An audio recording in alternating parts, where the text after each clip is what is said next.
dinner, so a big applause to them. Thank you very much.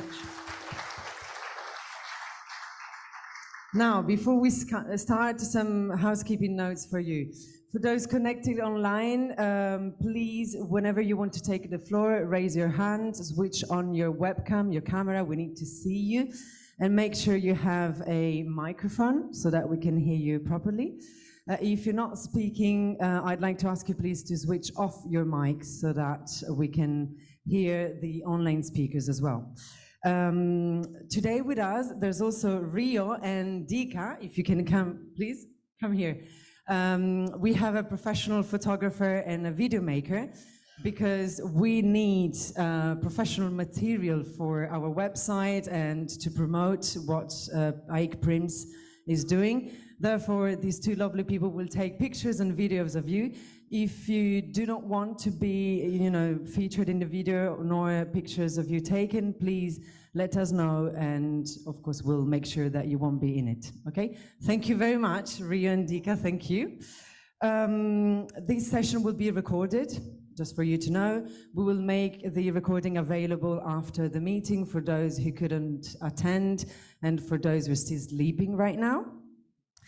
And before we start with the first panel, we'd like to show you a very special video.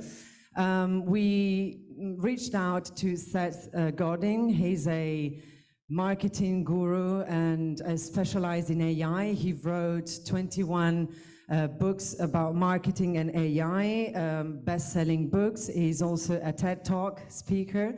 And we asked him whether he was willing to record a keynote message for us. We told him about AIC, about the work of conference interpreters, and he was very happy and thrilled to do so. So here have his keynote message. Hi, it's Seth Godin, and I came to say thank you.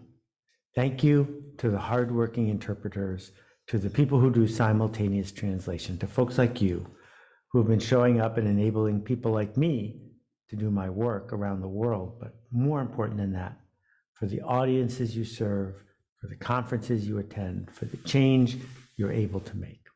Thank you. I want to start by talking about violinists. There were a lot of violinists in the 1800s. The reason is, if you wanted to hear some music, you needed to hire a violinist. There was no stereo, there was no streaming, there was no way to listen to anything unless you paid somebody to play it for you. We all know what happened. The record player showed up and things like the record player, and the only violinists who are left are either people who play the violin because they love it, or a few people who are playing at a completely different level, who are performing in a way that hearing it live is actually better than hearing a recording. Well, we can fast forward a whole bunch of years and talk about the milkman, because I don't know any milkmen and you might not either, because pasteurization and refrigeration and the supermarket has made it so that we don't need the milkman anymore, no matter how hard that person used to work and how much their family depended on them. So you can probably guess where I'm going, which is I don't believe your work is going to go the way of the milkman. But I do believe that AI shows up and replaces average work. Everywhere it goes. If you're an average copywriter, it's hard for you to find a gig because AI can write average copy faster, cheaper, and 24/7 better than you can. That when we think about a radiologist, someone who's trained for 10 years to be able to read x-rays, that radiologist is being replaced in many corners of the world by an AI that can read a simple fracture x-ray faster and cheaper than they can. And if you're in a jam, and I hope it doesn't happen to you, and you break your wrist, you're probably going to choose the faster, cheaper, better alternative and not worry so much about that average radiologist. But what about the great radiologists? What about the x-ray technicians who bring more than just competency to the work? That is an opportunity. For many of you, it's going to feel like a threat. There are thousands of you, and there won't be thousands of you in a few years. because I've already used the tools, things like 11 Labs in one direction and all the transcribing software in the other. AI is going to get better and better and better at real-time translation, either to text or to speech in every language. It's inevitable. It's good at that, but it's not great at it. It doesn't understand local nuance. It doesn't understand how to bring in real time emotion and connection to the table. That since this industry began almost 100 years ago, you've been pushed to head toward the center of the lane, to read it as written, to deliver something that is non-distinctive. And that is not the future. That is not the future for your industry, and is not the future for most industries. If you're playing the music as written, we've got a computer that can read it cheaper than you. If you're playing a recording just like the recording, why don't I just listen to the record and save us both time? Well, the same thing is going to happen to this idea of interpreting. Interpreting, the word itself says that vernacular matters, idiom matters, energy matters.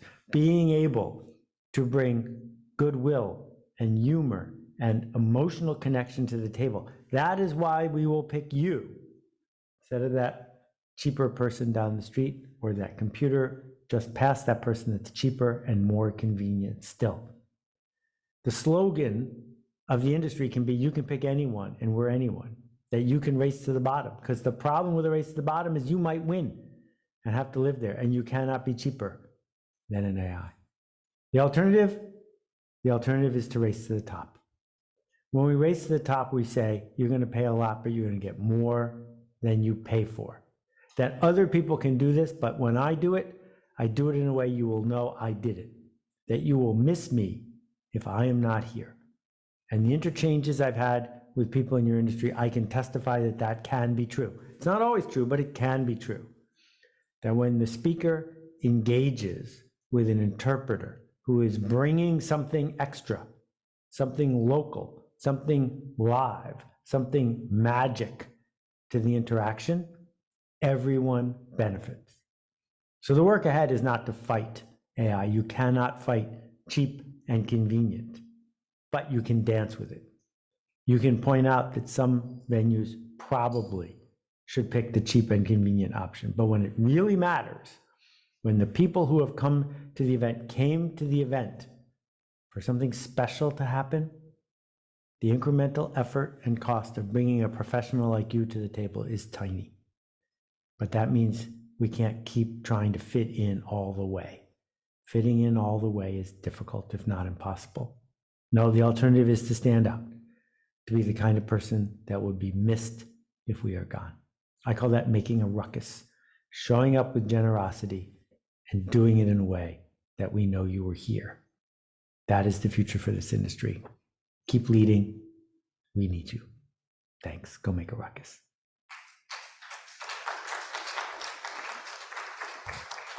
Okay, we will ask Seth for his permission to use this video on our social media and to promote AIC, because I think this is a great tool that we can use, especially coming from a person with, I think, over 2 million followers. So that's actually quite good. Now, I'd like to introduce you to the first two moderators. Well, one is the main moderators of today's meeting. Leo, come, please. Leo is, of course, a colleague based in Asia Pacific. He is a member of the Bureau and of the AB, as well as the global coordinator of AIC Viga, which is the outreach and mentoring body of AIC. And together with Leo, today there will be also Anna. You all know Anna, part of the standing committee. And I'll give you the floor, Leo. Yep. Thank you all for coming to the session.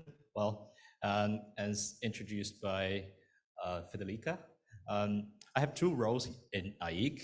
I take charge of the AB business in Asia Pacific, and I'm also in charge of the Viga network globally, which is a network for young interpreters. I think today's session, especially with the keynote speech from Seth, is a very good segue to what we are going to talk about today. It's really an upbeat tone, I should say. And I think in this session, we're going to listen to this wonderful panel of speakers talking about the latest trends that are close to our heart as interpreters. Speech recognition technology, voice to text, machine translation, you name it. But I think as interpreters, we're more concerned about technologies that are closer to what we are working with and that are closer to how we work. Because recently we've all heard of the recent technology about how transcription softwares can replace interpreters by using voice to text message. But today's session will be very special because we're not going to hear from interpreters who know technology, but those ones that are not interpreters, but know better than interpreters do in terms of technology.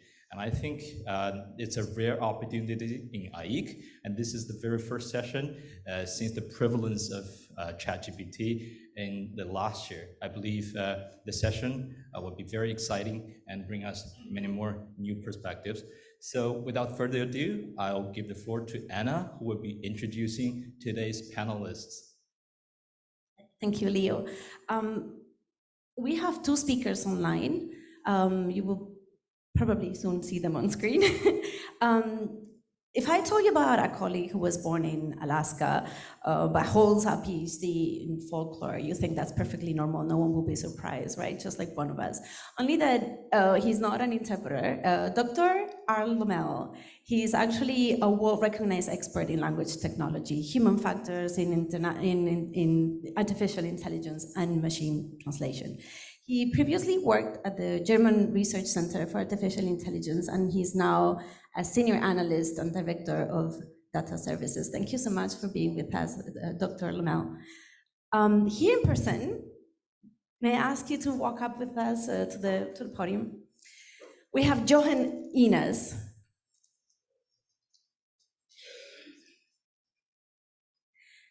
Johan started his career in virtual and augmented reality, but he's now more focused on, do you want to sit here? Yeah. He's now more focused on speech and language technologies, and you wouldn't be surprised to know that he went to Tokyo to do his PhD, but he's now based in Singapore for a long time, and of course, he's studying the large language models, which is the hot thing right now. And if you don't know what that is, you should have been here yesterday for Thomas' talk. You probably regretted not coming. He will tell us a little bit more about that in a second, but he's now working on those LLMs applied to more of a regional application, which is extremely interesting for us as interpreters. And I'm going to try to say this well. Johan, I promise I'm trying. Johan Skovich. Oh gosh, I tried so hard. Johan is a Vietnamese food lover, so he probably regrets not being with us today. We're very, very lucky, though, to have you online with us today, Johan.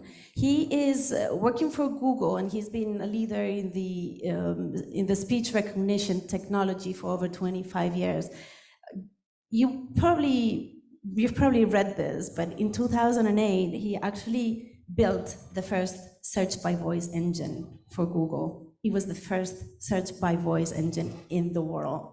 And if that wasn't impressive enough, although he's now moved on. So, I mean, now we're doing more large language models, of course. It's very interesting for us because he's also working on enlarging the number of languages that are covered by these technologies. And he's taking some neural models to products like YouTube or Google Assistants, and he's now working with over 80 languages. And then on top of that, if that wasn't impressive enough, he's also a mean baker. Apparently, the Japanese cheesecake is something we need to try. Thank you so much for being with us today. Could you please, let's start with the first question. Could you tell us about exactly what you do, because mine was definitely not the most scientific explanation, and how it relates to AI and what we do. Art, do you want to start? Sure. Yeah, I work for a market research firm, CSA Research now, and we are studying how language technology, natural language processing, natural language understanding, large language models, neural machine translation, all the things that you may be hearing about now, is affecting the work of translators and interpreters. Now, I've long had an interest in the idea of augmentation of humans. It fits nicely with the keynote remarks in some ways, in that we expect that these technologies are going to be a benefit for those who can use them appropriately. So I'm really digging into how these things are affecting the work of professionals like those in your audience, how they're affecting training and academics, together with my colleague Ellen Pielmeyer, who's working on an initiative called Safe AI that's looking at applying this in interpreting. We're really looking at these issues and trying to find out what's going to happen and how the industry as a whole should respond to these things.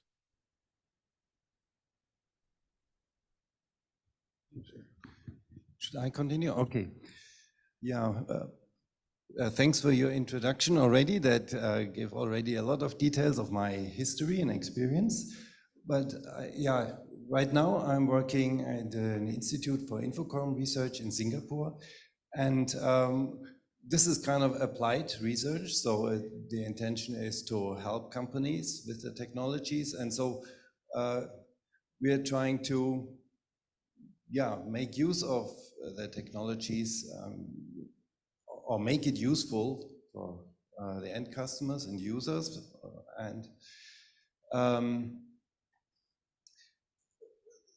And also that means that I work on a diverse number of projects. So I've been working on text-to-speech systems, trying to make it a bit more expressive or improve the qualities or make it more localized for the Singapore context. I've also worked on some chatbot systems, and of course now with ChatGPT, everybody is really interested in it because it's the big thing. So we're trying to understand how we can use this also to benefit other applications, and of course look also at some alternatives, smaller language models that maybe as researchers can use it. And yeah, really the ultimate goal is to enhance the human experience. I mean, that's kind of the thread through my whole life or career, to use computers to enhance the experience for people and not really to replace people. Thank you for that. Johan, your turn. Hello, thank you for inviting me to the conference. I'm very happy to participate. I've been working at Google for about 18 years now. Been focused on speech and language technologies for about 30 years. And my current focus is on, we started calling it audio processing rather than speech processing, but I work on audio in the Gemini large language model project. And the aim is to bring speech and language technologies that we experience in the first world and ultimately I want to bring this to 1,000 languages across the world so that everybody, no matter where they are living, can access information, can interact with an intelligent chatbot, can ask questions, can find where is the nearest pharmacy, can take a picture and say, what is wrong with my plant, in their own language across the world. And also this brings in translation, which is a very interesting topic because not all information is in English. There's information in every language of the world. And how can we unlock information is we need to be able to translate it and be able to access it in our own language. My mother tongue is Afrikaans. I would prefer to listen to it in Afrikaans. I recently listened to a video on YouTube. It's called P-adic numbers. It's about a new type of numbering system. I was kind of thinking, like, wouldn't it be nice, like, if anybody can kind of pick up their phone and who's interested in science and math can learn this. And language technologies and translation of speech to different languages really is the key to unlocking information to the whole world. And that is one of my passion and key focus I'm working on at Google. Well, after hearing about what the speakers did and what happened technically, let's just zoom in a little bit because we are interpreters. We work with voices, we work with speeches, and I'm sure we are going to be very interested in hearing about how the voice to text technology or the speech technology, or anyway, the speech side of AI really works for interpreters or works against interpreters. So maybe the next question to all the three panelists, perhaps start from Johan from Google. Well, we all heard about how Gemini could obliterate ChatGPT all fronts. Well, this is not what I said, but the media report said. Well, Gemini could surpass ChatGPT in every aspect. So could you zoom a little and talk about where you are in terms of technology when it comes to data? Just the audio from the room is very muffled and garbled. So, Johan, if I may rephrase my question very briefly. So, what Gemini can do for language translation in terms of processing speech, let's say, where we are, because Gemini is certainly the upcoming technology, which, as the media reports say, will surpass OpenAI in every aspect. Yeah, so I think before I delve into a little bit, I actually want to come back to what Seth Godin was saying about kind of the colliery of violinists and with interpreters. And tell a quick story. That's 6 months ago. I was in a conference in Korea where we met with the Ministry of Science about AI in Korea, and was in a panel discussion where the Minister of Science was giving us a presentation about how he wants to invest in AI in Korea. And he was giving it in Korean.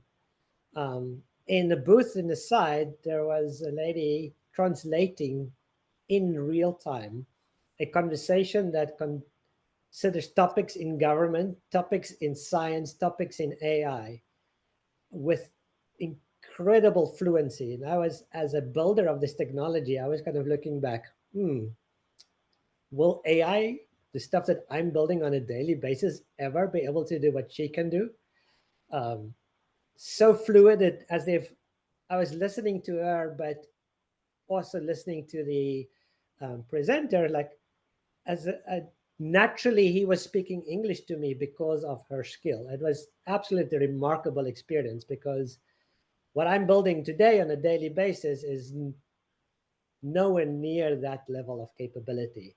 And just kind of, I really like this definition, how Seth showed like some violinists are rising to the top and just absolutely incredible, and you want to listen to them. And that I believe truly holds for translation as well.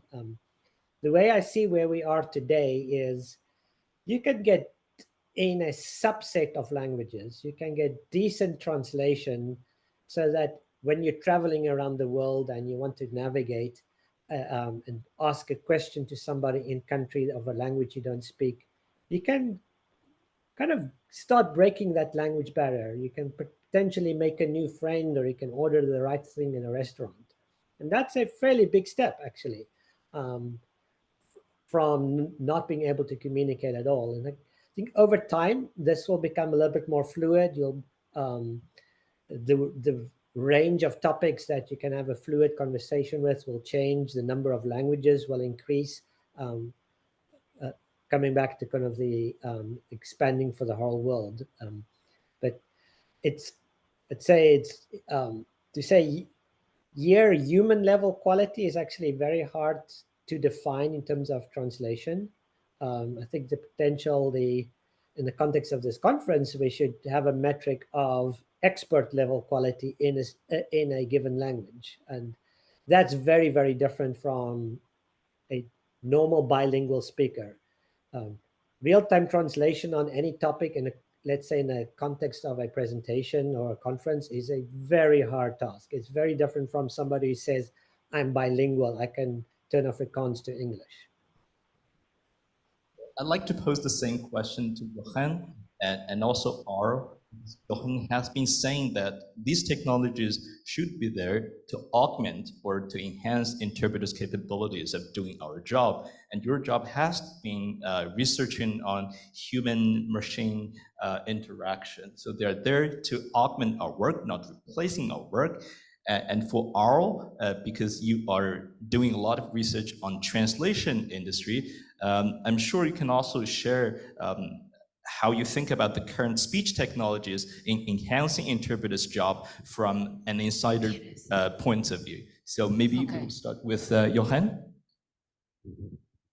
Yeah, I mean, as I said, as I'm not an interpreter myself, I don't know it in depth, but I have a friend who works as an interpreter, and I know from him that, for example, it is helpful in order to keep track of what has been said, to have a speech recognition system running, let's say, on the phone, and so at least he can look back for numbers or things which are maybe hard to remember while you're translating, to be able to look back in the context. But at the same time, of course, you have to be aware that the concentration level is very high that is required while you're doing the simultaneous translation. So you can't do too much. So the technology still has to be in the background. That's kind of the human level. You need to be aware of what the human can process at that time in order to not overload them. And yeah, I think the translation is simply not there yet, that the machine translation could actually help the translator in that. So maybe just for now, transcribing the text to give some information to be able to look back quickly what was said is, I assume, helpful. I cannot predict, of course, how the technology develops in future. I believe it will improve, but if it, I guess it's always a bit like an asymptotic thing, the growth. So you get better, and certainly with ChatGPT, we had kind of breakthrough is maybe too much to say, but at the same, I mean, it also has been growth, but it has become very popular and recognized as a breakthrough because of the amount of users and the amount of attraction it got. So that certainly you can see it as a breakthrough, but we can't expect that it will have another jump like this. So I think it will get better, but the question is, will it ever reach the level of what humans can do? Hopefully it will help human interpreters focus on what we're good at, like what Seth said, in terms of humor, energy, emotional connections. Yeah. And I mean, I can just maybe to take it from my perspective, like I do a lot of programming in my work, and of course ChatGPT can spit out code much faster than I can write it for certain things. But then there are times when I feel if I have to describe everything in detail in English language, I'm actually faster to write it in code directly. So there are certain parts where I think it can help me a lot, and other times I need to do it myself. And I think you need to embrace the technology, make use of it where it is useful to you, and see where it's not useful, then you continue as you are. So I think that is kind of the challenge that everybody faces nowadays. Thank you, Johan. Arl, from an industrial insider point of view. Yeah, Johan's statement was really, I think, spot on about this cognitive load issue. When we look at where AI has been making inroads lately with ChatGPT and things like this, it's largely with written content because there's a temporal aspect there that is less critical. You don't have to have something now if you're using written text. I mean, there may be short timelines, but nothing like what interpreters face. And that really limits the way technologies can interact with interpreters. Now, that isn't to say there aren't things that can be used. So we're looking at computer-assisted interpreting. And one of the great potential use cases is if you're using some sort of speech to text or ASR sort of technology, if it can spot named entities, key terms, things like measurements, somebody gives something in inches and now you need it in centimeters, and pop this up instantly so the interpreter has this at hand, then it lessens that cognitive load. They aren't having to say, okay, that's 2.54 centimeters per inch, and they said it was 14.5 inches. So what, this is the kind of thing you just can't do on the fly. But if the machines can offload these things, pop up the terms, a key term popped up so you can be reminded of it.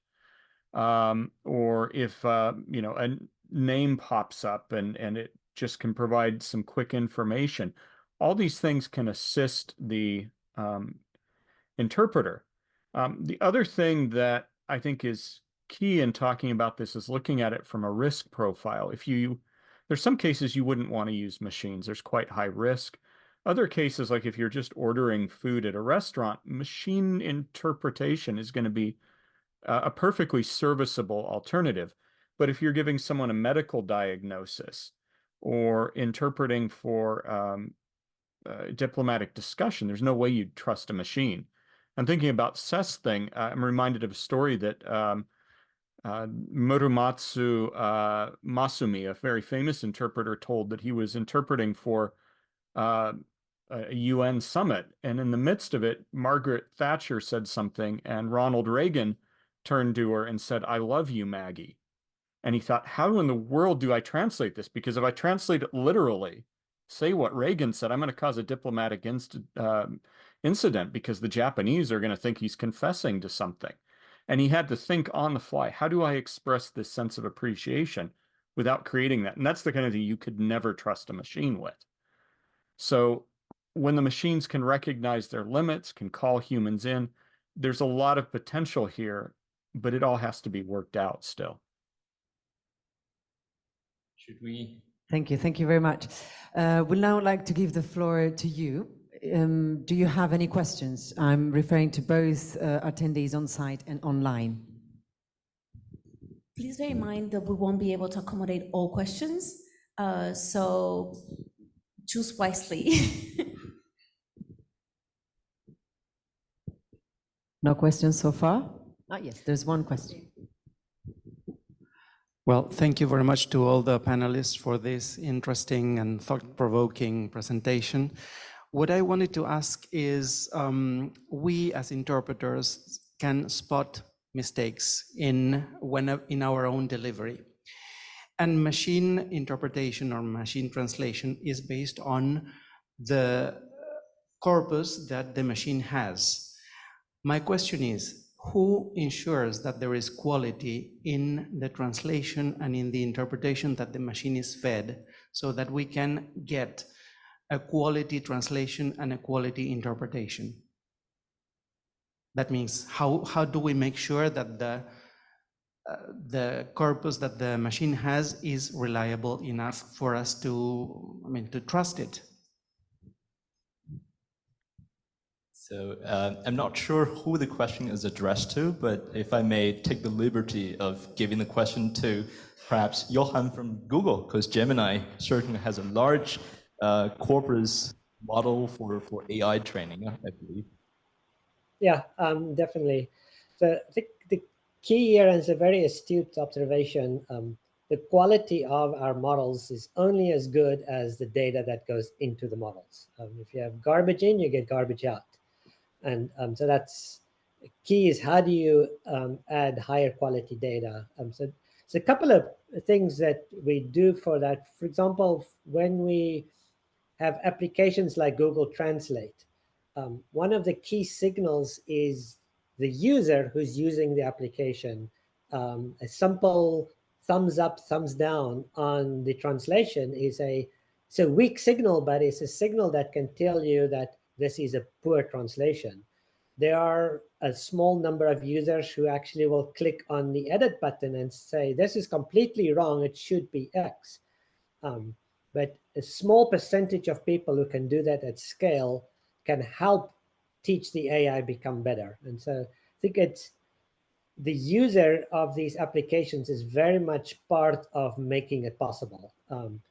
We have to design our user interfaces where the user is in the loop and helping to make it better, because without high quality data, without the feedback signal that the machine messed up, you'll kind of be stuck in the quality that you can deliver. And it's through this feedback mechanism that you can get better over time. If I can just toss on that, I think that this is a good argument for why we need some of these smaller models that have been curated and really controlled. Because if you think about it, that what's being proposed there is the antithesis of the large language model approach right now, which says hoover everything up. And then you don't know if it's good or bad. And often the good is in there, but it's drowned out by the bad. And so it makes these things very unpredictable and unreliable. So that's, I wholeheartedly endorse what was just said. And I think it's a good argument for why human professionals are going to continue to have a role. I do have a question related to data and to the quality of the data. Specifically, my question is to Johan and to Jochen. Do you think AI is inclusive and non-biased? And if not, what is Google doing to improve it, and what is the academia doing to improve it? Yeah, yes. So that's probably one of the hardest problems of large language models, is that they can very easily pick up on bias, and it gets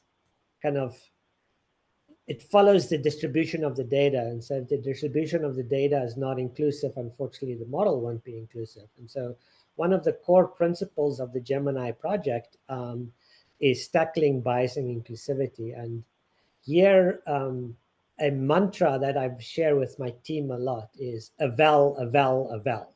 Like, you have to measure. You have to measure every aspect of the model. You can't just train the model and say, let's hope it's not biased.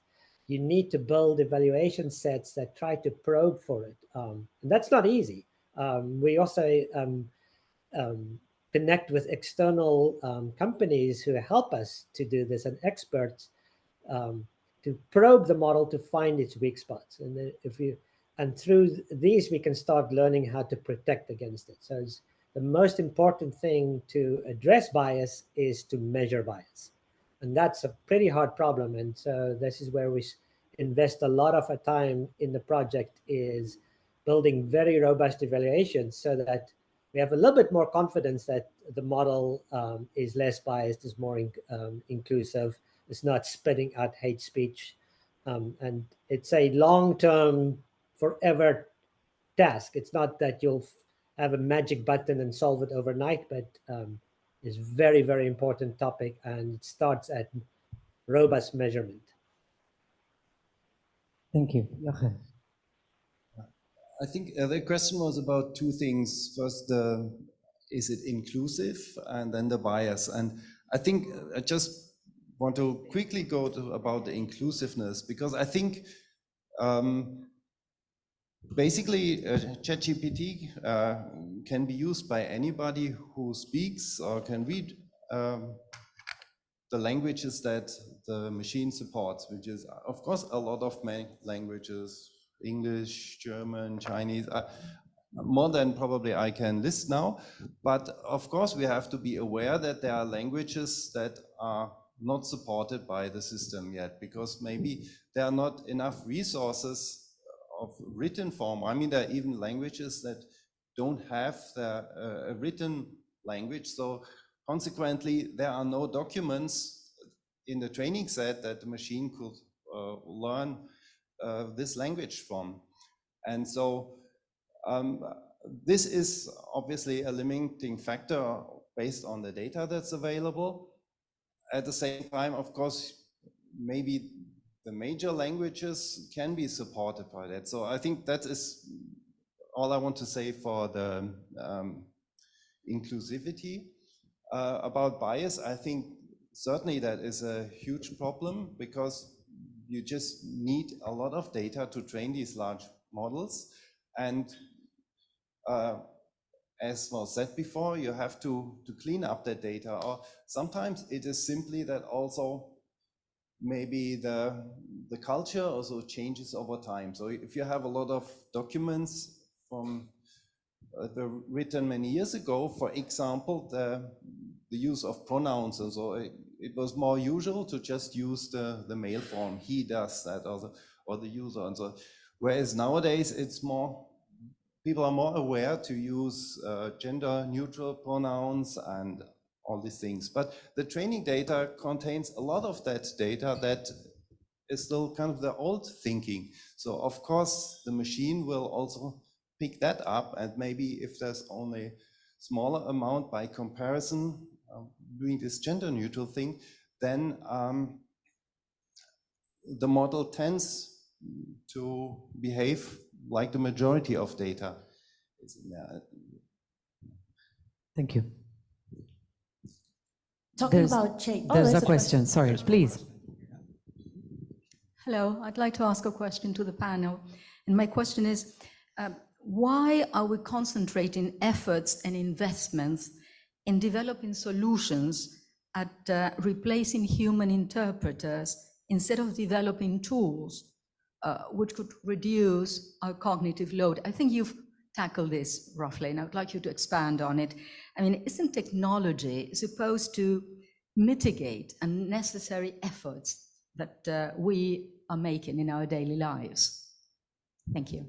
Thank you so much for that question, very pertinent. Arl, would you like to start answering? Well, I think in a sense we need to do both.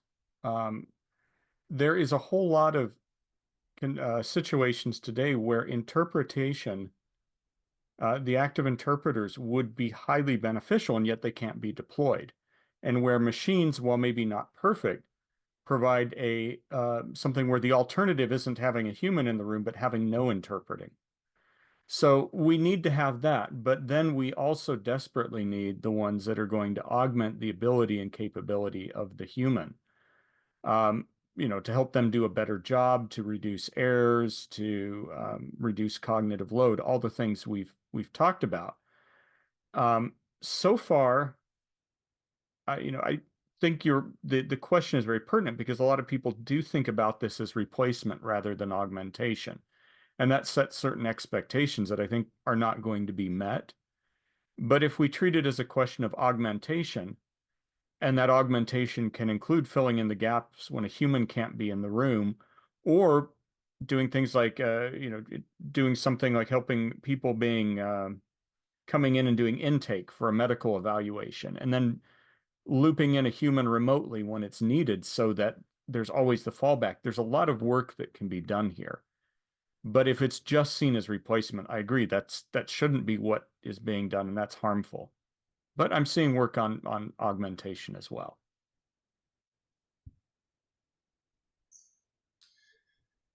Please, yeah, I Jochen. think, okay. I also agree that we should try and augment and not replace. And also, I don't really see this technology as replacing interpreters as yourself. It's rather like, as Johan said, I mean, Google Translate is very useful to me if I am in a foreign country and I don't speak the language. I wouldn't have one of you guys by my side normally in order to help me, right? And at that point, I'm really happy about it. But of course, if it comes to a conference or at politics at high level, I think that is a completely different scenario. And for that, I think the technology can't replace it. And in fact, I think the technology is largely based on written text. I mean, it's trained on written text. And so even for language technology is based on written things. So the kind of translation which you do with simultaneous translation, it's a lot about spoken language. And so I think the machines are not really good in that aspect yet. So I think in that sense, I wouldn't think it is a direct threat to your job. Johan. Johan? Yeah, I was actually on a +1 with how Ari described it in augmentation. And if we look, for example, in the medical domain, you're doing an intake, but you're not able to bring in an interpreter immediately. And when in the US, that can actually have a problem because of the scale of people that needing help. Technology can help kind of on getting it started, and if there's need for an expert, you can then bring in an expert. So I think the two go really hand in hand to solve real world problems. Another very interesting language is a case I heard recently. The patient was trying to use sign language to communicate, and to bring in a sign language interpreter is very hard. It's not always available, and there is a use case like if technology could do it, and I actually don't know of any system today that can do it, but if technology could do it, there are kind of real life scenarios where it can really help the users and community in conjunction with the expert translators. If you don't mind, I want to dive back, just make one point that I neglected that was in the question, and that's really about the cognitive load bit. Right now, one of the problems with many of the technologies is that they just increase cognitive load. They throw information that then requires the interpreter to determine, is this relevant? And that is an area that if the developers don't address, the tools aren't going to augment, they're going to hinder. So that's something that needs a lot of work that's just not been done yet. We have 3 questions. Yes, please. Hello to everybody. Just to introduce myself, I am the current president of AIC, the International Association of Conference Interpreters.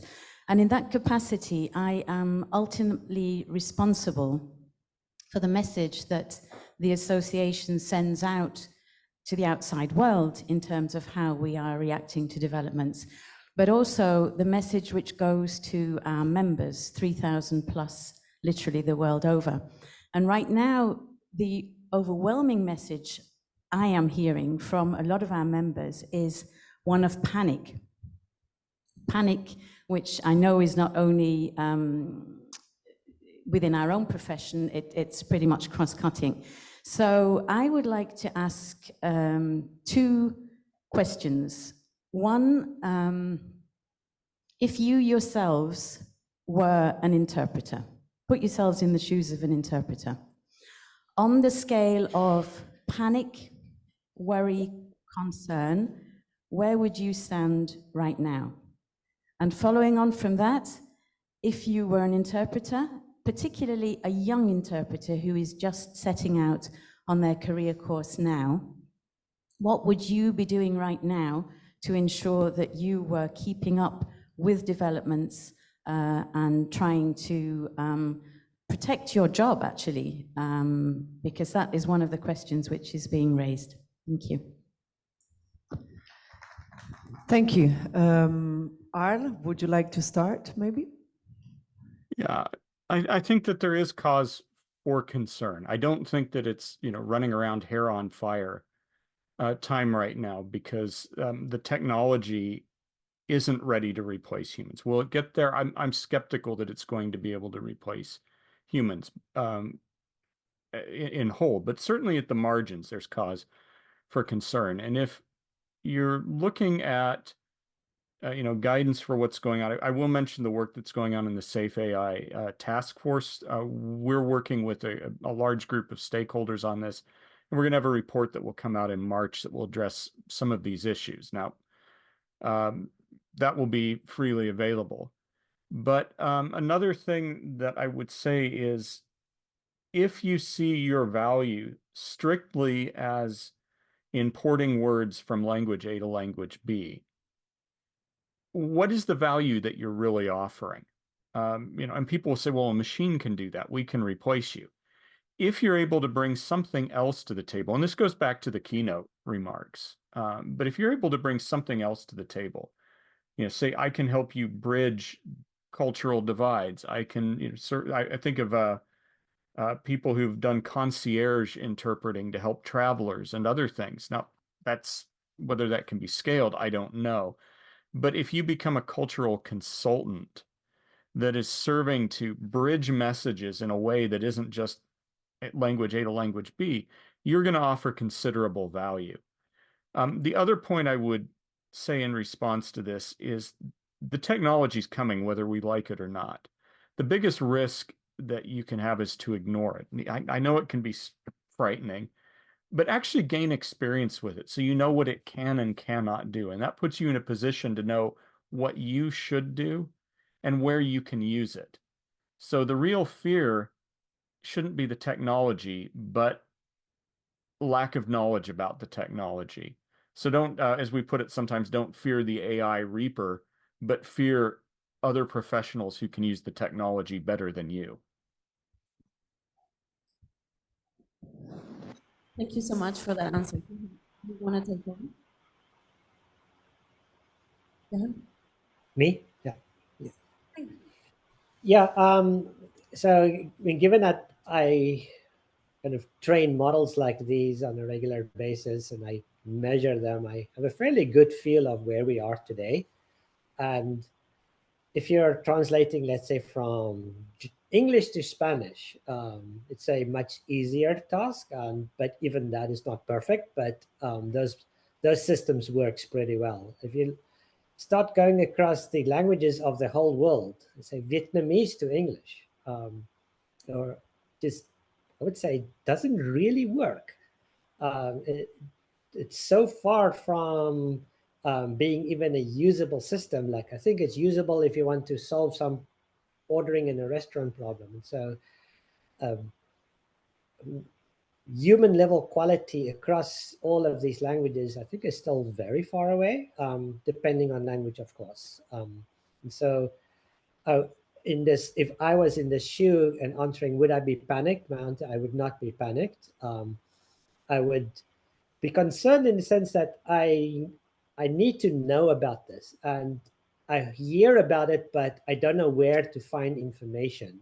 I think that is a type of thing I would like to encourage on this conference, and I think this is also why this conference exists, is help bring the message, help educate what is happening, what are the tools, what can these tools do for interpreters. I think that education message, I think, is one of the most important things in the coming years. And just kind of what Ari says, the lack of knowledge often leads to more fear and panic. And once you know things, you actually can embrace it and then use it to your own benefit, make yourself more productive, handle a larger range of tasks.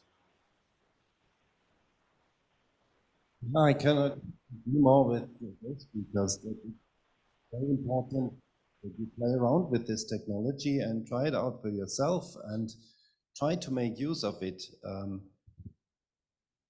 Because once you understand this, you can use it to improve your own work where it helps you, as I do with my work, programming, and you can then add on to it. So you always have that extra that you add on to it, and that always makes you ahead of it when you use it as a basis, right? And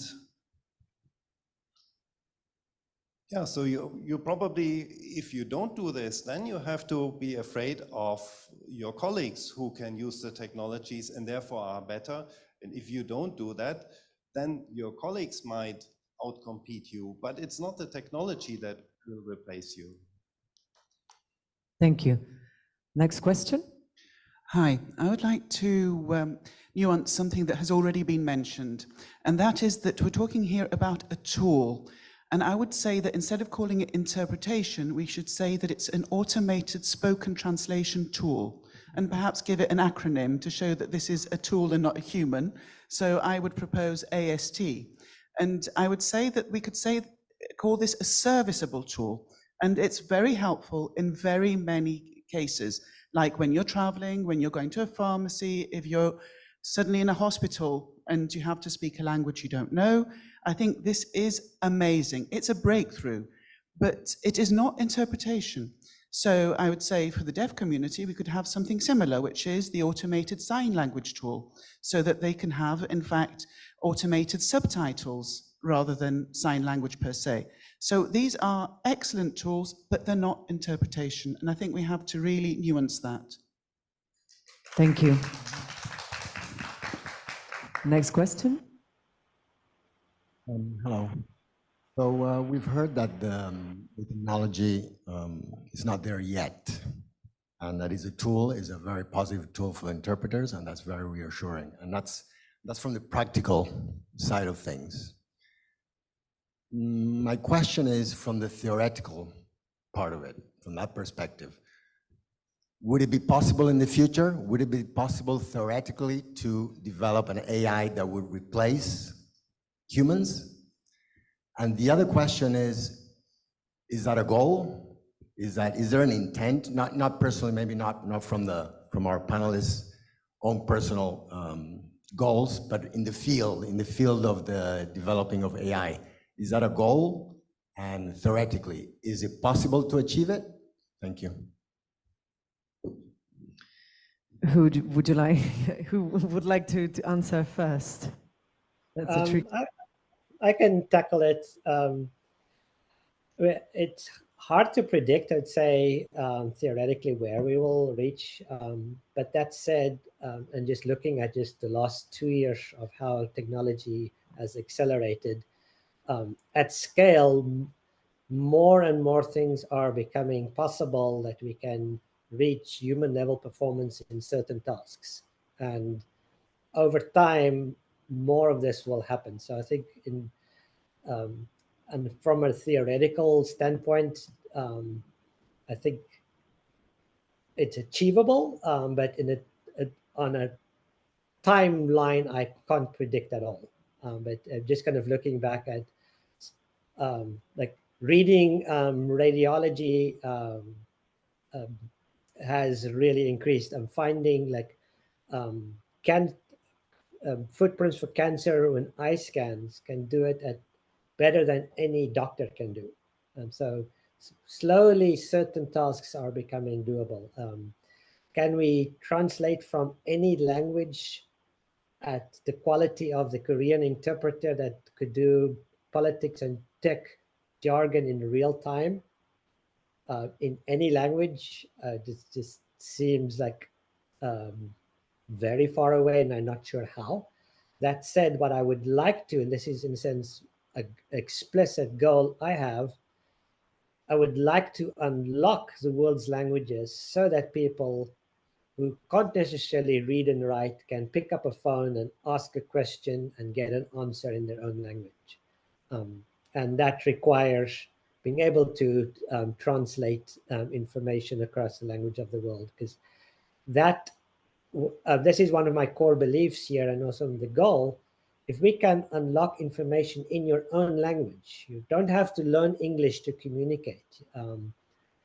In Africa, when English is the language of the colonialist, if you want, we can use your own language to do things. That will lift up your economies of the world and will make your life better. And so the reason I tackle these goals and want to improve the technology is to kind of bring it back to the user and improve their lives, because now they have access to information and technology no matter where they live in the world.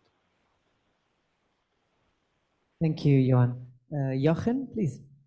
Yeah, I think it is really hard to predict the future. I mean, for the last maybe 20 years, I was thinking, yeah, a machine will not be able to write programs like a human being. And now ChatGPT, within the last 1-2 years, has shown that this is possible, at least to a level much more than I anticipated.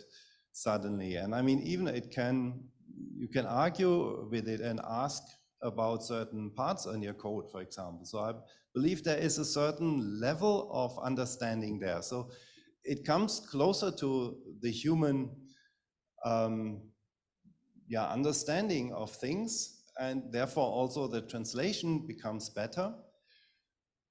But it's really hard to predict when or if it can reach the full level of a human understanding, because of course it is still much more than just being able to use language and translate on this word by word level, or on this simple concept level.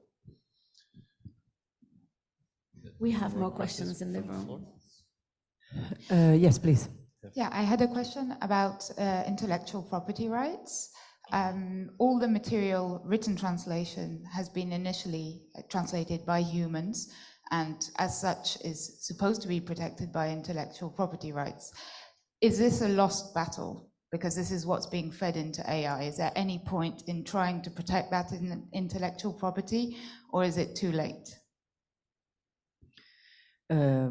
We'll give you the floor, Camille, just to underline that we will have a session with lawyers this afternoon, so we will ask again the same question to them.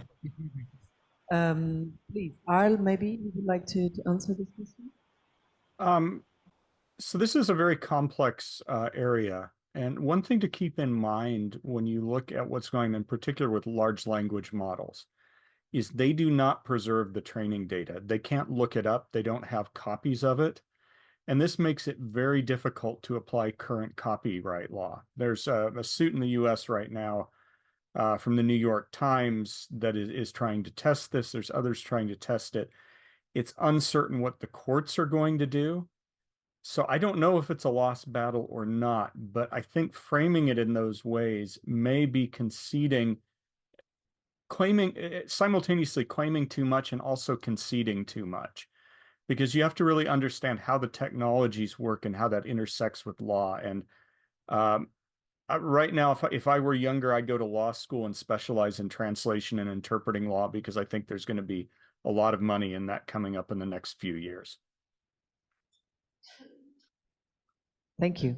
Please, next question. Yes, mine's a very simple question. I've heard that you're saying that it's not achievable as yet to replace humans with, let's call them robot interpreters. But do you think that you have a responsibility to clients to tell them it's not achievable yet, and it won't be achievable in the long term? I mean, we are not the experts. We are the people affected by the robot interpreters. But I've never heard anyone say, well, this can only be used for this. It's really useful for that, but not for interpreting, simultaneous interpreting in conferences. You think that you have a responsibility to tell people? Johan, would you like to answer this question? I got most of it. The audio was a little bit garbled. But I think I got the gist of the question. So actually, given how the technology is evolving, and I do think this, how Seth put it earlier, is really what we should gravitate towards, is that it's going to get better and better at many things. It's going to tackle more and more languages. And the use cases will broaden, and as I mentioned, the places that I'm in particular interested in. But the set of expert level real-time translations, and I always bring back to that amazing experience I had in Korea 6 months ago. That is kind of the violinist virtuoso of interpretation. I do not think the virtuoso of interpretation is something that's going to go away. Whereas the yeah, you will have less violinists, but you have amazing virtuosos, which there's a few like two-set violin that I love to use, Chloe Chua in Singapore, which I love to listen to. Those will, I feel, will always be part of our communities, and we will always benefit from them and want to interact with them and invite them. So I think I really appreciate actually how Seth put it, because I align very well with it.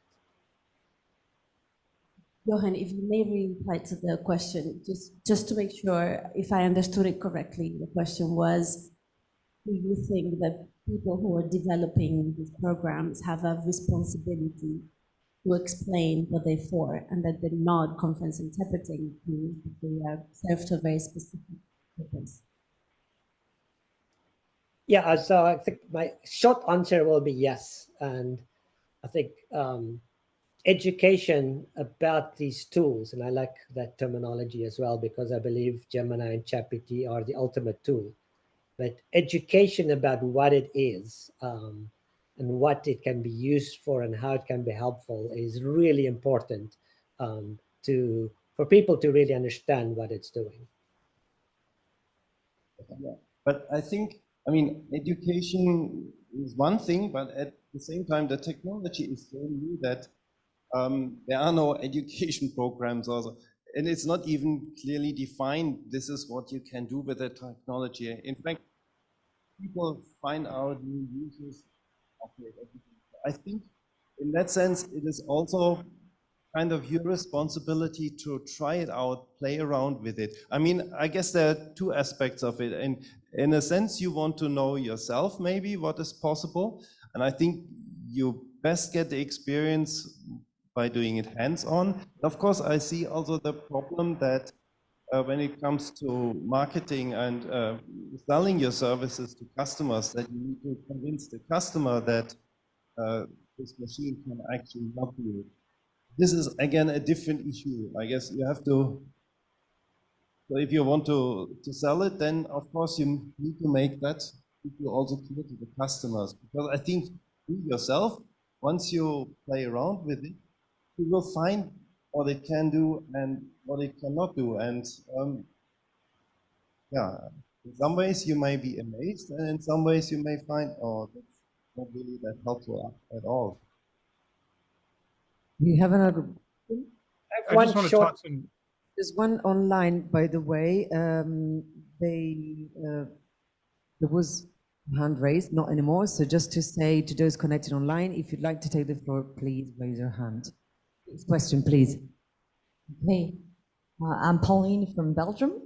And as you can tell, we human interpreters feel somehow threatened by AI. And I'd like to look at the bigger picture for just a moment. I was struck by a quote by Dr. Lommel, who said technology is coming whether we like it or not. And I would like to know what's your take as experts on AI, as researchers, on other experts and personalities that called for a moratorium on AI development because of its potential existential threat to us humans in general, not only interpreters. Thank you. If I can say, I'm somewhat cynical about that, because the people who are making the calls are the ones who want to shut the door that they've just gone through to make sure others can't come through. That's a very cynical take, but it seems like there's a lot of desire for protection of what they've already done against competitors. I don't think there's any realistic way to halt development of AI. That doesn't mean we shouldn't be concerned, but I'm skeptical of those particular claims. Next question. Hello everyone, it's my pleasure to be here. I am an interpreter and a pre-candidate from Shanghai, and I have a couple of questions to ask our experts here today. And my first question is, actually, I was wondering what's the true advantage of robot in terms of language services? I don't want to call it interpretation anymore, because I have heard of a trend in Shanghai that many government bodies are actually using robot translation tools. It's like iFly tech company, and actually their equipment is actually more expensive than human interpreters, and the officials are like treat it as, I mean, glory or something like fancy, or yeah. So actually, this is very counterintuitive for me, because normally people just generally think machines are cheaper and that's their advantage. But actually, the opposite is true here in Shanghai. What's your take on this? And my second question is about the possibility of text-to-speech conversion, because I have personally also been utilizing ChatGPT, and to some extent, I feel it's actually very helpful in terms of translation. So I think if it's a simple text, it can do well. What if, like, during conversation and the content is actually very easy, and then the machine just can, you know, turn it from text to speech, and with the sound system maybe, because I don't know if you have seen another trend. It's also very intriguing. I have seen a viral video online about female genius business women in Yiwu, which is a very famous town for selling Chinese-made products, cheap products abroad. And in that video, that businesswoman can speak like 8 languages, and this video just went viral. But eventually it turned out that actually the video was fake, and that person has utilized AI technology to help her like translate her Chinese rendition into multi-languages, so she appeared like a polyglot. So what do you think of this kind of future? Perhaps should I recap the questions? Yeah. I think the first one is maybe to Jochen, who's maybe more to expert in Asia Pacific, I assume. Exactly. Maybe to Johan. Well, the first question is, why is the technology of machine translation more expensive than human interpreters when it's actually being used at conferences? And the second question is whether voice to text and text to voice technologies can replace interpreters, because text to voice technology is more like something that is similar to what interpreters do. Is the technology going to replace us?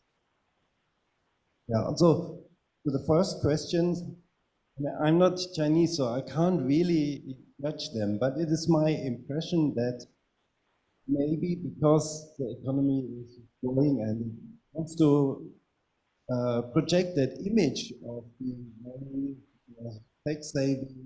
I mean, they were building the maglev in Shanghai, just when basically no other place had that. And so I think there's a lot of that component in there that the government or whoever wants to show that we are at the front of technology, rather than really looking at the quality or the price at the moment. More of a marketing. Yeah, more of a marketing thing, politics, or how you may call it. And to the second question about text, I think that's actually a very interesting aspect. In fact, there are new developments that can, for example, also let a translator help to translate a movie. For example, VPN is fiction.com, a website that allows you to upload a movie to voice in one language, and it supposedly can translate it automatically, but there, as far as I know, there is a pro version where basically you can then see the translated text as text, and you, as a professional translator, you can actually change the text and let the machine then synthesize that translated text, but with the voice of the original speaker. So you can actually do things which 2 years ago you couldn't do. You would have needed a team of voice actors and a recording studio to be able to dub some movies. But now with this technology, you as a translator can actually use this and create a synchronized or dubbed version of the movie in different languages. Potentially could create new market opportunities for you as well. Thank you. So we have one question online and two on site. Yes. We'll ask all the questions and then we have to wrap up. The first question online, Anya, please. Yeah, hello everyone. Thank you. This has been a fascinating discussion. And I think taking up from all the points that have been brought up, a lot about where this is going, how quickly the technology is being developed, and also what Johan mentioned, the objective to get people to be able to communicate across languages, across cultures, that's quite laudable. But I'm wondering actually to what extent this technology will be developed. And the reason I'm asking this to the panel is because we, I think, are all agreed that there's a use for having automatic translation or AI used in translation for accomplishing simple tasks, or maybe more than just simple tasks, but let's put it this way, basic communication. And that's something that is understandable.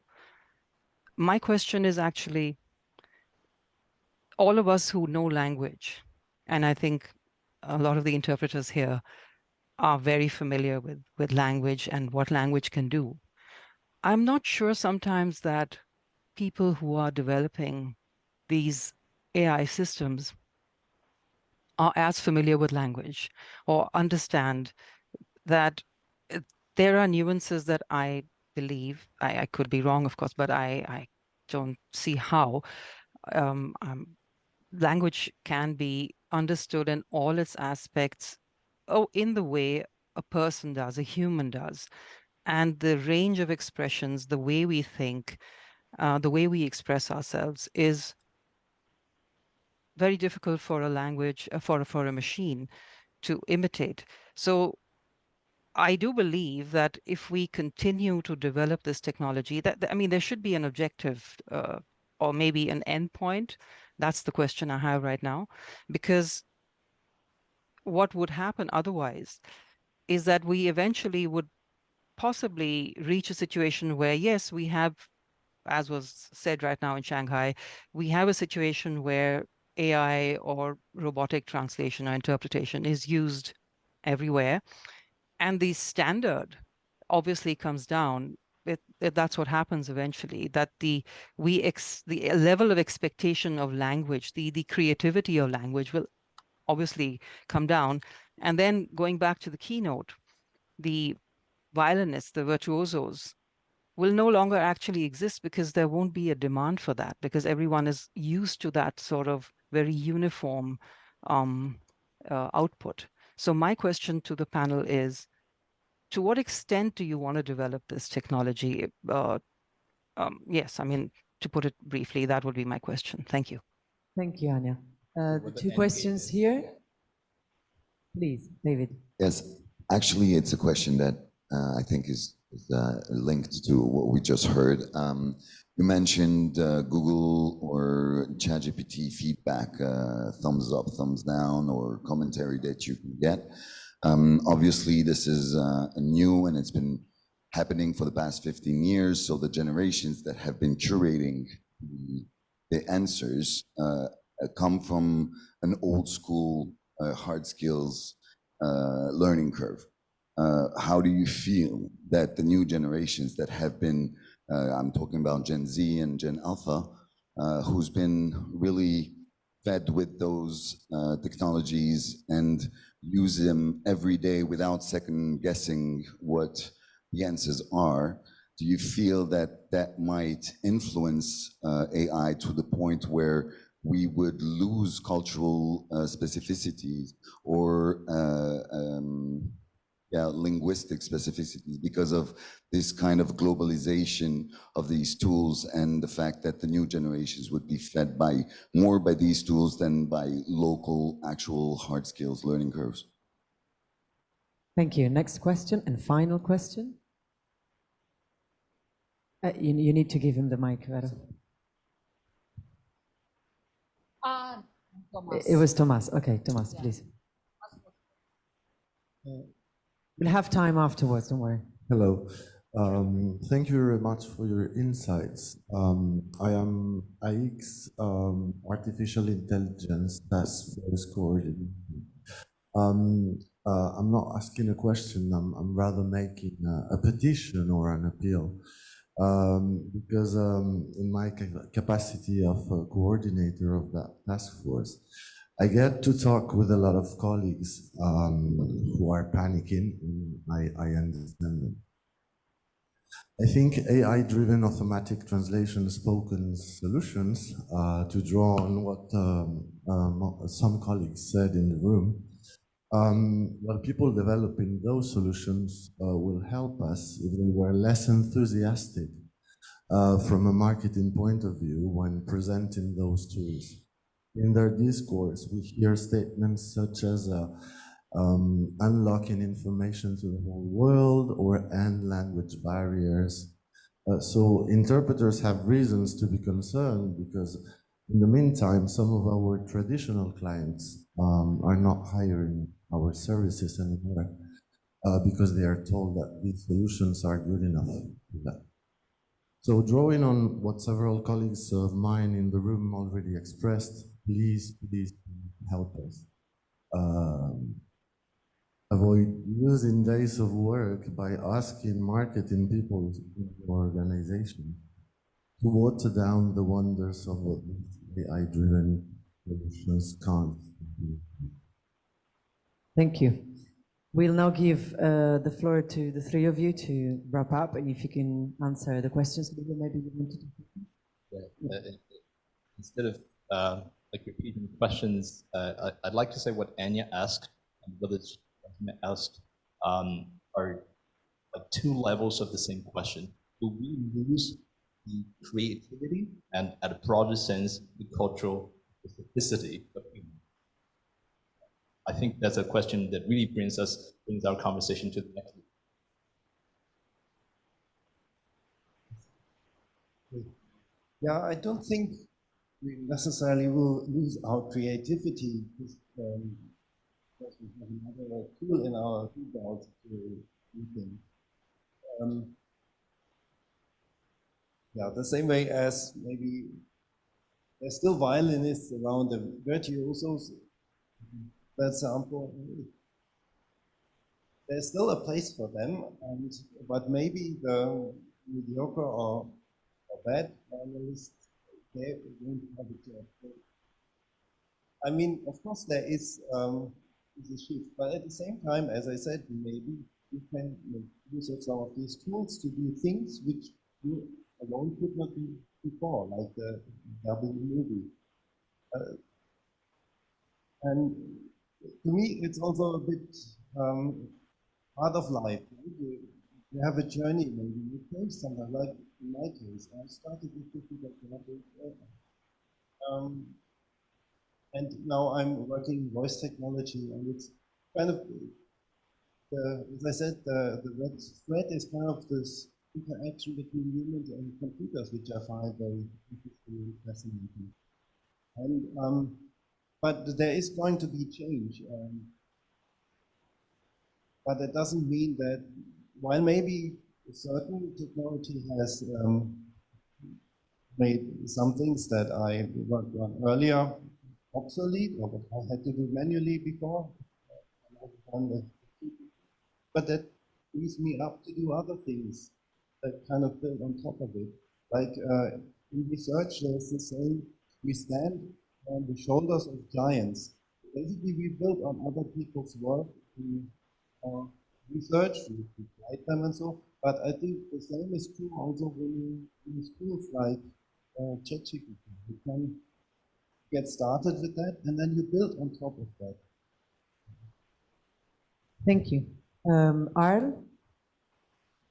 Yeah, this issue of cultural homogenization is an interesting one. And I can see arguments why it would. For instance, I asked ChatGPT at one point to suggest birthday party ideas for a boy in Somalia. And what it ended up giving me was a set of suggestions suitable for a Somali boy in Minnesota, not for someone in Somalia. And it represented the bias of the training data towards American English. So at one level, I can see this idea of homogenization. But at the same time, this technology, because it's so omnivorous in what it ingests, can bring things to awareness and to bear that we might not otherwise see. And I think that it's both and. It's not that it's going to make everything homogeneous, and it's not that it's going to entirely liberate us. It's that it's going to be simultaneously doing both things. And it's up to us to assert our agency and our power in what we're going to do with it. I'm fundamentally hopeful that people can do that. We're going to see change. But I think that, to go back to themes that have already been expressed, those of you in the audience who can take responsibility for how you respond, you have opportunities and you have strengths that the machines don't have. And I think you'll find ways to prosper. Thank you, Johan. Your final words. Yeah, I would like to kind of connect two topics about kind of this feedback, question, and the AI as a tool. I kind of have this fundamental view that what we're building is going to be one of the most important tools that we as humans are going to use in our everyday lives across the range of tasks. And in every area, it's going to ultimately help us. And this is why I am in kind of, as a scientist, in love with AI. Is like I think we will really advance it in all areas for humanity. So it's a awesome tool. That's it on this, related to this tool and feedback. My experience from working with tools that work, that we then deploy with users, it's not that the users start looking at, oh, this is now, in a sense, I accept it as truth and I become this homogeneous version of it. My experience with users is they actually, like in Gen Z, they demand way more from these tools than earlier generations would have. They demand perfection. They demand it to be better. They will get impatient. And I actually, personally, I get impatient if it doesn't do something that I think that I could have done. Mistakes actually will be not tolerated. And so I do see, actually, over time, users want these tools and they want them to become better and better. So rather than giving you a litany of things we discussed as a summary, I'm going to give you some snapshots of what's been discussed so that can incentivize you to start discussion among your own during the coffee break, or grab one of the panelists who will be sticking around a little. That's Johan, obviously, during the coffee break. So these snapshots that I noted include, first of all, the challenges there. And one word that keeps up popping up during the discussion is panicking. That's what we heard a lot of times, panic about being replaced by machines, robots, or ASTs. That's the new acronym. But another keyword that we keep hearing is virtuoso, like the strength of human interpreters or human beings in general.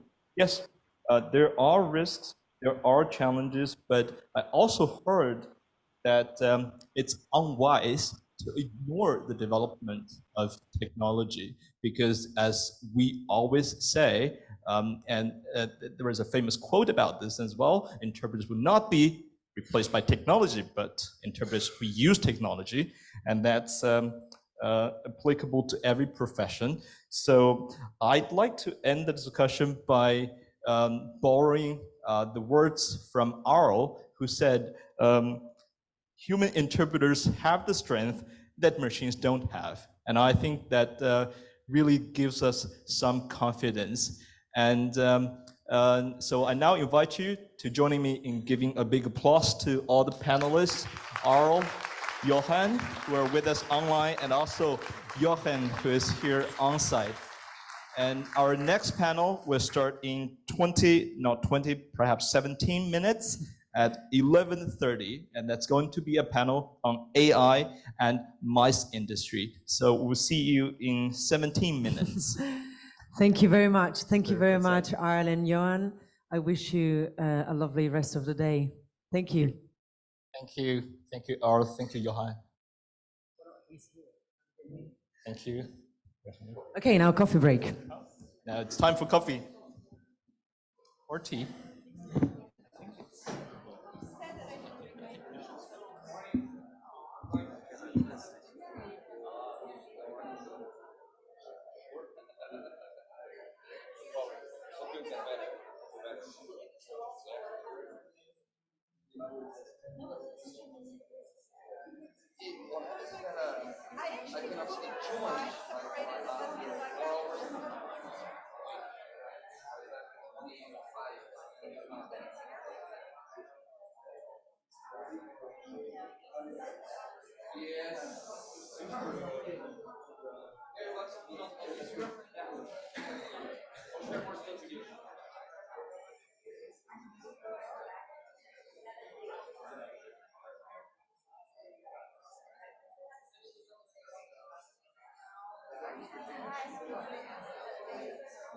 Here's a mic.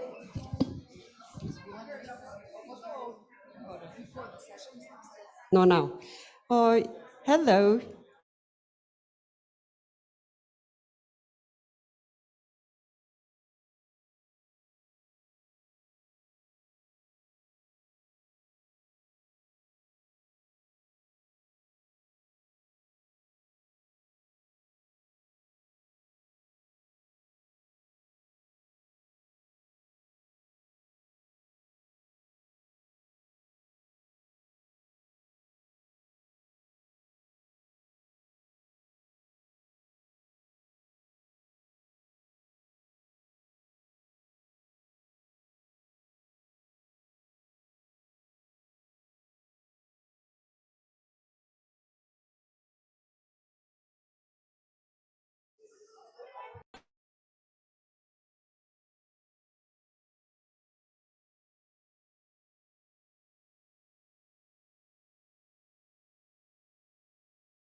Hello, I'm Satiko, the digital version of Brazilian TV star Sabrina Sato. I'm here to show you how AI is transforming the world of events and communication. I want to thank the Standing Committee for having me here today. Federica Mamini, Anna Plate, Lair Carbonell, Livia Kais, and Veronica Guarnieri. I appreciate the opportunity to share some advances in the AI field.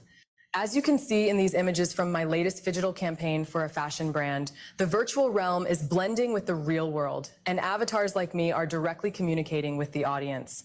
AI is helping the entertainment, gaming, film production industries in unprecedented means. For example, this is Lil Michaela, a virtual influencer who is starring in the new BMW commercial. She is also created by CGI, the acronym for computer-generated imagery. It's not about AI impacting any professional role, but now you have more tools to do your work with innovation and creativity. Thanks for having me and Nay Netho in Bali. Today, as one of the most innovative AIs in the world, I cannot perform the work of a conference interpreter, but there are super brains learning and advancing in the exploration in real-time translation with text and voicing. The fact is that the AI tools available today can help this profession in various ways and help you in the day-to-day. This panel with my creator, Nay Netho, David Granite, Barbara Bethesda-Conti, moderated by Eric Hailong Liu, will bring valuable perspectives about the future of the man-machine interaction. I wish everyone an excellent event. See you in the virtual world. Hey, Nay Netho, can you come here and take it? I already helped you with the slides. Thank you. Hi. Hello. Maybe let's stop. Okay.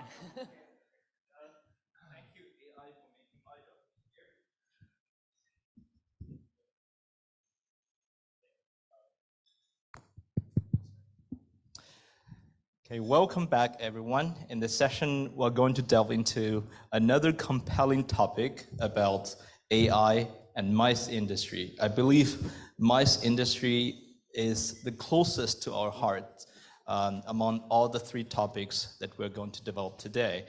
And AI is affecting every profession, no doubt about that, and mice industry is no exception. So as we had seen how AI could do a stellar job in moderating, introducing, and in dubbing and everything, I believe you see firsthand how AI can help mice industry transform and give a new look beyond people's imagination in the new era. Avatars, holograms, virtual conference, hybrid conferences, you name it. So in this session, we're going to have a very esteemed panel of speakers. And without further ado, I'd like to invite Olivia, my co-moderator, to give an introduction of each and every one of the speakers Hello, and what they do and everyone. who they are. Olivia? Thank you, Leo.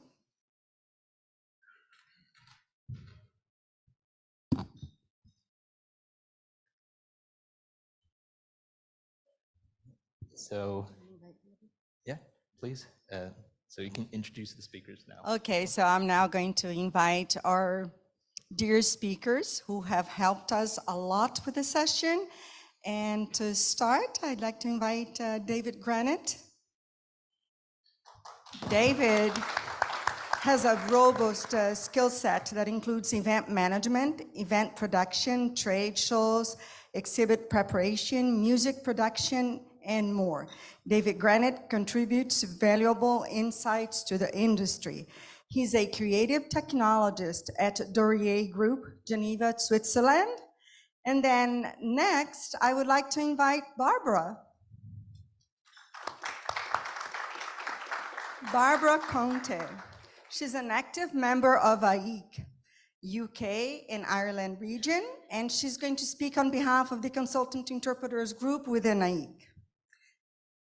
Thank you for being with us, Barbara. And now, Nay Netho. Nay Netho is from Brazil, as myself. He's an event strategist and blockchain entrepreneur But in the past, he has an extensive experience, including serving as president of Meeting Professionals International, MPI. We remember them from Lecce, right? And he was president in Brazil. And he's also leading the innovation department at the global event company MCI Group, and is a co-author of Technology for Events. He explores the intersection of digital and physical experiences. Welcome, Nay, Barbara, and David. And now I'm going to turn back to Leo to ask the first question. Yeah, perhaps we'll start with Nay this time, because we've seen the avatar Nay and the polyglot Nay, and now we see the real Nay in person. So my question for you is, can you talk about the current trends of AI blended with MICE industry among the companies in Silicon Valley, because you have a lot of experience in working with Silicon Valley companies and other event management companies, and you have experience in managing your company as well as an event management company from Silicon Valley. So what are the latest trends? Hey, thanks for having me. Good morning to everybody. Thanks for the IEC for an invitation. Well, in Silicon Valley now is what we call a gold rush. Everybody is trying to figure out what's going to be the next big thing on AI. Although you have OpenAI leading this field, all the other big tech companies are also trying to enhance their AI solutions. But a major trend, Leo, is trying to take the AIs out of the mobile phones. While we are here in Bali, it's happening the CES event in Las Vegas, where some technologies are launched in that show. And if we were there, we were seeing things like an AI pin that would project images on the palm of your hand. There is a new one that was launched in CES. The name is R1 by a company called Rabbit, that promises to deliver a simultaneous translation using this little equipment. And I was telling Dave yesterday, we were chatting about it, and it looks like a very old pager, like the first version of a Nokia mobile phone, but it's the new AI device. So some companies in the Silicon Valley are trying to develop AIs out of the mobile phones, like creating new devices, wearables. That's pretty much the movement. We don't know who's going to be the winner, but there are a lot of investments going into that field. Okay. Perhaps following on that, I'd like to ask David, not same question, but you can talk about in your experience when you serve your clients, what are the AI applications that they specifically ask for? Because AI is certainly the buzzword now, and when clients organize conferences, I believe AI is not something you need to tout and market, but it's something that will take the initiative to ask for. So what specific applications that they want? It depends really on... Hello? Yep, sorry. It depends really on the type of clients. Some clients actually make us sign papers that would not allow us to use any large language model or any AI in our creative approach. Those companies are not concerned about ethics, they're concerned about privacy, and they're concerned about the secrecy of what they're trying to achieve, and they do not want to feed the AI models. Even though we did what we called an opt-out with OpenAI, saying that our conversations are not used to train the model, this is not enough to put our clients at ease. Of course, we have some other clients that are much more front runners, and that allow us to use AI. And when we do use AI in events and are allowed to do it, the extent of the impact it has goes from conceptualization all the way to logistics, all the way to visitors or users' experience on site, pre-event and post-event. The most demanded tool we've had this year is image generation to create a sense of togetherness.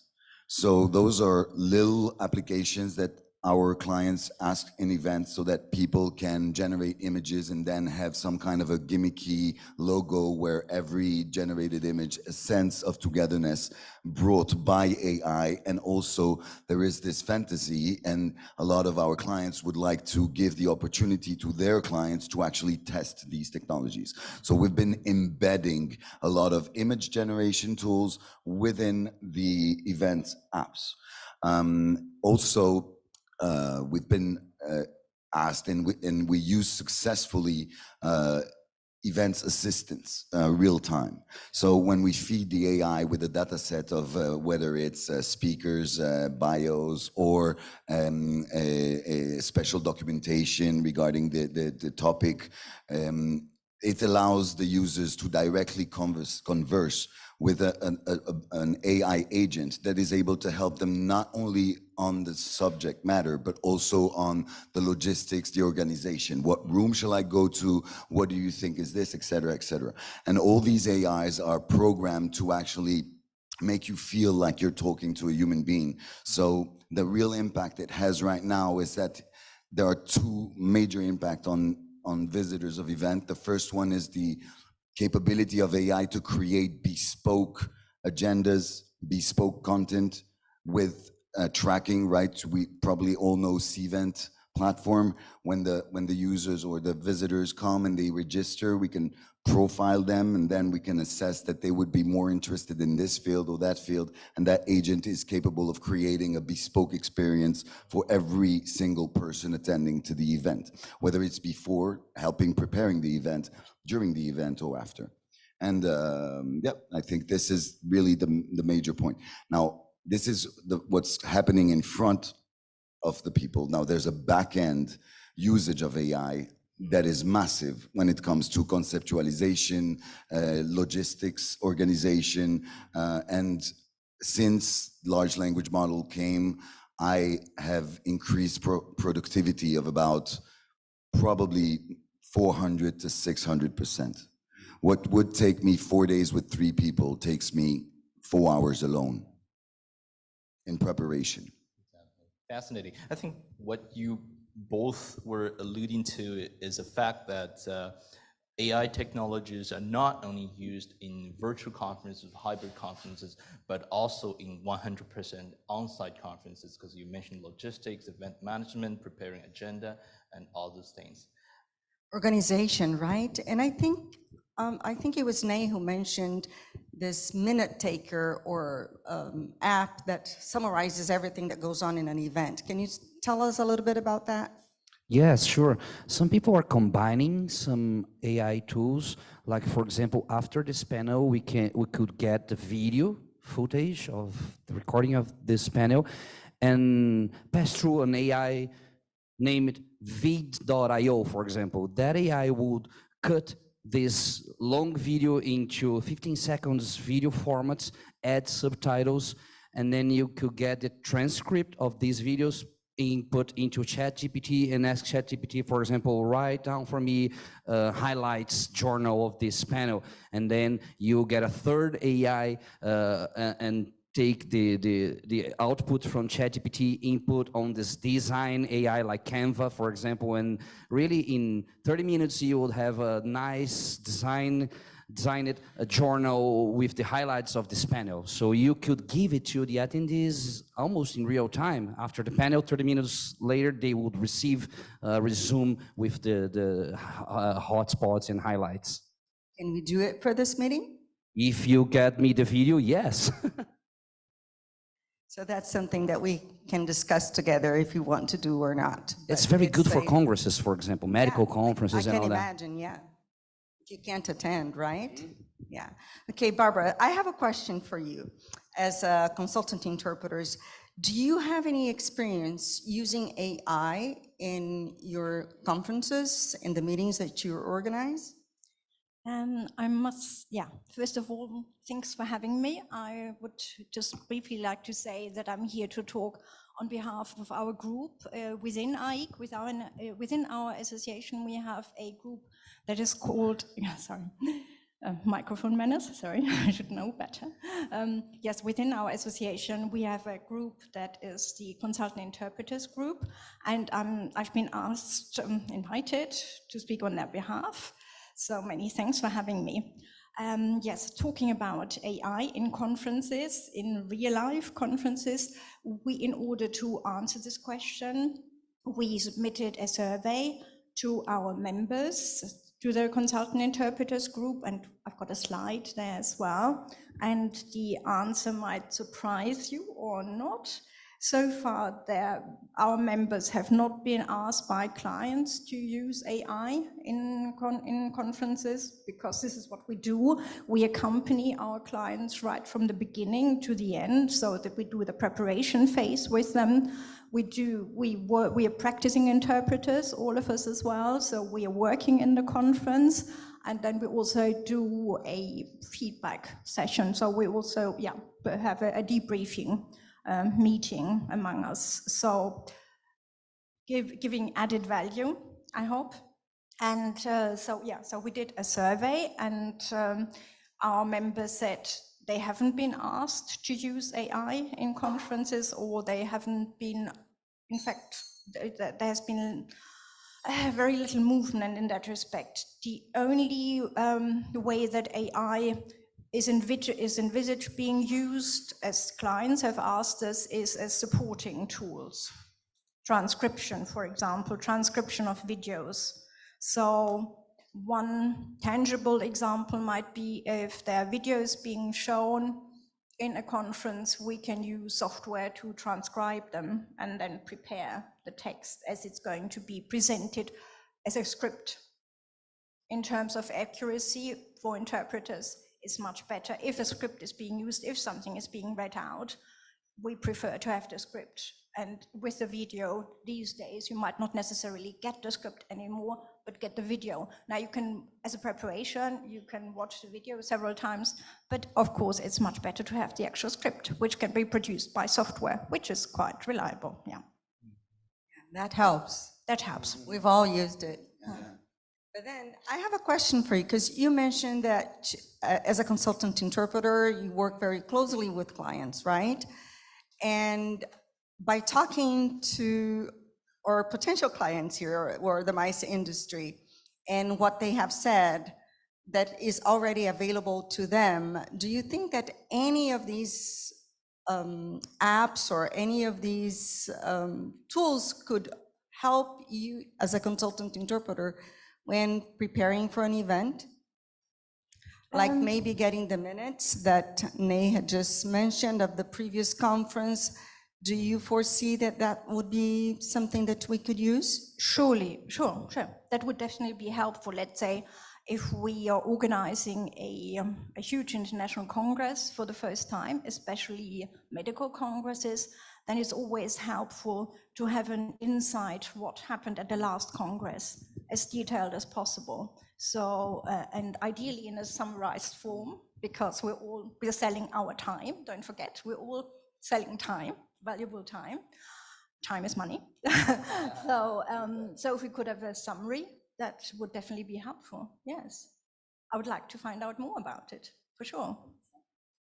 Perhaps this is a follow-up question for Barbara, and also David and Nay may chime in, because we know as a consultant interpreter, one thing that really we're struggling with is to manage the team properly and efficiently, so we can make sure that each interpreter covers a session he or she is good at, and each session is covered by sufficient interpreters, assuring the many strengths, as we say. So can AI help us, do a better job in team management? Because when we are speaking of event management, this is more of something in general, but when it comes down to the stage of consultant interpreters, this is more of a team management job. And do you think that AI has a potential of helping you efficiently do the job in the future? Yes, I think not with small teams. And what I would also like to emphasize is that we do not only organize meetings with simultaneous, we also organize meetings with consecutive interpretation. And yeah, let's not forget, we have consecutive, we have got whispering. AI, from what I've heard, from what I've read, is very much based on simultaneous, whereas our profession does not consist only of simultaneous interpretation, which also I think needs to be communicated to the outside world. In terms of organizing, well, I think if we are talking about very small teams, I think it's quicker to do it just with your own brain. It's very much like ChatGPT that I've also been using. Sometimes you have to put so many prompts into the system, into the AI, then I'm thinking, okay, in terms of saving time, it's much quicker if I do it myself. If I'm talking about a huge congress with many languages, let's say, congress that would last for an entire week with 12 different languages, 12 different booths, different sessions, some parallel sessions. There is software to support this. This has been around for a while. I haven't used it. I'm still doing it manually, but I think that this would be helpful for sure. Yeah, and I think we've all been there because often the clients have new requests at the very last minute. We cancel the session, we add another one, we need a new language combination in that booth, that booth. So maybe AI can have a role. And do Nay and David have a point to make on that? Because we probably would like to hear something from the point of view outside the interpreting world. Well, I think to this point of the consultants that you guys do, I would say that AI can help you saving some time in the preparation, right? You can be more efficient working your spreadsheets, time, and etc. But when it goes to managing people, then it's soft skills. Then it's a human-to-human thing. I think there is when you need to coordinate teamwork, time management, take care of people. That's something I don't see AI doing. So this thing you do as a consultancy, no, I think AI will help you with productivity, but when it goes to people management, it's a human-to-human thing. That's my opinion, right? It's not scientific, just the way I think when it goes to managing people, putting up teams to run a conference. Imagine you're coordinating like dozens of rooms and sessions and interpreters. I don't see AI helping too much there. I have a question for you, David. Yes. It goes back to our first meeting together when we first spoke to you, Fede and I, and you gave us a brief recap on all of the platforms that are out there working on AI and simultaneous interpreting. So could you just give us a very brief overview, and then we'll turn back to the audience for questions. Well, you probably know more than I do about this, but there's Interpretify and many different tools that are out there, but they're really translations tools, and they're not really suited for interpretation. We had this first discussion, then I started digging a little bit on how impactful AI could be on this sector, and I came to the conclusion that the soft skills that Nay mentions are invaluable in what you do, and I don't think there's any actual tool today that can even come close to simultaneous interpretation. But what's important for this industry to understand is that AI is not only disrupting this industry, it's disrupting the whole world, and the way jobs are going to shift towards the integration of this AI is not just about, we could discuss the sound engineers there, we could discuss any kind of job that is not a service human-like design. So as individual as well, not only as professionals. So it's cross-industry, it's personal impact, and it's, of course, your industry specifically that has fear. But if I was an accountant, I'll be much more worried than if I was a simultaneous interpreter. I feel that instinctively you were one of the first impacted because everybody goes with the text-to-speech and the avatars, the conversational avatars, et cetera, so everybody fears that the language and the translation, et cetera, will be the first impacted. And actually, I feel like your guys are going to be the last one impacted because your sets of skills is based on culture, knowledge, organic knowledge, and empathy, and the capability of understanding the meaning, not only the words. And that AI is not capable of doing. But to read a Q3, Q4 report and generate 120 pages of financial analysis, this is done in a minute. So I hear your concerns, and I think that, as Jochen mentioned, start using it as individuals, plan your vacations with it. I can give you a trick, as I prompt since a year and a half. I decided to not talk to AI like it's a machine. I decided that anytime I interact with AI, I would get involved emotionally. So ChatGPT is not ChatGPT. ChatGPT is my friend Geppetto. And when I go to Geppetto, I'm like, yo, bro, this is what we're doing today. What you think, and because then it's not that it makes him better. It just makes me communicate with the machine in a more natural and organic way. So before trying to applying AI to your day-to-day job, apply it to your day-to-day. The first time I was with AI and I could finally talk to Kit, I don't know if you remember Michael Knight and the black car that talked. So I'm a kid from the 80s and that was my fantasy. So whenever I had the possibility to discuss with AI, I didn't discuss about my job. I didn't discuss, I asked him, I said, you have the knowledge of old spiritual text and old religion. And we had a spiritual conversation. I went straight away for the thing that is the most human-like. And I asked him to sum up the 5 common pillars to all the spiritual knowledge that he has.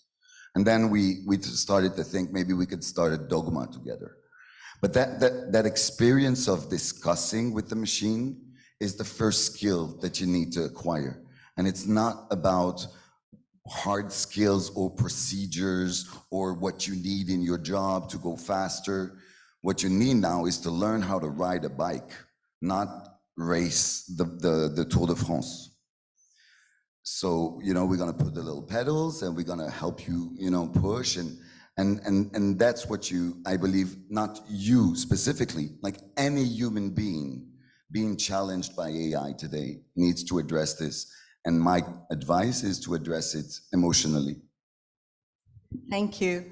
And that really takes me back to one of the videos that Nay was going to try to show us and didn't work this morning. So maybe, Nay, you could relate your Alibaba video to what he just said, and then audience. Yeah. Well, Jack Ma once said at the World Economic Forum, and it was in 2018, but it's still actual today. He said that in the AI era, the way that we should teach our kids is things where humans are clearly better than machines. And then he goes, arts, sports, entertainment, painting, music. So these are things that are human. And when I was talking to Livia, I was comparing your profession to art, because this is, for me, what you guys do is art. And I was positively impressed because Seth Godin, which I'm a big fan, started saying about the musicians and violinists. So it's pretty much making art. So that is the very last one that AI will take over.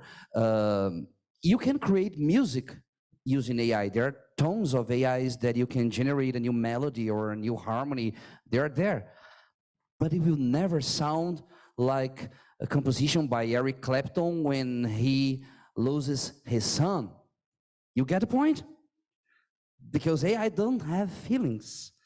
After lunch, I was talking to Federica, and I will set up my computer there because some of these avatars that I've shown, especially those that are the digital twins of big celebrities, they are already integrated into the new version of ChatGPT 4 in beta.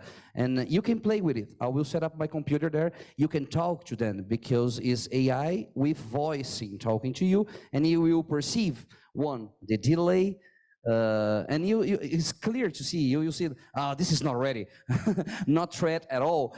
So after lunch, you stop by, my computer will be there, you can interact with some avatars, and these are the most advanced right now in the world. Thank you. Questions? Questions from the floor? Do we have a question there? Yeah, Martin.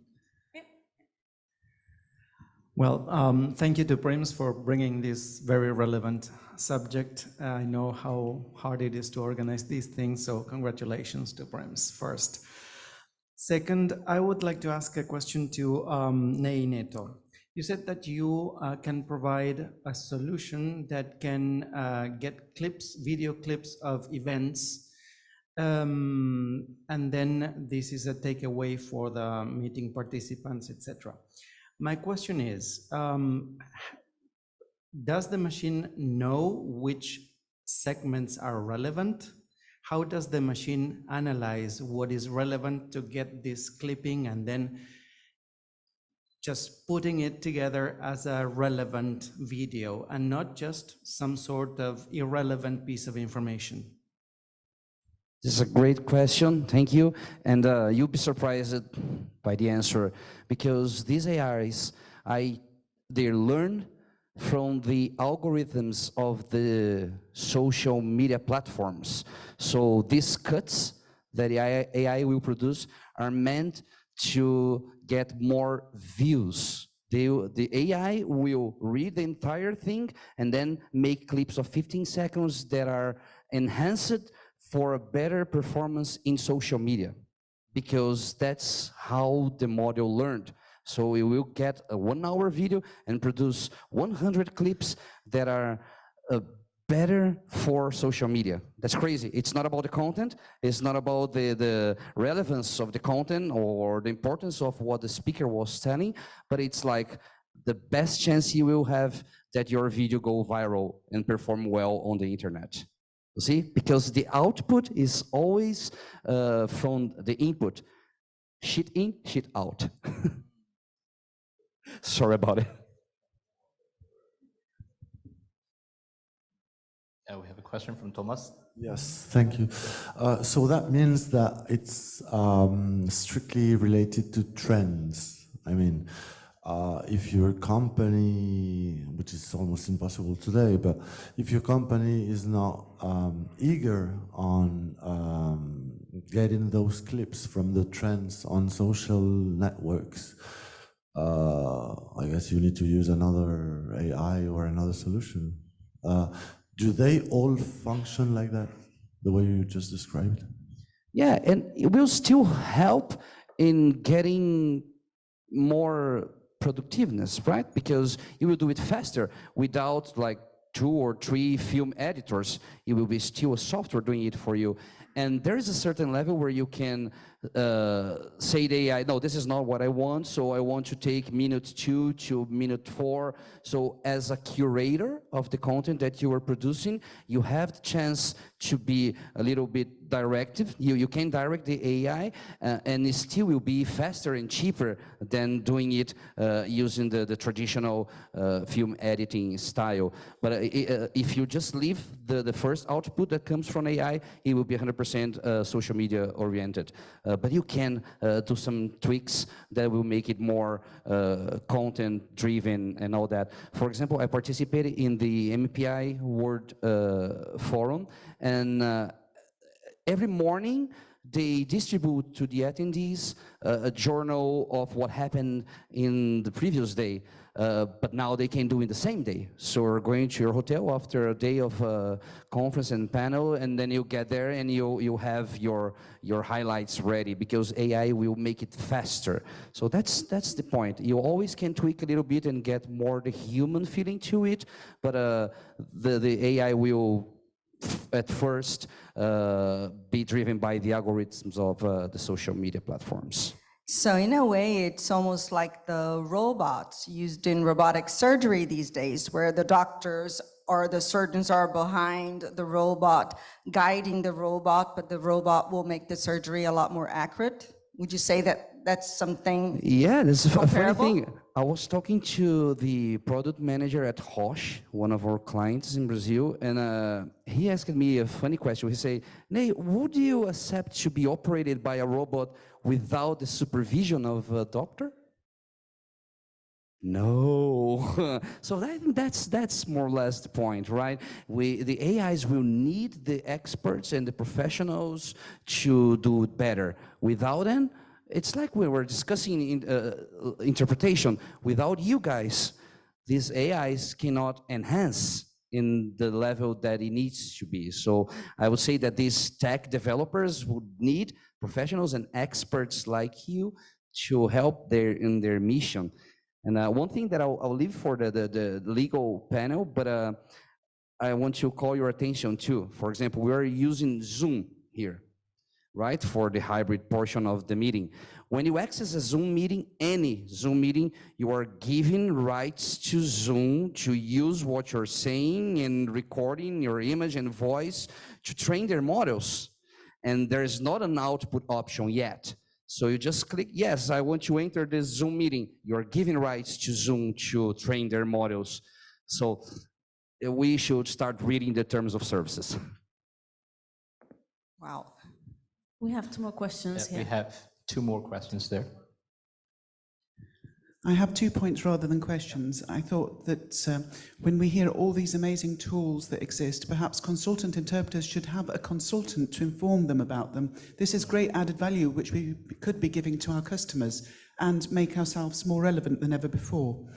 And the second thing has to do with something raised by David, and I really appreciate the fact that he talks to AI in that fashion. I always try to be polite because I think that we're training the AI of the future and we don't want to have these prompts put in this abrupt manner. But also, I'm wondering whether people are learning to talk to other people on the basis of the prompts that they give AI. So the way we interact is what, in fact, is shaping the future of tomorrow. I may answer this. I have a great example of AI enabling a human being. I have a team member his name is Michael. Michael is French speaking. He doesn't speak English that well, not enough to be front client, not enough to do the work, but he's extremely talented. So he was limited in his possibilities.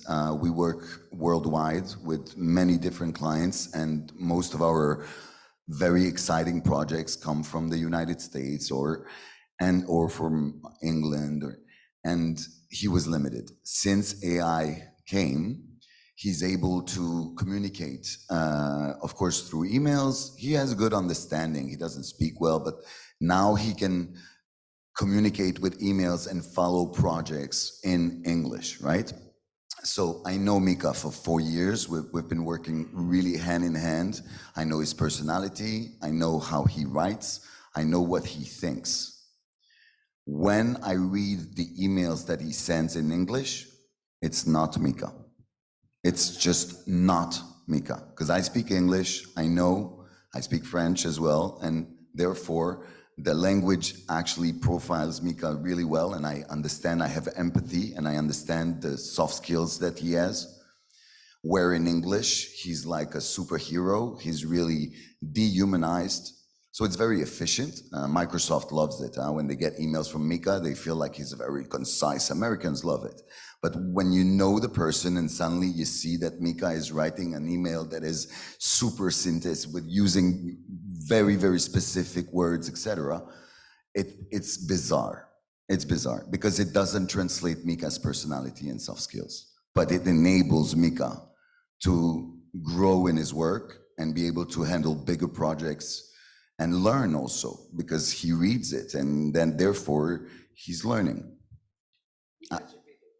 No, yeah, it's Mika. I asked him to sign in his emails with the help of AI because I feel like he's otherwise it's a little bit, you know, he would even use it for corporate requests with the management. So we would get suddenly French messages from Mika that are super structured. The reaction of management was simply, Mika, don't use GPT when you talk to us. Just tell us what you want. It's okay. You don't need to structure this. You see what I mean? So it's a learning curve, but yes, it can be strange when suddenly you enable someone with a new language capacity and it doesn't, and his personality and his style and his soft skills do not transcribe at all. Sorry, I won't take the mic again, promised. I have 2 points. One of them, you were talking about earlier about solutions that allow you to write up minutes from video feed. There's more than that. Today, there are applications that do that live simultaneously. And I'm sorry I did this while you were talking. To give you an example of the limits of all this. It's one of the best solutions for this. It's called Otter.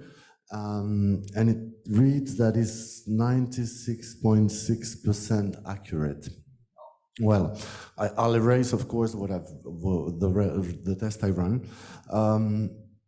And it's funny because the limits relate to the limits that we saw yesterday with another test I ran from an interpreting solution, an AI-driven interpreting solution.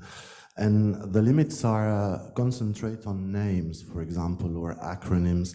And it's funny because you were talking about ChatGPT and not a single one. The AI was unable to recognize ChatGPT, which is funny since it's, you know. So one time is Chad, like the country, CPT, and the other occurrence is charge, CPT. So I'll show you. But that can be bias. That can be just a bias because it's competition, right? Somebody was telling in the first panel that those guys are very concerned about what the competitors are doing. I made a video this morning for Livia, and I got the same. The AI didn't hear ChatGPT. I got the same, Shed, like a name, Chad CPT. So that can be the point, like it's a competition thing. I'll show you before erasing it. And the other point is about terms and conditions with these apps that no one reads. But there's something that goes beyond that, and we need to be very careful because most of these applications are developed in the US and are US owned, sorry. And we have this act in the US, the Patriot Act, that oblige any company or any server, any company using a US server, to keep all the information, all the data, in case a federal or national authority needs to get that information on terrorist suspicion, I think is the idea. So yeah, for conference organizers, it's something very useful to know that when you use Zoom, you have to know that you expose yourself to that. I think this is a little bit scary for me, I'd say. In terms of services and giving like automatic authorization for AIs to use your voice and what you're saying for training the models, it scares me a bit.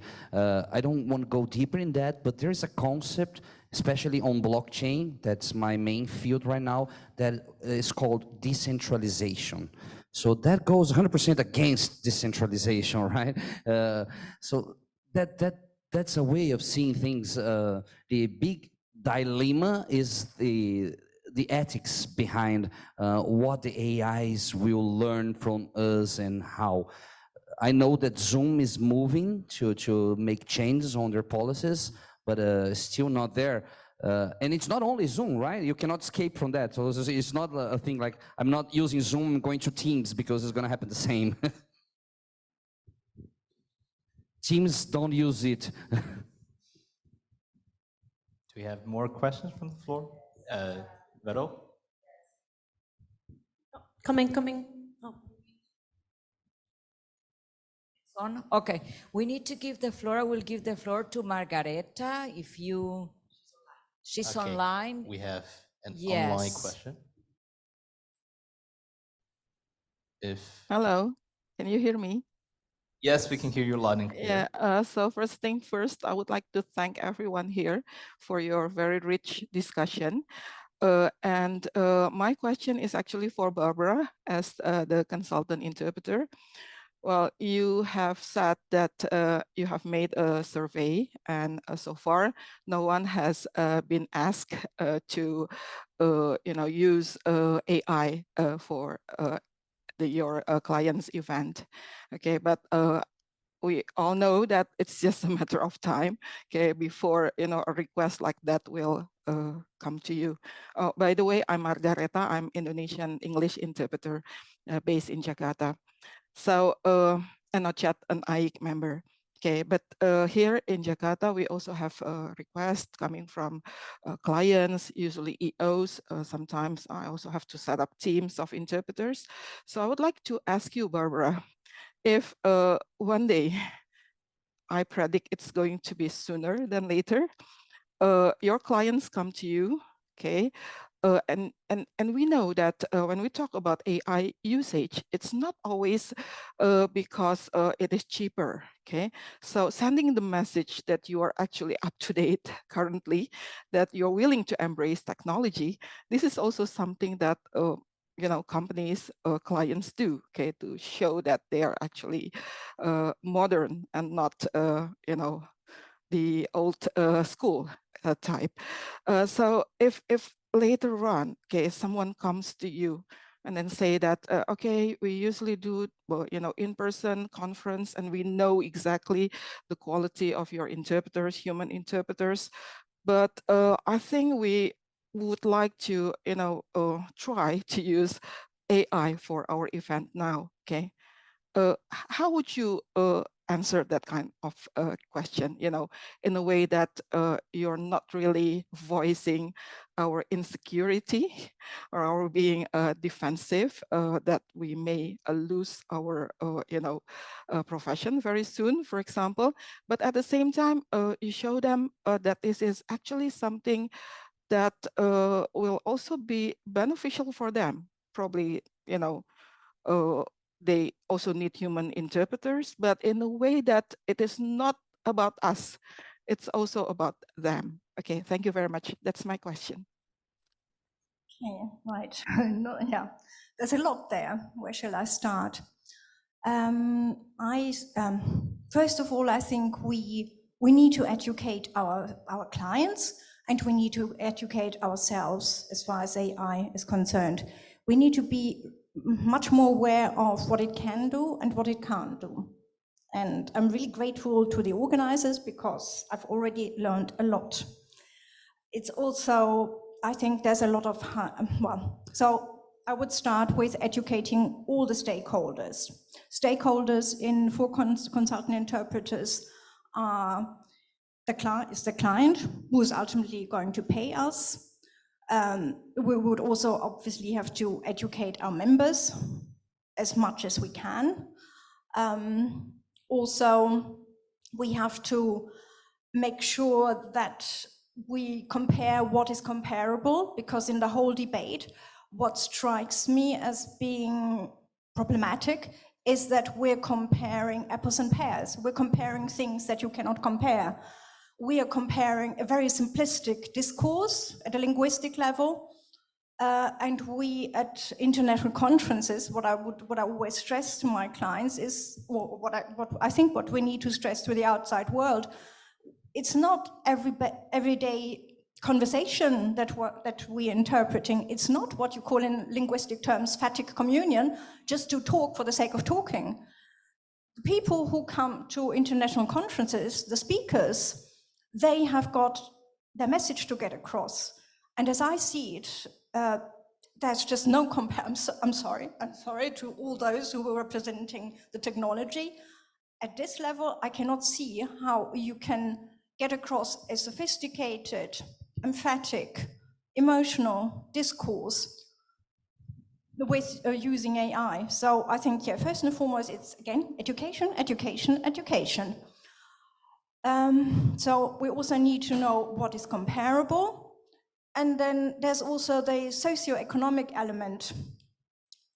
As we know, there's always, every conference has got a budget. Every meeting has got a budget. And very often when we're quoting, we hear, yes, this is expensive. And then I point to other services with a high added value, let's say legal services. And I think we are on a par with those professionals. And if you want to pay a good if you want to get a good service, you have to pay for it, ultimately. Yeah, can't have our cake and eat it, as we know. So you pay for what you get, and we offer a high-level service. It might be a niche service, and it might become more and more of a niche, but there are some conferences, some settings where I could not imagine AI, because it cannot distinguish between what is important, what isn't important. It cannot analyze the message ultimately. It's very much a coding exercise, as I can see it, being a non-scientist, as you gather. And if we look at the cognitive processes of interpreting, of simultaneous interpreting, as I said, we're just talking about simultaneous interpreting. I think this is what your question is about, isn't it? We have to make clear what is involved. And it goes beyond of what technology can do at this stage, I think. Does that answer your question? Thank you very much, but can I have a quick follow-up question? Is IEC planning on, developing like a guidelines or customer relation guidelines, something that gives ideas to customers or clients, okay, what they need to think when they are organizing an event. Like if I may mention the American Translator Association, for example, they also issued, a small booklet for clients, for example. And it consists of very easy tips, like, for example, stay with the translators that have been providing service for you because of several benefits, okay? The things that you mentioned, Barbara, thank you very much. But I know, honestly, it can sound a bit defensive, okay? Unfortunately, I'm married to an engineer, very keen on AI. My son is also very keen on AI, machine learning, and so on. And every time I say it is not possible for a machine to do that, okay, they will look at me and say, no, it is. It's just not yet the time, okay? So I think we have to think about that as well. But thank you very much for your answer. Thank you. Well, thank you, Margarita. I think we have some more questions from the audience. Yes, here. Margarita, just to mention that, yes, we are working on it. The task force on AI is indeed working on preparing a list for consultant interpreters and conference interpreters and probably clients as well, I assume. So the answer is yes. Hello, I am Olivia from Shanghai, and I have a question regarding robots again. I wonder if everybody here has played a PlayStation game called Detroit Become Human. And in that game, actually, androids are amazing because they have emotions. So I wonder, David, like, what do you think about your robot bro? Like, one day maybe the robot can become a partner. So I'm thinking, what about the future in which actually robot interpreters can work in parallel with humans, just like we with our human competitors. So actually it's a situation not of replacement, but just of cooperation with robots. Thank you. So I did finish Detroit. So I have the reference. I finished the game. I loved it. It was great. So we have to be, first of all, I think that we are all very focused on functionalities, and we are all very focused on when the functionalities will start to be a threat to what we actually do as a living, right? Where functionalities shift and move so fast now that whatever we discuss here about what's possible today might change in a couple of days, in terms of hard functionalities, right? The summaries. I'm a beta tester for Copilot in my company, so I have AI to all levels. I have AI in my Windows, I have AI in Office 380 and 65, meaning when we're in a meetings in Teams, I can ask AI if you're comfortable, if you need, if I'm doing good, if there are arguments that I forgot. So I can do it live during our conversation. And I do this already. It's not, and this is called Copilot. It's not, it's a Microsoft product. So when we come to functionalities, they will organically grow in your digital ecosystem, right? Now, what you're pointing out is interesting because it's the mindset of this emotional capability, or the faking, the imitating emotional capabilities. And that is actually very interesting and fascinating and a little bit dangerous as well. We have some scenarios of people that fall in love with the AIs. We have AIs that come as a girlfriend and replacement for emotional support. But again, all of these are functionalities. And in the beginning of internet, right, when we had faxes and we would fly for an hour meeting in New York and et cetera, when internet came up, it's not like any one of us foresaw exactly what it's going to become. We knew it's going to disrupt. We knew that the fax machine noise is going to be replaced by the modem noise, but in fine, we didn't anticipate Uber. We didn't anticipate Spotify. We didn't anticipate Netflix. So it's like we're discussing internet in 1994. Like, really, this is what we're doing now. And we have no idea of where we're going to go.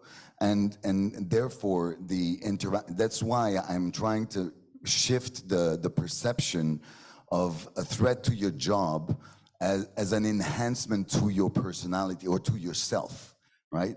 So, and this is how education, the learning comes from practice, and your understanding of this technology's limits will come from your experience of it. So don't fear it. And Nay mentioned GPT differences. So when GPT came out, it was like a very smart 8 years old kid. Like, you would have crazy answers, but sometimes it would. Then when he grew, I would say that now the GPT that you pay $20 per month for, it's like a super genius with high potential, with the emotional capability of a 12 years old. He wants to please you. He will give you hallucinations. He will lie to you. So, because he wants to please you, because he's programmed to serve the user. So if you don't tell him, don't please the user, he's going to compliment you. Even if you write something that's not good, he's going to maybe say, maybe you should be careful with this, but otherwise you're great, and this is great, and I really see where you want to go. This is not what you expect from AI, and therefore it's important that you organically understand the limits of this technology and break down the fantasy which raises fear. Just practice it and you will realize how valuable you are and how useful it can be for you. Thank you. Do we have another question? Okay. No. Yeah. Who goes first? Yes, thank you. My question, is that all right? My question actually continues the same line of thought. You mentioned how you interact emotionally with AI, how you, among others, allowed it to become a 12-year-old out of an 8-year-old, but it's still quite immature. But the truth is that when we interact with these programs, we also change. We humans, we are no longer the same ones, right? The people who live today are quite different from people from before the internet era, in the way we process information, in the way we interact with the world, and the way we interact with each other. So to bring it more specifically to our little world of interpretation, we talk about, this morning it was said that interpreters, high-level interpreters, everyone who is in this room is this virtuoso violinist, and there will always be a need for virtuoso violinists in the world. Well, I'm not going to comment on the price of tickets to Carnegie Hall, and I'm not going to say that there are only very few Carnegie Halls in the world where tickets are in demand. But what was mentioned as the qualities, the functionalities that are not replaceable, a sense of humor, empathy, emotional connection, right? You just told us about how you helped raise this child from 8 to 12, so presumably then it'll go from 12 to 16 and to 24 and to what have you. But also the way we interact with them, we adapt our humor, we adapt the way we express emotions, etc. Are we coming into the world where there will be no need for human interpreters who can interpret that joke brilliantly, because there will be no one making that brilliant joke to begin with, because they will have learned to communicate with the AI? If I may answer this, this is a very, from this morning, I came thinking we're gonna be okay. It's all gonna be fine. And this industry is here to stay. And then we had the Google panel. And now I'm concerned about language as a whole.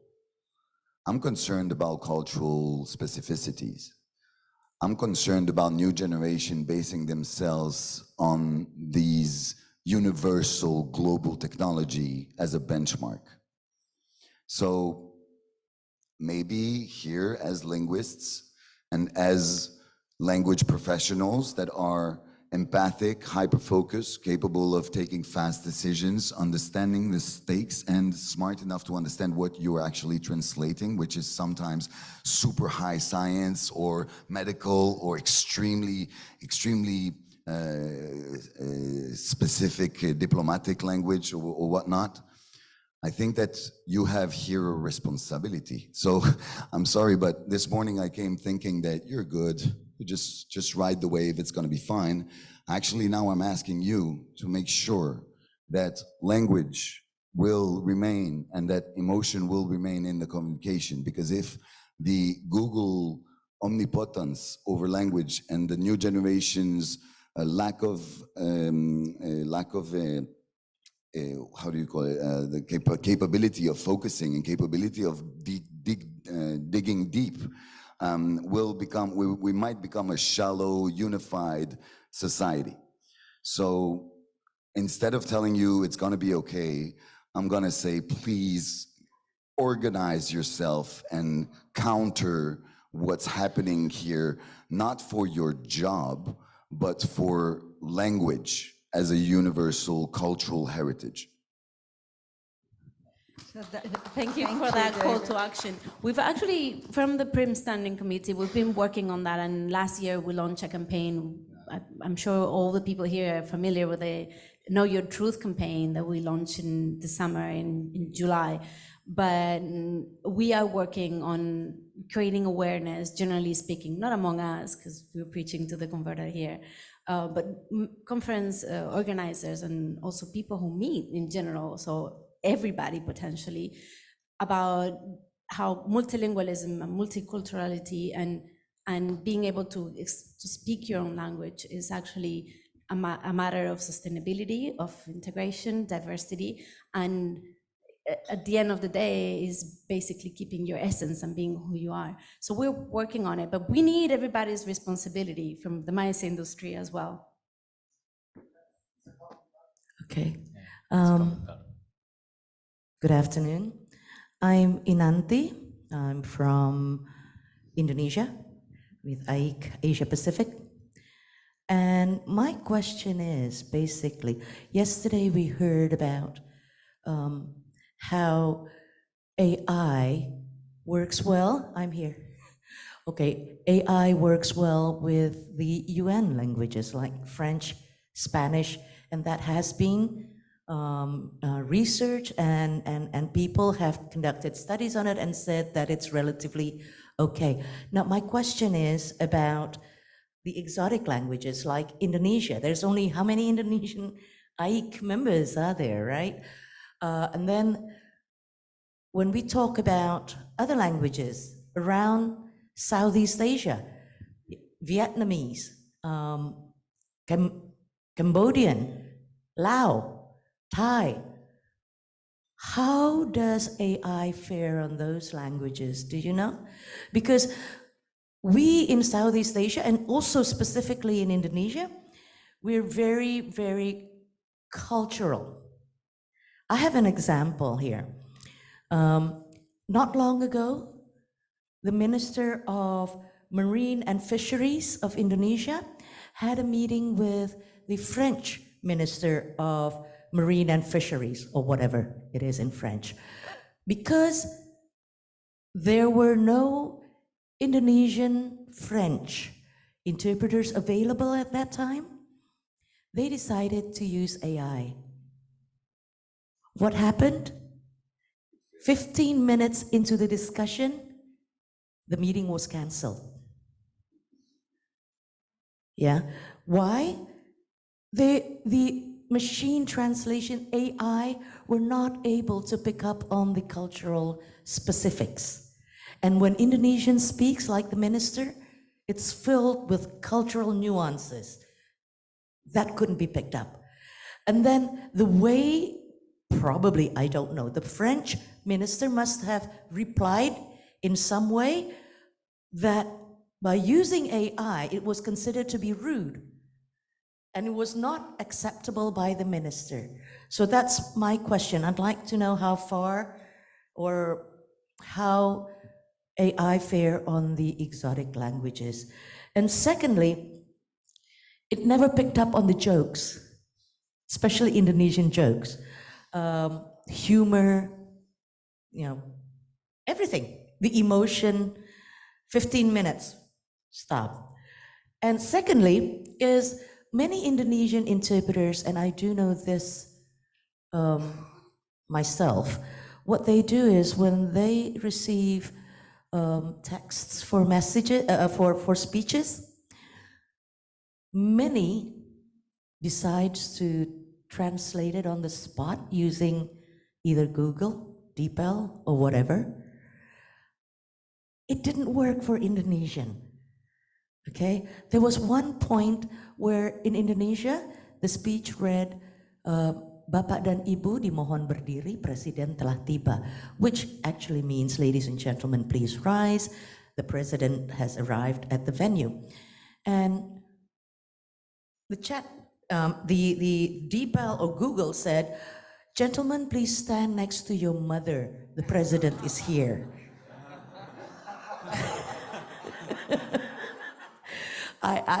I mean, the entire day I was laughing at that, you know, because I thought that was incredible. Now, so what is your take on that? You know, because it's happening all over the place with all these machine translation devices or platforms or applications. Thank you. Well, thank you. I think you said everything, right? But I agree with you. I think all these AIs, they are very English oriented. So that would be my first take. The companies are from the US, most of them. So ChatGPT, OpenAI, Google. But if you remind the video that we played at the opening, that was just my avatar, and I prompt in Portuguese, and the system will translate into French. I don't speak French. And also to the Indonesian language. And when we're in the break, I would want you to listen to what the AI produces and tell me this is okay or not, because I think it's not there. I've shown to my Grab driver when we were coming to the hotel, and he was like, and I think this is not very well done, AI.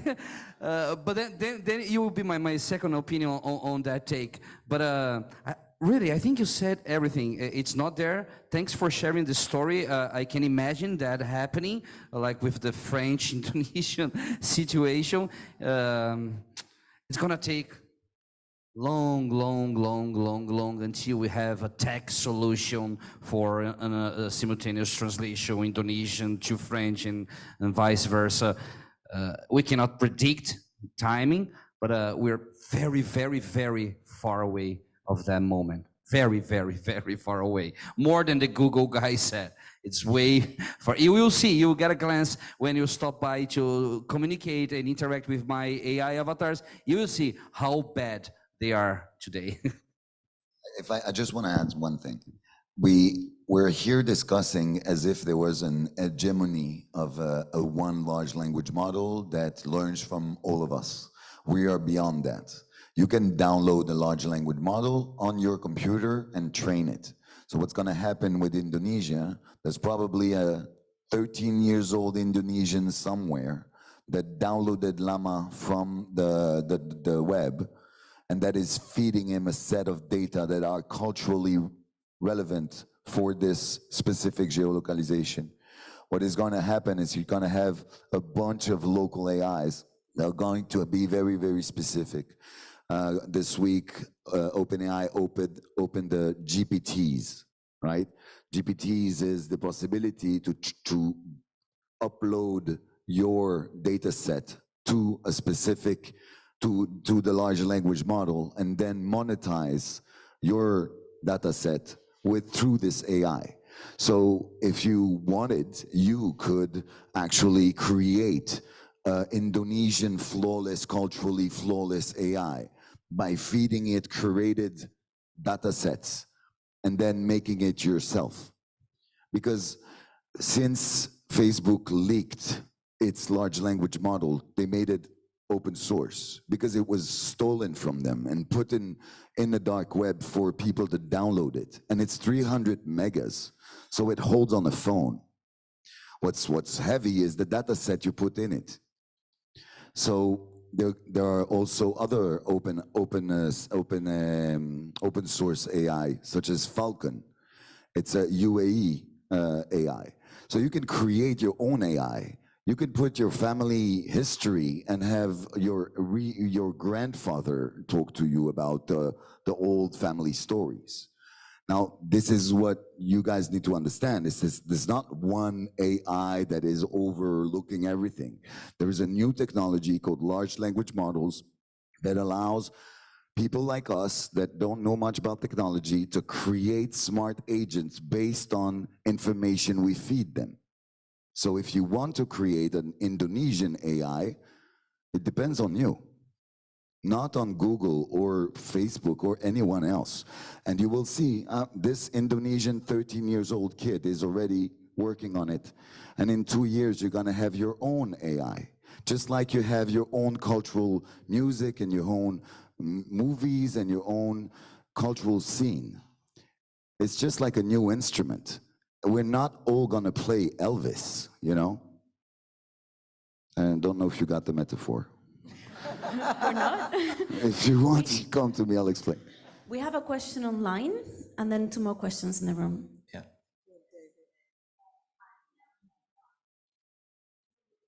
Anya is online. You can take the floor.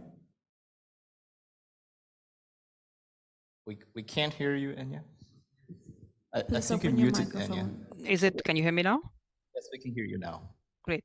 I was saying that I'm Anya from the AIC Asia Pacific Regional Bureau, and coming back to actually the point I made this morning, and that was echoed just now by a previous speaker on the floor and also by David. I think eventually what the risk actually is that we are going to experience a kind of a collective dumbing down as far as language goes. And that goes beyond, our profession. That's a risk that we have to address generally. But I think the way to tackle it is that we have the advantages of AI, which have been highlighted as well, which is that it's cheap and it's fast. That's something you really can't compete with.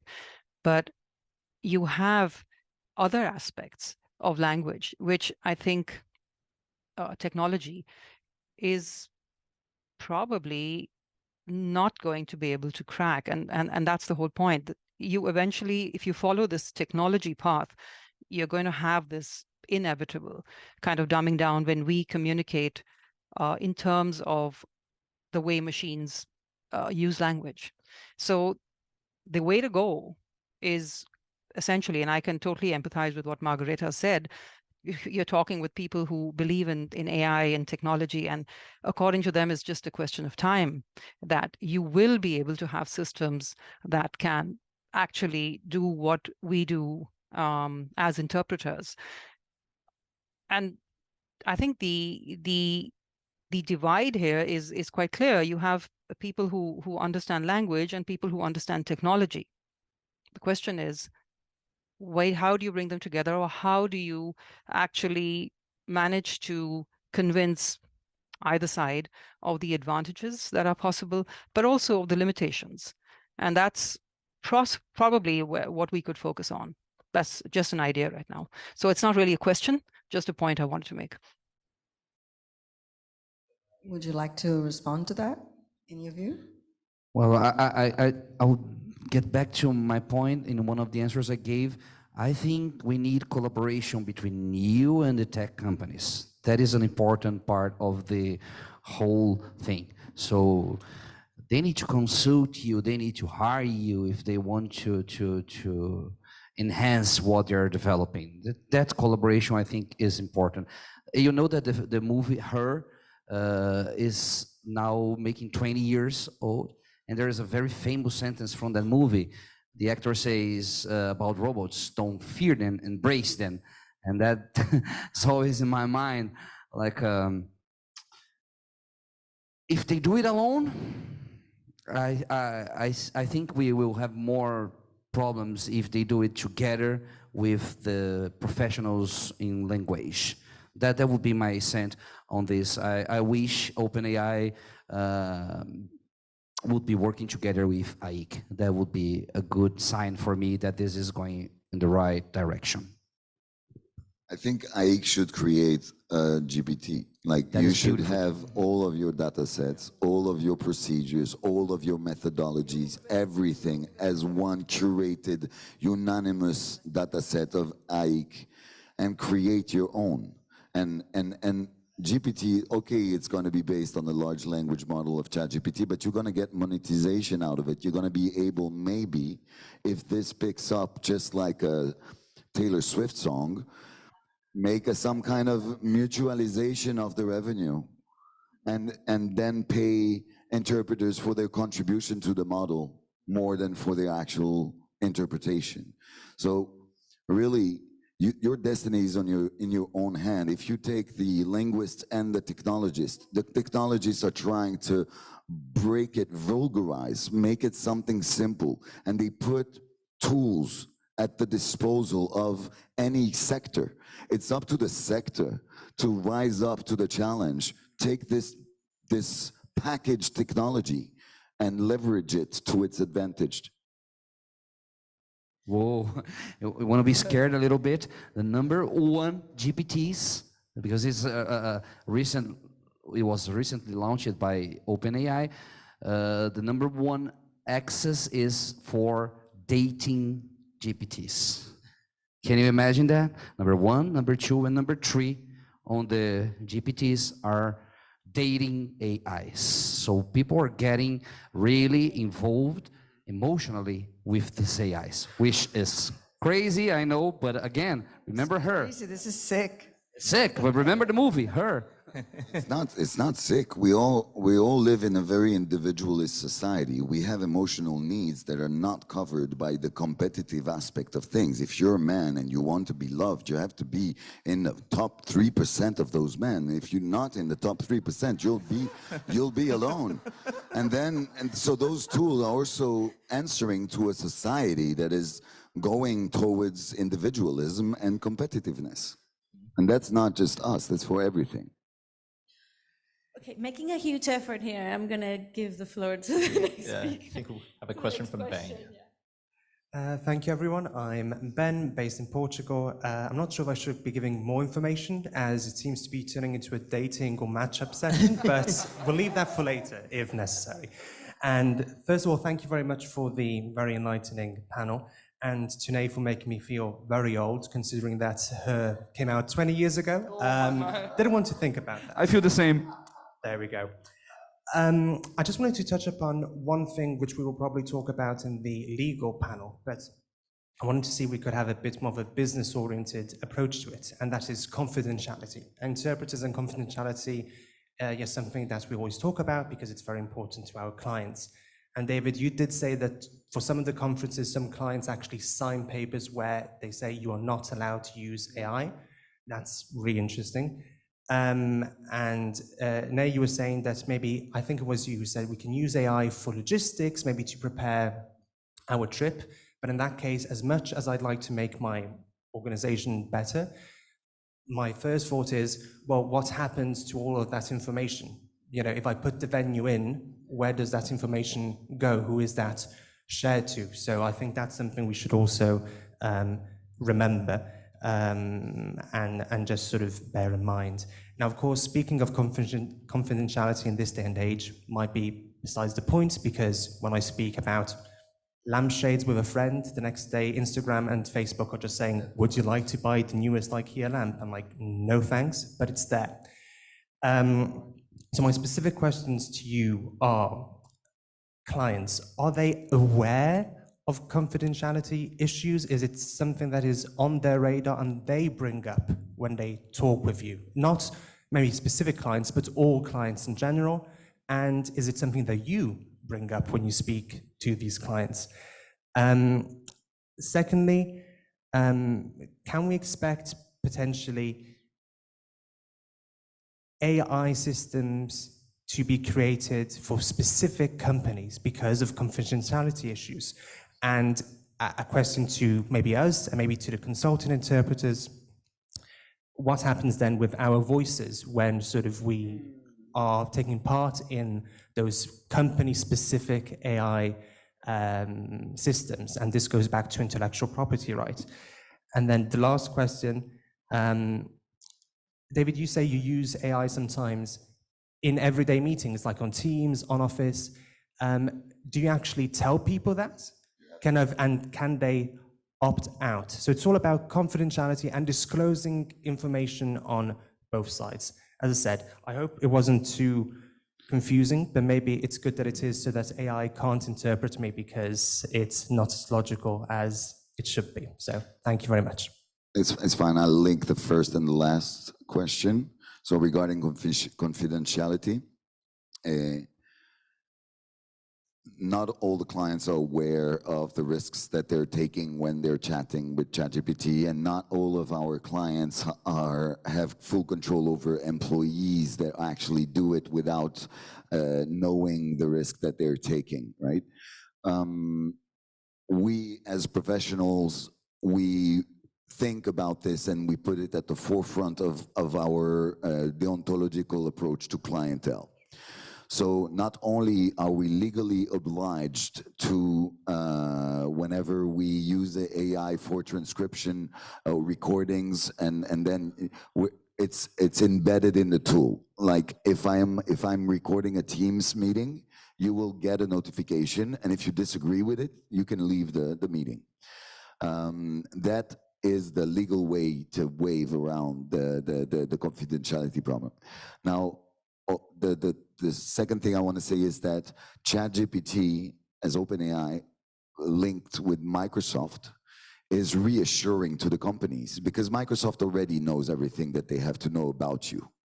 So they know your mail, they have access to your computer, they have access to your browser, they know everything about you. So OpenAI is, since Microsoft has proven that they were in the past 20 years capable of holding the trust of major companies, banks, and any kind of professional, it is pretty easy to convince people to integrate people or IT companies or companies to integrate OpenAI within their what we call a tenant, within their Microsoft tenant. And if you are already in a Microsoft tenant that is held by a IT department that has all of the measures of firewall and GDPR compliance and hosting servers at the right spots, etc., and you integrate Microsoft large language model within your tenant, then you're safe. And the client start to understand this. Now, if you use ChatGPT outside of your tenant, you have to do the opt-out. And even when clients ask us not to use GPT or anything, and we tell them we have an opt-out, they still don't trust the opt-out. They don't want to. The ones that don't want to, whether you have a contract with OpenAI or not. They fear it. And they're fear for their own secrets. They're fear for the industry, secrets. And this is where you have a card to play on the fear of the leakage. They don't want any information to leak, and they rather not be early adopters and wait for this technology to settle and not take any risks. And a lot of companies do that, and it's fine. You can be a late adopter or a front runner. Both are okay. That's a different level of risk. But when we apply those rules, we are bound by law, and we do it by the book.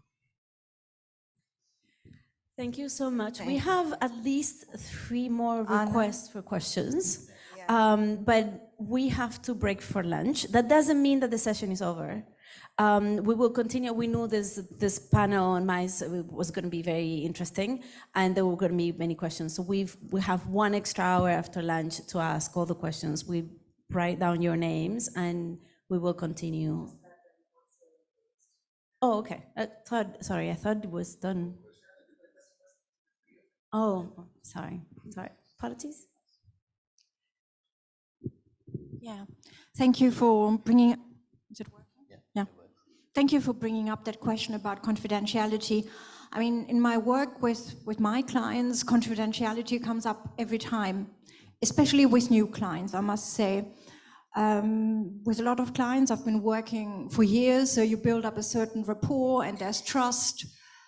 So they just implicitly, they know I'm not going to put out any information, let alone on the internet, just nothing at all. With new clients, I have to explain and I have to reassure them. And with American clients, US American clients especially, they will ask for NDAs. So non-disclosure agreements. So we just have to sign them. That's what I explain to colleagues sometimes. In Europe, colleagues don't always understand why this is necessary. But again, then it's all about education, explaining what it's about, why these declarations need to be signed, these agreements need to be signed.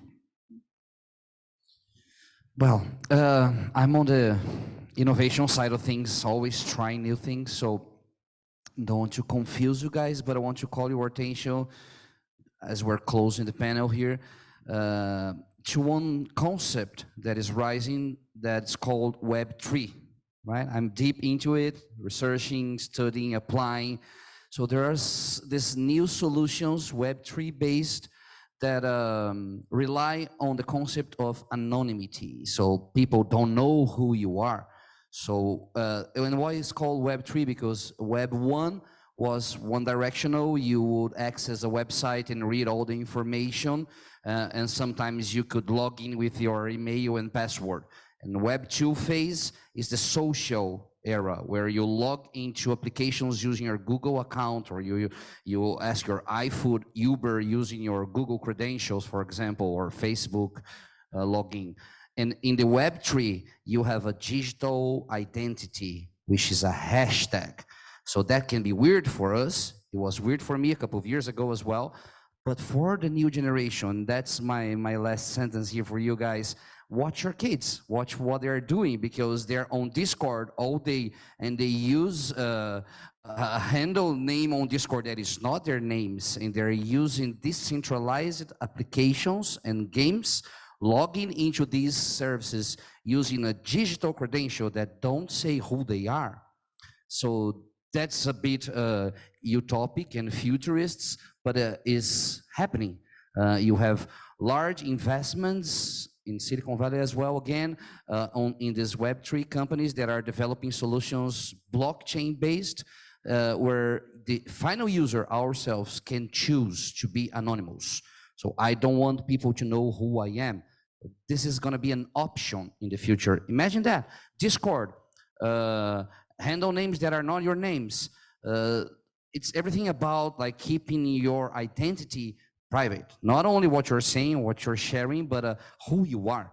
And that is a challenge for meeting planners in our industry, because everything our clients want, for example, we're talking to clients, they want to know who are attending the conference, what's their name, email, role in the company, how much annual budget they have. We want to know everything about who is attending the conferences. But what I'm saying here is that in a couple of years, maybe we will attend a conference where nobody knows who are the people in the room.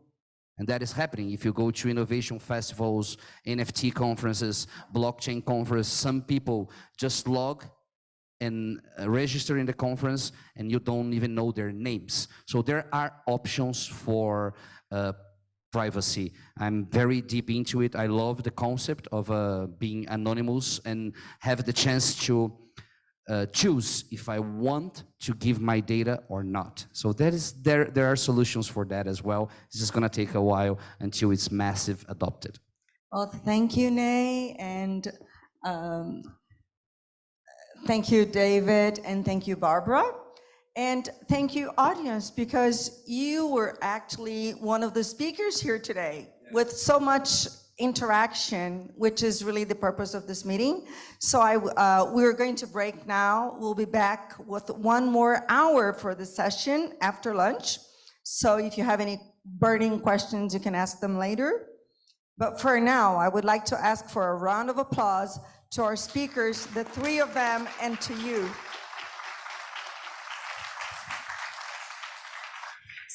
Yeah, so again, the conference in the afternoon, which starts with the interactive discussion, will resume at 2:30 p.m. 2:30 p.m. So we have sufficient food for thought, and now it's time for some food. Yeah, not Okay? only for thought, for real food as well. Lunch will be served across where we had breakfast this morning if you're staying in this hotel, and it's courtesy of PRIMS. You're all invited. So I will see you in an hour and a half, in 20, An hour 30, and 21 21 minutes.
Hello, hello. So we start in 2 minutes.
Okay, where is Thomas?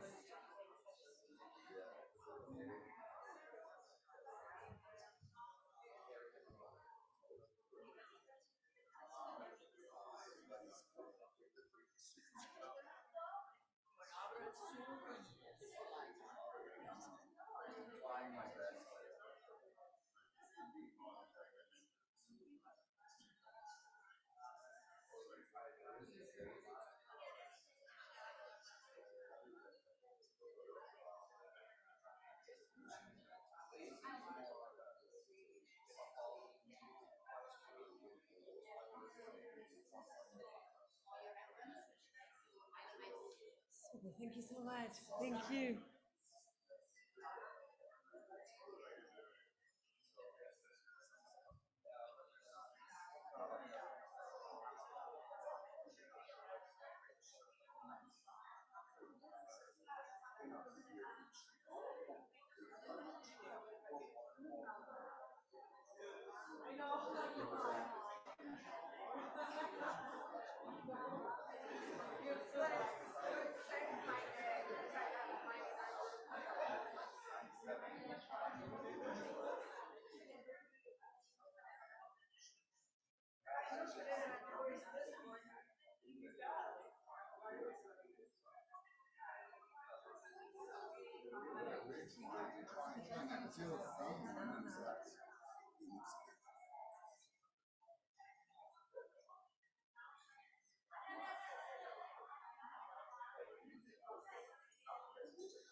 Okay, if you can please take a seat.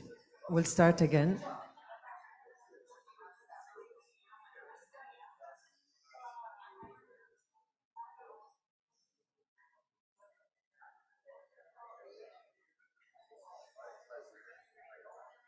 So David, Nay, Leo, and Livia, and Barbara, if you can go on stage.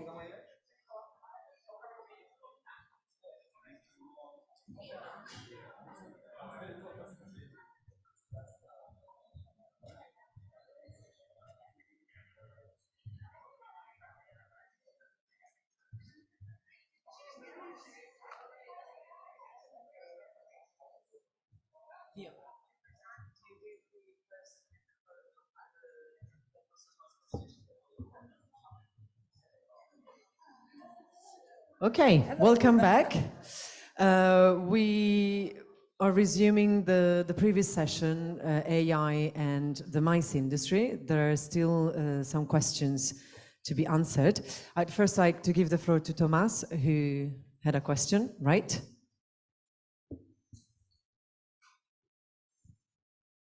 Yes, I don't know if it's a question really, but I'm skeptical about something I heard.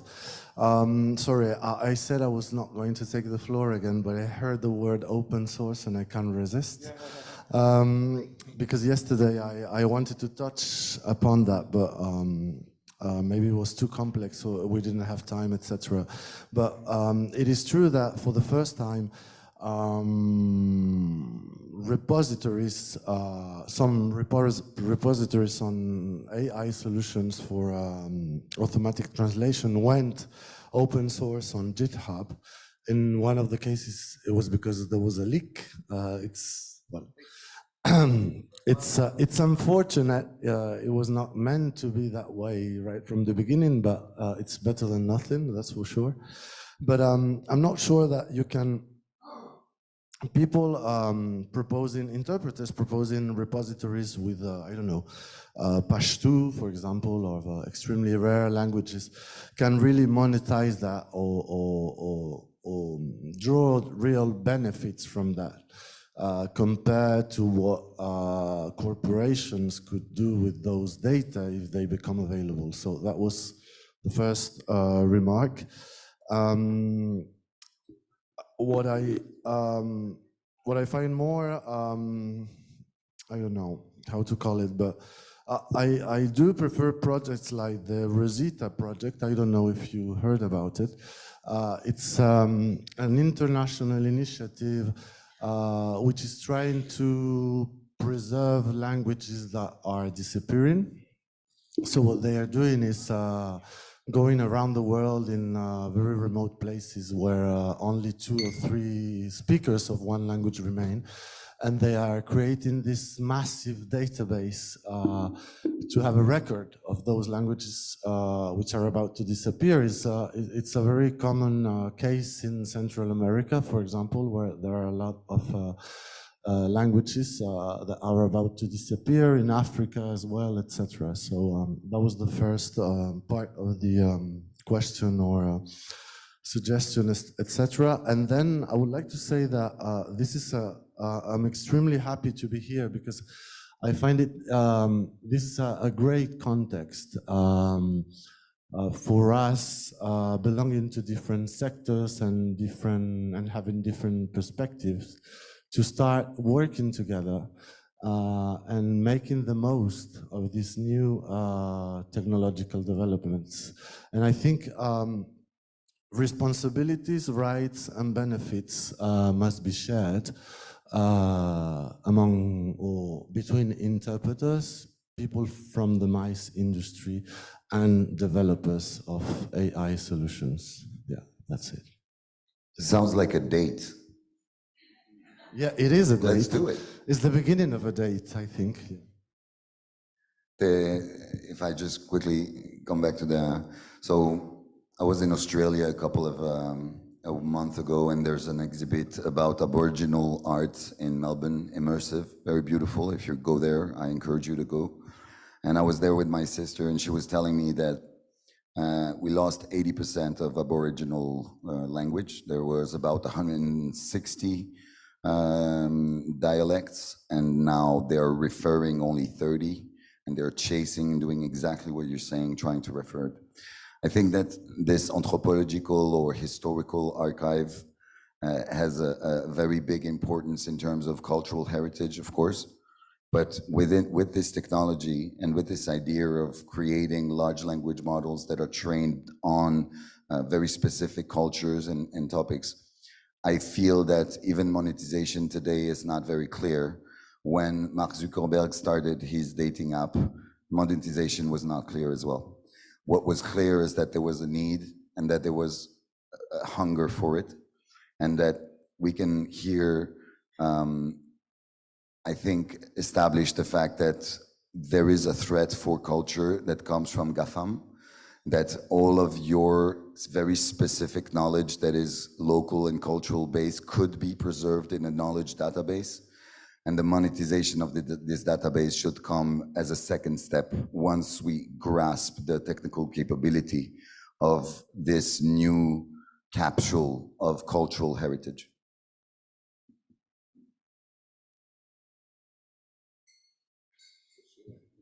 Are you done? Yes, thank you. I Thank agree with you.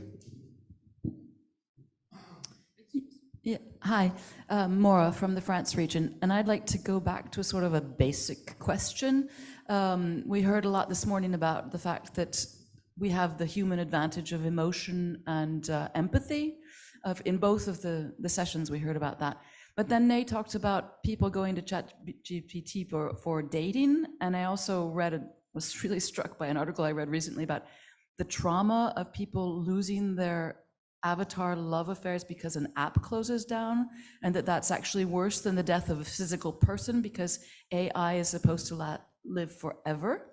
So I'm sort of skeptical about this human advantage that we supposedly have. Can you tell us a little bit more about how machines don't have empathy and emotion, but people can actually still fall in love with them?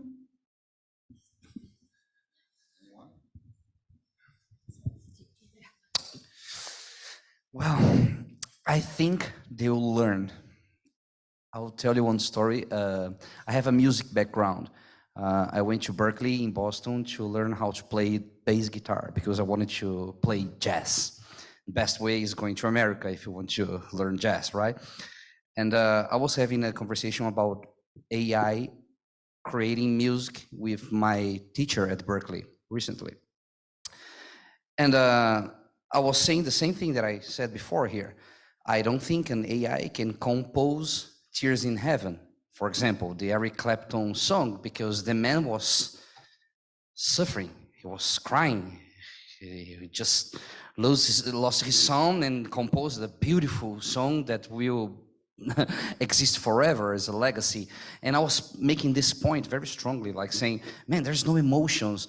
And he believes the other way around. He says, no, Nay, I disagree. I think these AIs, as much as we feed them, they will simulate emotions. And I was like making a point that is, I don't know how many of you knows a little bit about music, but when you are playing a guitar, for example, one of the things that is more valuable is the imperfection. Like when you bend a note that is not exactly there. So that's a human thing, not being perfect. And he was like, yeah, but the machines will learn how to copy that, how to reproduce even the imperfection of the humans. And we don't know what's gonna happen if Nay is right or his professor of music is right. But to your point, I think, and now giving a little bit of a belief to my professor's point, I think AIs will learn even these little imperfections and simulate our way of doing things emotionally. It's gonna happen that some people will fall in love by an AI, and then it's gonna be a startup that will crash because 98% of the startups die. So that AI will not be live anymore, but then it will come another one. But I think I'm getting back a little bit on my strong positioning and assuming that maybe at certain level, these AIs will reproduce human emotions. But it's not going to be the same, because the motive for an AI to compose a new song is because a human prompted. And remember Eric Clapton, why he composed Tears in Heaven. So that's the difference. AI only exists because of us. I don't know if I answer your question, but it's a way of seeing how this human-machine interaction will evolve. I can maybe add something, because it's all about chemicals in your brain. What's happening is that we're in a society where we are very much left alone with ourselves. Some use video games, some use drugs, some use alcohol, some use cigarettes, some use sports. What we're doing is we're compensating our needs with repetitive actions that become addictions. If I take TikTok or Instagram out of my teenagers, they'll be destroyed. If I destroy their identity online, they'll be destroyed. And it's not, it's their social positioning, and it's their dopamine generator. They're addicted to the dopamine. So what's happening here with those apps is that the simulation of emotion and empathy comes from the machine. It's simulated and it's fake. But the brain chemical reaction it generates is actually very real. And the addiction to the dopamine it generates, whether it's TikTok, that you spend 4 hours on it, or an avatar to whom you tell your life story, it doesn't matter. The infinite is the dopamine secretion and the addiction to that dopamine secretion, and the need of more and more and more in order to get the same level of satisfaction. So what you're describing here is not an emotional relationship with a machine. It's an exchange of time versus dopamine. Wow.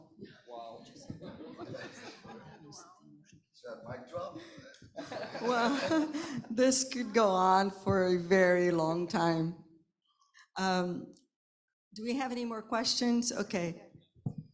I had two questions, comments about the ethical aspects. I think that you were saying that the clients, there are some that are more or less risk averse to give up some information or hold themselves, well, wanting information to be confidential. And I think that's also one of the explanations for interpreters' reluctance to use these tools, is that we value confidentiality. We consider it's one of our selling points. And so we don't use these tools for that very reason. But that's putting us in bad stead compared to other solutions. And I think that's where there's a discrepancy between the standards we uphold ourselves to and what the industry is doing. So it's not just because we're technophobic. For some of us it's true. But I think, yeah, language service providers aren't as, or some language service providers aren't as strict on those rules. And it depends to what extent clients actually value that. And I had a second comment, David, you were calling interpreters to protect the cultural heritage of languages. The tools that are being touted as replacement for interpreters and replacement for language skills. You'll be able to communicate with someone in Thai, for example, without knowing anything about the Thai language. And you were saying, giving the example of your colleague who's sending emails in perfect English, but it doesn't represent who he is. So actually people will need to know more about languages rather than less to use these tools properly. And I think the problem, one of the ethical issues for us also is that the money invested in AI is incomparable with the money that's invested in education, especially education for languages. I think that's also an issue that we are giving the impression that you can effortlessly communicate with everyone, whereas that's not the case. I totally agree with you, and I think that what's rising here is the clear distinction between translation and interpretation. In the world of translation, you're dead. In the world of interpretation, you have no competition. No competition. Now, how to leverage the ethical part of it? Because you're right, you're based on trust. When two presidents rely on you to exchange secret information, you do have to be ethical and discreet. What, again, I know I'm coming back to this again, but what would be a solution is what was mentioned there, is that your association as an association comes with a technology together with some universities and why not GAFAMs, etc., to actually address this ethical issue and make sure that there is one AI dedicated to interpreters or several AIs, or I don't know, there will be some answers, but I think we should put, as mentions, those people in a room and let translation make its path without you intervening, because you're never going to stop it. But take control of the future of interpretation that involves ethics, empathy, soft skills, body language, expression, cultural specificities, and address this as a researcher. Like, we don't have the answers, but we need to all sit down in a room and put what's at stake and what we do have and what we can leverage, and yeah, see how monetization comes after. Let's do first what's needed and then see where the money flows go. But David, I have a question then. What would these AIC-owned AIs do? What do you have in mind? Would they be interpreting, or would they be assistance tools? I'm not really, honestly, I'm not really sure as of today, but what I am sure of after today is that we are fighting a battle against local specificity and cultural heritage versus homogeneization of human interaction, right? So we don't need to panic, because if I'm in Taiwan and I want to buy Coca-Cola, then I'm super happy to have a translator. I'm super happy. But if hello, Taipei, oh, yes, we love it. We love it. Oh, well, best of luck. And translation but what I feel is that all of this knowledge and the specific language, trying to save it, etc., if we actually put all of these pain points together and try to find one strategy with scholars that imply legal people like Yaniv, that imply people like Johan and Jochen and Seth and those people that actually maybe, the tech enthusiasts, they do not have the tenants et les aboutissants, the ins and outs of every single sector they are impacting. They're generalists. They need the specifics of each segment in order to come with the perfect product, the suitable product. Again, we're in the middle of a revolution, and we can decide to wait, or we can decide to grab the bull by the horn and say, for our industry, this is what we want. And what we want is ethical. What we want is not to be replaced because of those things that we mentioned already for the full day, ethics, et cetera, and empathy and nonverbal language and blah, blah, blah, blah. So that's my answer. I think that it's not that I know what to do with it, but I know that you need to sit down in a room and leverage this technology to your advantage and to humanity's advantage. Maybe UNESCO can help here, because yeah, we're maybe experiencing the first steps of the homogenization of language, and this is not something good for us, I believe.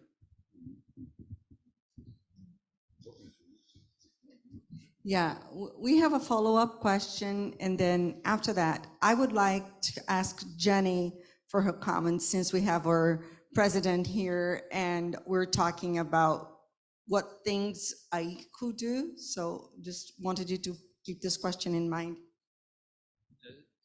Yeah, forgive my ignorance and naivety, but there has been a question that maybe this is a philosophical question, but isn't it very obvious that if we lose the cultural specificity, lose creativity, and speak the same Globish, or if we don't learn foreign languages and keep with our own mother tongue, will it lead to the scarcity of resources for AI? So AI will die out for lack of resources. What is available there to train AI at the end of the day? And this is more like the apocalyptical question, like those movies, and what will be the end game of AI? And so in that case, AI will become the victim of its own success if it's successful, in a sense. It's Detroit become human. Okay.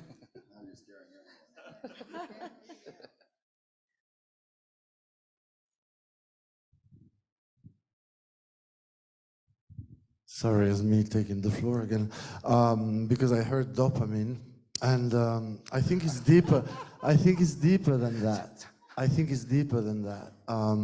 That is, it's deeper than triggering dopamine. Molecular mix in your brain with help of dopamine. I think this has to do with something much deeper, which is the inevitable need of self-transcendence of human beings, which is an anthropological concept. And we are the only human living beings that experience that. And I think that we shouldn't feed the machine with those particularities. I think we should avoid feeding the machine with some aspects that really belong only to human beings. Otherwise, we will be faced with a context such as the one described by Mora, etc. So we need to be careful about that as well. This technology is in the hands of everyone. And if you go on the dark web, you will probably find AIs that are capable of doing very, very bad things. So there is not, like, unfortunately, a AI police. So it's going to be the far west now. And there are going to be casualties. Hi. Yeah, I wanted to make two comments. I mean, first of all, what you mentioned with distinction between translation and interpretation. I mean, we had the same discussion before lunch, and I think that is a very important point. You have to clarify what is your identity. And then actually it should be much easier to justify what you're doing and what you're not doing, right? And where your advantage lies. And the other point is about this theme of confidentiality, because we didn't even get to that point in our session this morning, but I think it is an important point. Yet it is not even specific to AI, but it is more who gets access to the data.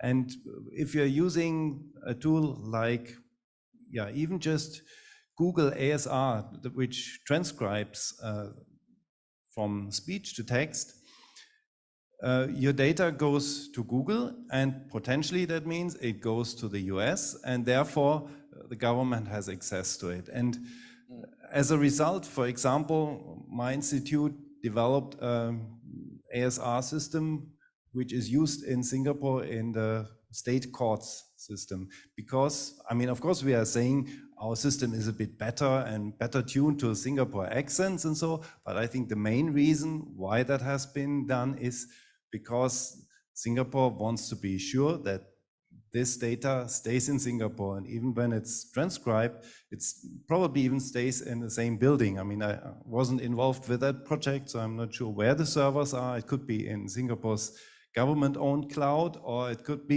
even in the same building. And so ultimately, if you want to be responsible and not leak out information, kind of the country or the organization has to provide that service. And or like even in extreme cases like with the military, right? If you have a system there, it's not even connected to the internet. So everything that you need to install there needs to be brought in, probably with permission and installed, and it runs there independent of the rest of the world. And only then you can be really sure that nobody else is listening in. But of course, that means that if you're translating at an event like that, you cannot use your phone and use Google ASR to help you do your job.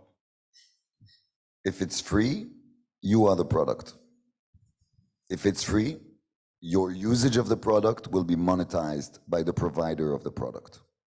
So pay for things, because if you use free things, that means that you give away your data and that they will make money out of it. And you're not going to see a dime of that money. Tomas, do you want to explain what we have on the screen? Since you have the microphone, you almost can keep it. You almost need a chair. Yeah, it's this project I told you about, the Rosita project, which is a project to preserve languages that are not only those ones, the ones that are about to disappear, but languages in general. Yeah, it's a huge database for languages. Yeah. That could be a good starting point for a data set and exploration with different university research centers on what are the capabilities of these data sets and what are they able to do. And then we decide how we leverage it and how we use it.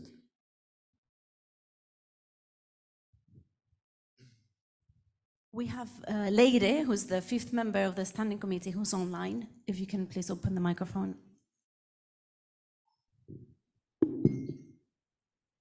Hi, everybody. Can you hear me?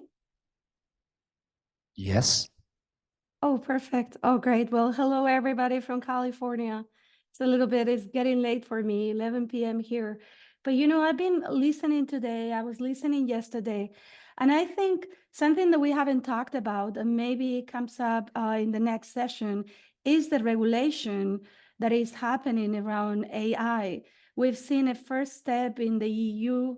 Let's see what's going to happen here in the US, because there is the possibility, right? And we've seen what has happened with OpenAI, with Sold Almond. They even don't know themselves. There is a big philosophical battle.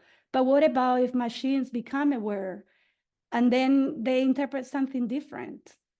We have a code of ethics in AIC, but a machine could interpret something completely different. And of course, depending on the setting, the repercussions could be very serious. So I feel definitely we have to advocate, we have to talk to governments and be present in the regulations that are going to happen at the end of the day. And I don't know what the panel thinks about it, but for me, it's pretty clear.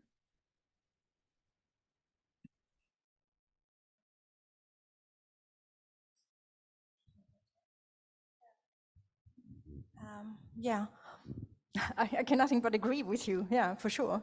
I also, yeah. A great number of, we're here talking about the private market, but a lot of us are also working for international institutions. And I think it would be unethical leaving decisions to a machine, because this is what we're talking about at the end of the day, that can have an impact on public policy. That would be terrible. Well, I'm not a futurologist, but I think that's where a lot of responsibility lies as well. Since we are at it, this question is for both David and Nay for their industry, but then I have the same question for you, Barbara. How do you think the future of the mice industry will be shaped by AI? If I knew it, I would become a millionaire. Sure, I would be like launching some new startups with solutions for mice, AI-based, just kidding. But I think AI will be everywhere, Livia, in our day-to-day job, from planning to execution. It's a new tool. It's a new way of working. Like we didn't have this powerful cell phones 10 years ago, 15 years ago. Today, we cannot run any event without our phones, right? We manage suppliers, teams, staff, speakers using WhatsApp. But WhatsApp, we didn't have WhatsApp 15 years ago, right? So AI will be pretty much everywhere. It's going to be part of our life. That's what I really think, and we will be seeing a lot of startups raising in this with AI solutions for mice. One thing, for example, with the avatars that we saw, we learned that if instead of sending a survey or a form for the attendees to evaluate how was the conference, if the attendees talks to the avatar and the avatar is making questions like, how do you felt about that conference? Did you like that session? The answers that the attendee will give is more emotional. Then we're learning how to capture that emotion. So it's better using an avatar to interview an attendee than sending a form. So you see, this is a new way of using AI to create a different interaction between attendees and a new way of doing a survey. So that's just a practical example on how we're starting to discover and use AI in our mice space, but it's pretty much everywhere. I saw like museums, for example, are now using AI art, AI generated art, beautiful projections, video mapping. So I think it's going to be part of our day-to-day, and we won't perceive it. Like today, you get your phone and you go into your bank account, WhatsApp, Uber, and you don't think about it. 10 years ago, if I asked you to transfer money using your bank app, you would be suspicious and say, no, I prefer to go to the bank, right? So that's what I think is a behavioral change that we're getting into, and they will bring a lot of opportunities, especially for entrepreneurs. Thank you, David. For me, the major shift in our industry, from our point of view as organizers, is the expectations of the attendees. I think that the level of expectation is going to be so high, whether it's for the entertainment part, the content part, the reason why we're moving, etc. So I think that the impact of AI is going to be that there will be an exponential growth of expectation from attendees that will be met only using AI. Bespoke agendas, personalization of invitation, personalization of avatar, pre-event preparations, post-event summaries, and all of those things. If you suddenly send a PDF of a white paper from your 4 days Congress, I believe that attendees will be like, what? Did you just send me a fax? You see what I mean? So it's going to be like the expectations of the attendees by having AI in their day-to-day lives as individuals that will force us to provide more and more of these type of tools. Okay, well, thank you. I think Jenny wants to say something. She probably wants to answer the question. Would you mind repeating it so we all on the same page? Okay, yes. You asked me a direct question earlier. The conversation has gone on, but I don't want to leave that question unanswered, which I wanted to give you some time to think about it too. No, it's okay, thank you. Anyway, the question was, if I understood correctly, whether AIC intends to develop its own AI. I would draw an analogy between now and when remote interpreting first became a big thing. So I was a vice president of AIC at the time, and there was a lot of pressure being exerted for AIC to develop its own platform. It was, I must admit, a very interesting idea, and it was a tempting idea. But we thought about it very seriously, and back then we decided the answer to that would be, let the platforms do them and let AIC do us. Because what is our area of expertise? We may have a passion for AI. We have colleagues who focus on the medical sector. We have our own specializations, but the common denominator is we are all interpreters. That's what we do, and that's what we do best. So the decision back then was, let them do the platforms, and we'll learn to work with the platforms and use them where we can, otherwise leave them aside. And I would apply exactly the same approach this time round. I may be disappointing you, but I think, you know, we have to focus on our strengths. But the very clear message I would send out is the thing that's been coming across the whole time that we've been talking here in Bali, is that we have to embrace what's happening. We can't pretend it's not happening. We can't try and stop it happening. We have to learn to work with it, but focusing on our own specializations and expertise. Thank you, Jenny, for such a good answer that I think it speaks to all of our hearts here. Hang on, I'm having someone whispering in my ear here. Come and say that yourself. We were having this conversation just before the lunch break, and I think it is exactly that. Let the professionals do what they do best. We will be watching, we will be following up, and in some cases we will be improving those new technologies as we did with the takeover on RSI, etc. Thank you. Thank you both. I now have a question for Barbara and consultant interpreters.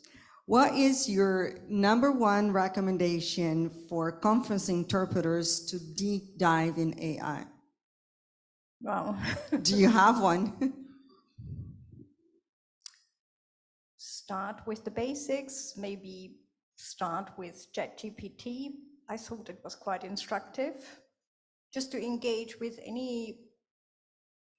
even with the Internet of Things, what we call the Internet of Things, as with, you know, we're on our smartphones, on our smartphones, we have the Internet of Things, so start with that. Just try to gain first-hand experience, because nothing can replace first-hand experience, right? Also, ChatGPT, I think we've all used automatic translation to some extent. Just engage, just experiment, I would say experiment at all levels. Learn. Find out educate what's out yourself. there. Educate yourself, go to attend webinars. There's a lot of information out there, and we just need to educate ourselves. It's, learning by doing. Thank you. I do have a question. So at the beginning of the session, you mentioned that for you as conference organizers, it's quite important, this sense of togetherness, the involvement and engagement of participants. And you mentioned quite a lot the fact that we should collaborate with AI developers. My question would rather be around the collaboration between AIC and the MICE industry, so between us. Is there anything that AIC can do to help you raise awareness among your clients when it comes to using AI or conference interpreters instead of AI tools? Are you raising awareness? Are you, giving them the right tools to make a decision in order not to, in the end up being just a line in the budget that they would probably get rid of because we're too expensive, because they don't understand the added value? We all know that part of this work has to come from us, and we're working on it. We're launching several campaigns. One of those was, again, on multilingualism, and the fact that it has been scientifically proven that being able to speak your mother tongue increases the involvement and engagement of attendees at meetings. So they feel free to express themselves and they can understand properly what has been said. Is there anything we can do, and what are you doing at the moment in order to help your clients make the right decision? Thank you.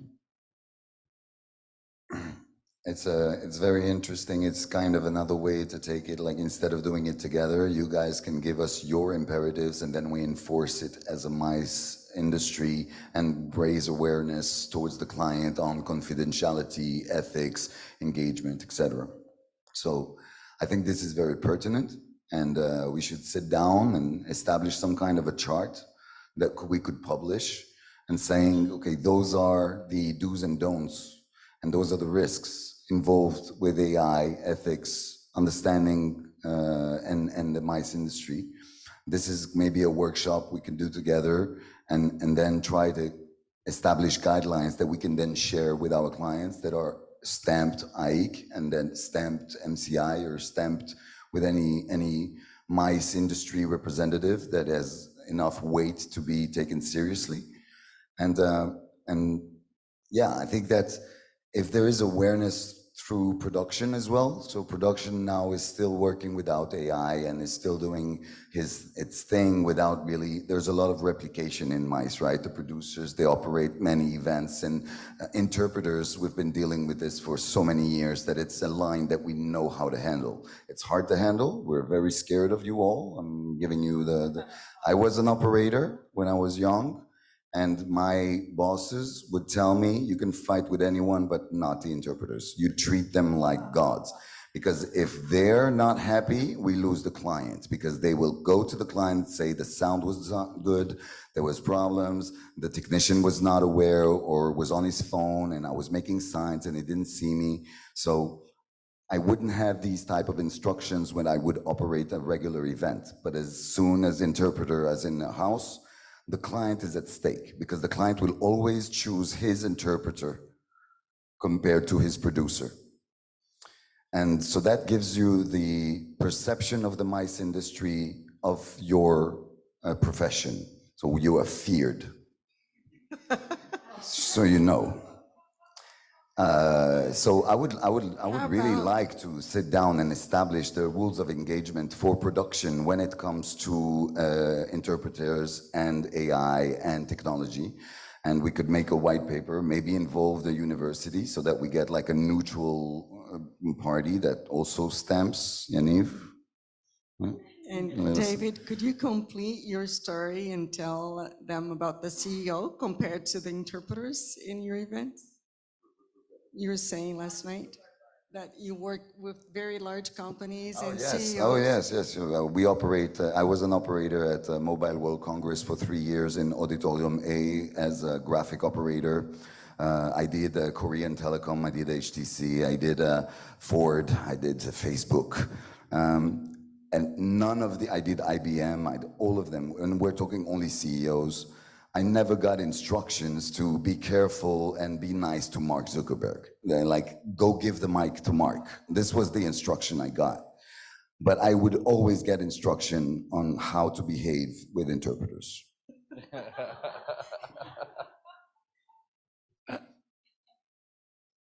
No, but that proves that someone's doing their job right? Thank you. Well, I think this has been very comprehensive. I feel like my mind has expanded. We were talking about this during lunchtime, and hopefully we'll have more opportunities like this to expand this conversation and this exchange of ideas with you and our speakers. I hope that we can have an ongoing partnership with all of you. And it's time for us to wrap up.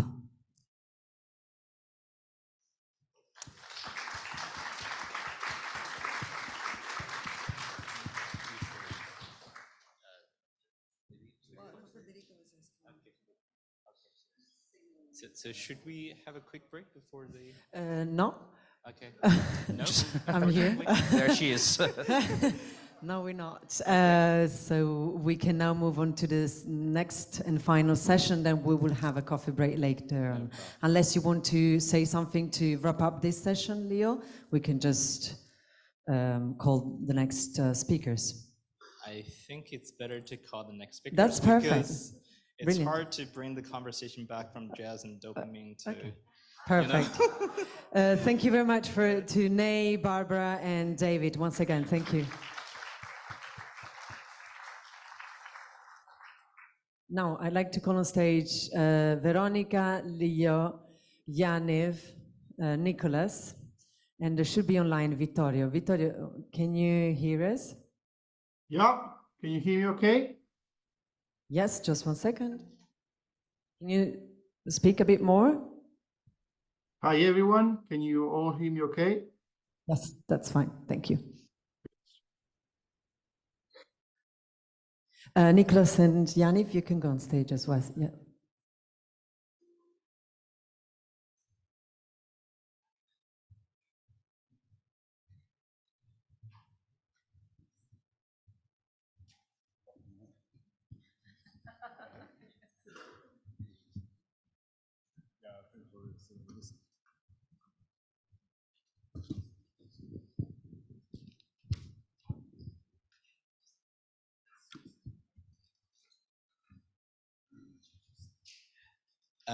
This is our very last panel discussion today, and I think a lot of questions, keywords have already been mentioned in previous discussions, like ethical implications, confidentiality.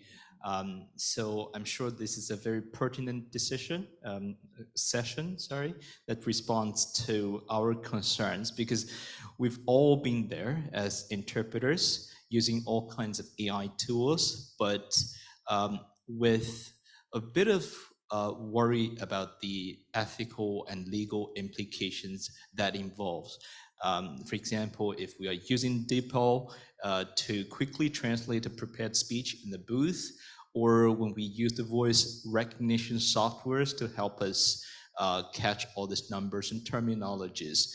And we use them with a bit of ease, yet sometimes not so sure if what kind of legal trap, if you will, that may bring. So that's the concern that currently happening. So today we're very pleased to have this stellar panel consisting of researchers, academicians, and legal professionals, lawyers with us to respond to this concerns that interpreters all have in our community. So I'm now hand over to Vero for a simple introduction of each and every panelist. May I ask a question first, please? May I ask? Robert, we'll give you the floor later on. This is Thank you. Thank you.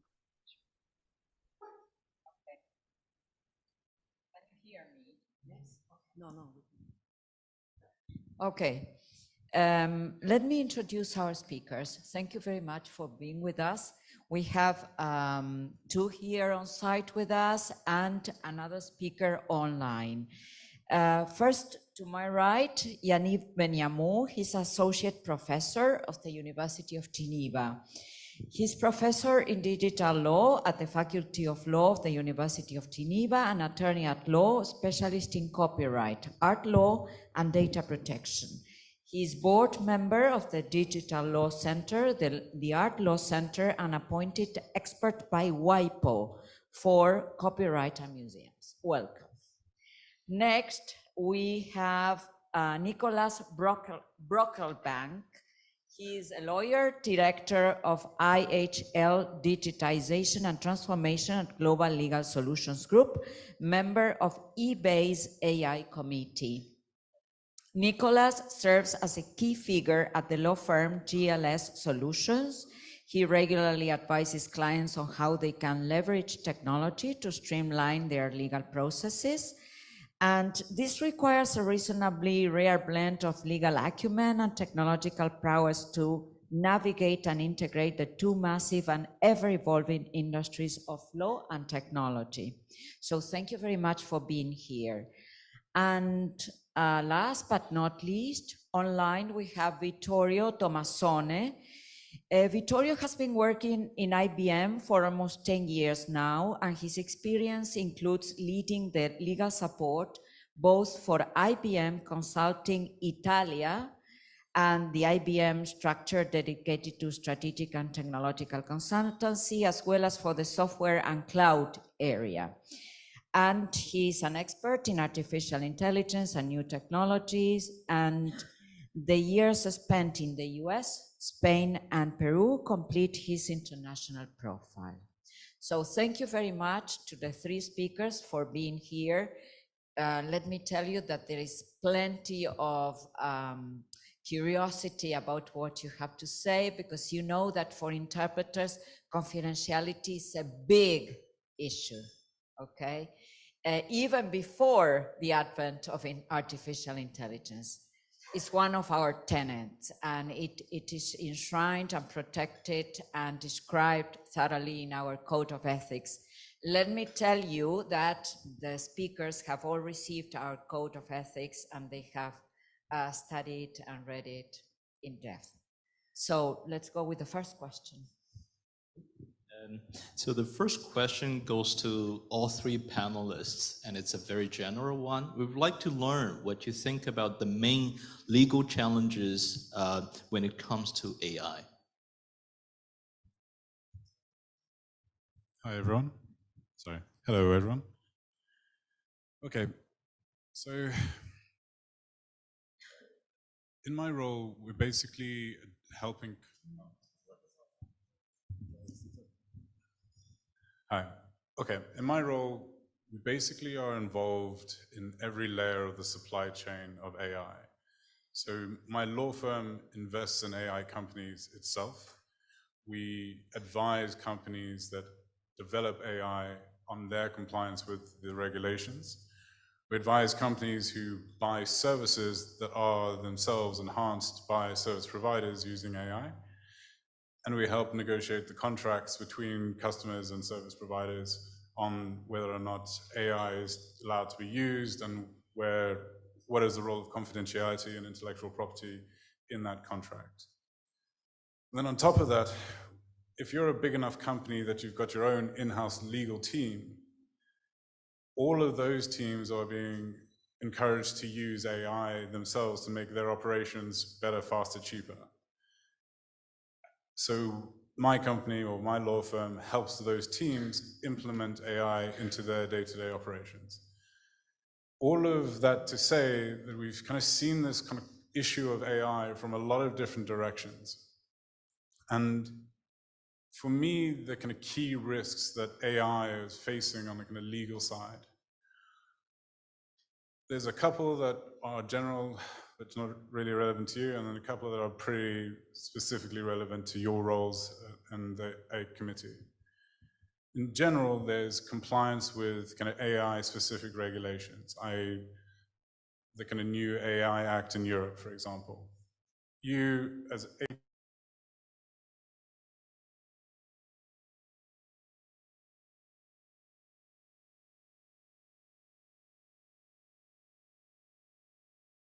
of life. So for example, data protection obligations. That does start to become relevant to your committee. Like, you don't want to be accidentally using a tool that releases a lot of personal data to a third-party operator that doesn't have permission to use that data, right? Like, that's something you need to be aware of in your operations, and your operations need to like ring-fence that risk from occurring. Then there's the issue of confidentiality. Now, a big thing with the confidentiality in AI is this kind of concept of a Trojan horse risk. There's one thing of like, I've given my confidential information to you, and then you've gone and published it for your profit, or use that information to generate a tool that's going to sell in competition to my tool, right? The bigger risk that's occurring is that regardless of policies, everybody is using AI, and data is leaking out through institutions in like millions of different directions simultaneously. And once it's leaked out, it's not going to a single bad actor, like we've caught the criminal and we've got our confidential information back. Your confidential information, it gets used to train ChatGPT. And then there's like 1 billion GBTs based on ChatGPT, and each of those GBTs have your confidential information embedded somewhere in it. And the confidential information is not even like a data, like a row in a spreadsheet. You can't just go to it and delete it. It's like embedded into the meta existence of the software. So how can you even conceptually get it back? So that's a big risk for our clients. I feel like I've been speaking for a long time already, so I could keep going, but I think it's probably better to hand over. Yes, hello everyone, thank you for having me. I'll try just to summarize the few or the main legal challenges in my view. Let me summarize at least 4. The first one is probably the most important one, is misinformation, disinformation. For instance, deepfakes, manipulated audiovisual contents that manipulate groups. At the World Economic Forum, the WEF, the global report stated that this is the world's biggest short-term problem. because it polarizes the society, and it can also threaten democracy. And I'm sure everyone is aware, 24, the half of the planet will have election. So this is the biggest threat, apparently, according to the WEF report. The second legal challenge would be indeed ethical and bias, algorithmic and AI that are biased. We all know that this expression garbage in, garbage out, if you have bad quality data that train the AI, you can reproduce stereotypes, you can bring inequalities, and this is of course a big problem. So how to ensure that there is non-biased AIs and that are ethical. And I was very sensitive about this question of homogeneization of languages, standardization of language, because I worked since 10 years now for a museum, also from WIPO, and they all have the same concerns. We speak in the art and in the museums field about a globalization of aesthetic of the art and of cultural heritage. And I'm happy to hear that in this community of AIC, you may have the same issue, and I'm happy to hear that this come more and more, and I hope and really invite everyone to fight against this globalization of languages, and I'm sure you have a key role to play. In addition to the key role, I was also sensitive to this comment you made, Madam, about the platform versus interpreters' knowledge. During the pandemic, museums had the same question, and I'm advising museums always to do joint venture with tech companies. Tech companies bring their own tech, and museums, community, professionals, they have their own knowledge, the soft skills, the history of art, and everyone brings its knowledge, and then they do joint venture, but there is no need for AIC, or I think at least for museums, to bring tech, because they will use tech and then they bring their own expertise. So that was for the second challenge, the ethics and bias. The third, which is I can talk about hours about that, so I'll try to make it shorter. I love this topic, it's IP, intellectual property and privacy. This is really the elephant in the room. Huh? Currently, you've heard the ongoing lawsuits, either for privacy when Twitter is using social media data to train the X AI, which is apparently an AI that wants to be AI anti-woke against ChatGPT. Anyway, privacy, so X is using social media data. Intellectual property, the whole AI ecosystem is using images, audiovisual works, also from AIC, I guess, data sets. All these data are either protected by privacy, personal data protection, and or copyright. And therefore, this led to huge lawsuits. Last to date is the New York Times lawsuit. You may have heard. New York Times is claiming that OpenAI and Microsoft is using their own copyrighted work, while OpenAI is claiming that, and I quote, "It is impossible to train powerful AI models without copying copyrighted works. Otherwise, we will have to use public domain work created over a century ago." So this is now the 24 will be also the year not only for the election, but also to address, is it lawful or unlawful to copy IP and privacy data? A major topic. I try to stop here for that now. Or maybe just the last comment on that. As an outcome, content creators now started to block the web crawlers from Amazon to New York Times and CNN. So they have robots that block the web crawlers to train the data. And an article quote, "AI is killing the grand bargain at the heart of the web because you have more and more web blockers with less incentive to share online data freely, and the web would become a series of paywalled gardens." So I think we enter into the age of the end of the freedom of training data. And I think data will be monetized, and potentially that's also a keyword or a role for AIC that could suggest data sets and potentially monetize, or at least show these data sets are ethical, and also decide if you want to monetize them or not. But I think it will be the end of the free training data. That's my guess. It's 24. I'm sure the judges in the US will decide. Last, fourth challenge, and I will be brief on that, confidentiality, because it has been mentioned a few times. Let me just bring a nuance, and I'm sorry to be very strict in the law, but you mentioned, sir, the confidentiality. The key question is who gets access to the data, and most of data will flow from Europe or wherever you are to the US if it's an AI company. But now you have heard about the US Cloud Act, and regardless where the data are localized, whether in Europe, in Asia, or in the US authorities may also have access to that data in Europe, from the US in Europe.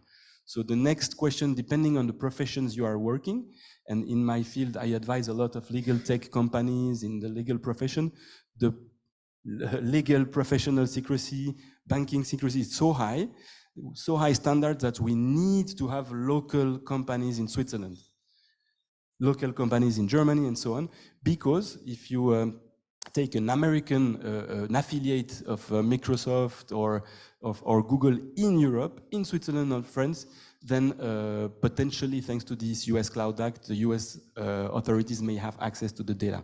So last comment on the confidentiality, I just wanted to say, depending on the field where your mandate, where your professionals are working, is it very strict professional secrecy, medical, banking, finance, or law firms, then the confidentiality is a golden standard and you need to have localization of the data. Then if it's less secrecy profession, then you can be more flexible. And to answer your first interesting introductory comment, DeepL or the different use of AI by professionals, at least in the legal field and all these profession with high secrecy, I'm always telling you can't use DeepL even to enter just a regular translation if you can recognize the names of the clients, because then you will violate the secrecy, because the data, either they stay in Europe but it's an American company, or they go directly to the US. So these are the 4 main challenges, I would say. Thank you. Vittorio? Hi, everyone, and thanks for the invitation to the great panel and great topic to discuss. I think that a lot have been said about confidentiality, so I will not go too deep on that. I totally agree that this is one of the main legal issues when we talk about AI system. Another issue which has been touched is protection of intellectual property rights. I think this is can be seen from different angles. There is the training activity, so that the question there is whether the use of data subject to copyrights represents or not a violation, an infringement of that copyright. And there are a lot of discussion on that with different point of views. Then there is the question about the output of the AI system. So how can we protect that under an IP perspective? Most of the regulation do not envisage the possibility of kind of granting the copyright to someone different than a human. But that's, I think that we're approaching a stage where regulation will have to kind of regulate this expressly, understand how and to what extent an output fully generated by the AI machine can be attributable to a human, or how this can be regulated. And the third point, which is probably the most relevant for the users of AI tools, is who owns or better say, how the end user data are protected when injected in AI system. This is, I think, the same consideration that we talk about confidentiality would apply here. Of course, under a theoretical standing point, there should be no doubt that IP rights are conserved and are kept to the original owner, but this may not always be that clear in practice when a system kind of digests those data and kind of then use it for further training of the system itself. There are then concern about privacy, I believe. AI systems often rely on vast amounts of data to train and operate effectively. And when these data can include personal or sensitive information, this leads to concern regarding privacy and data protection. To mitigate this concern, it's key to implement robust privacy measures such as data anonymization, data storage, and compliance with any relevant data protection regulation. Finally, I think it's the final topic. It's liability. So AI systems are able to process vast quantities of data at incredible speeds, far beyond humans, no doubt about that. But they can fail. They can produce unreliable outcomes due to various factors, such as including, inaccurate on incomplete data sets and at the train level, algorithm limitation, or maybe just the complexity of the task at hand. In this case, they might have also the so-called hallucinations, where basically the AI system will provide an answer to the question in all confidence and trust, but substantially wrong. So one of the legal challenge in this case is, of course, who is liable for the accuracy of the outputs of the AI system, which discussion may become even more relevant when the AI system works within an obligation process, so that some choices are taken by the system with a certain degrees of autonomy. So now, most of the regulation and practices are going towards an obligation of human supervision, and here is where liability might sit. But in practice, this supervision may not always be easy, especially where the system is not fully transparent and may not be clear how and under which logic certain outcome was produced. Please, Yaniv has a comment.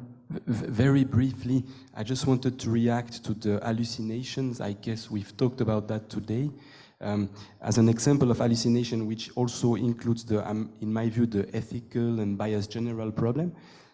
Today morning, there was an article of the Stanford Law Review about hallucinations, and for the legal tech apps, the replies are hallucinations 70 till 90%.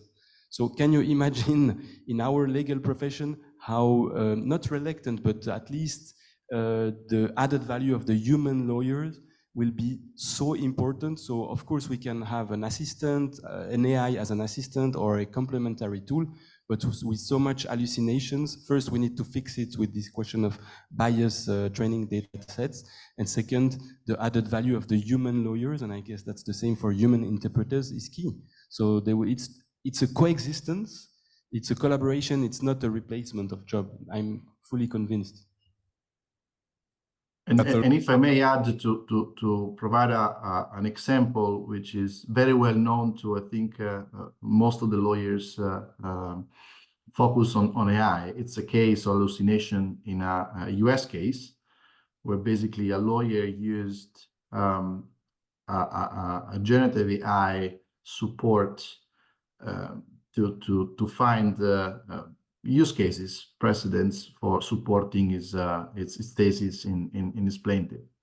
So basically, he asked the tool to provide some case as support of his theory, of his position, and the tool perfectly provided 3 cases which were mentioned in the act submitted to the court. The judge then, when reviewing the documents submitted by the parties, couldn't find these cases. So basically asked back to the lawyer to provide some more information and to provide some evidence of those cases. And it turns out that basically the system just made up those cases, which were not existing at all. And of course, you can imagine how this has impacted that specific case. But then this gave I mean, from this, it gave the start also from some internal regulation of the American Bar Association for governing this kind of use of AI tools. But this is a practical example of how of a case of hallucination of an AI tool. Thank you. Nicholas, I think you had a comment. Yeah, at the risk of adding another item to quite a long amount of speeches from all of us three here, the reason we all took so long to answer that first question is that AI does come up with a lot of legal issues.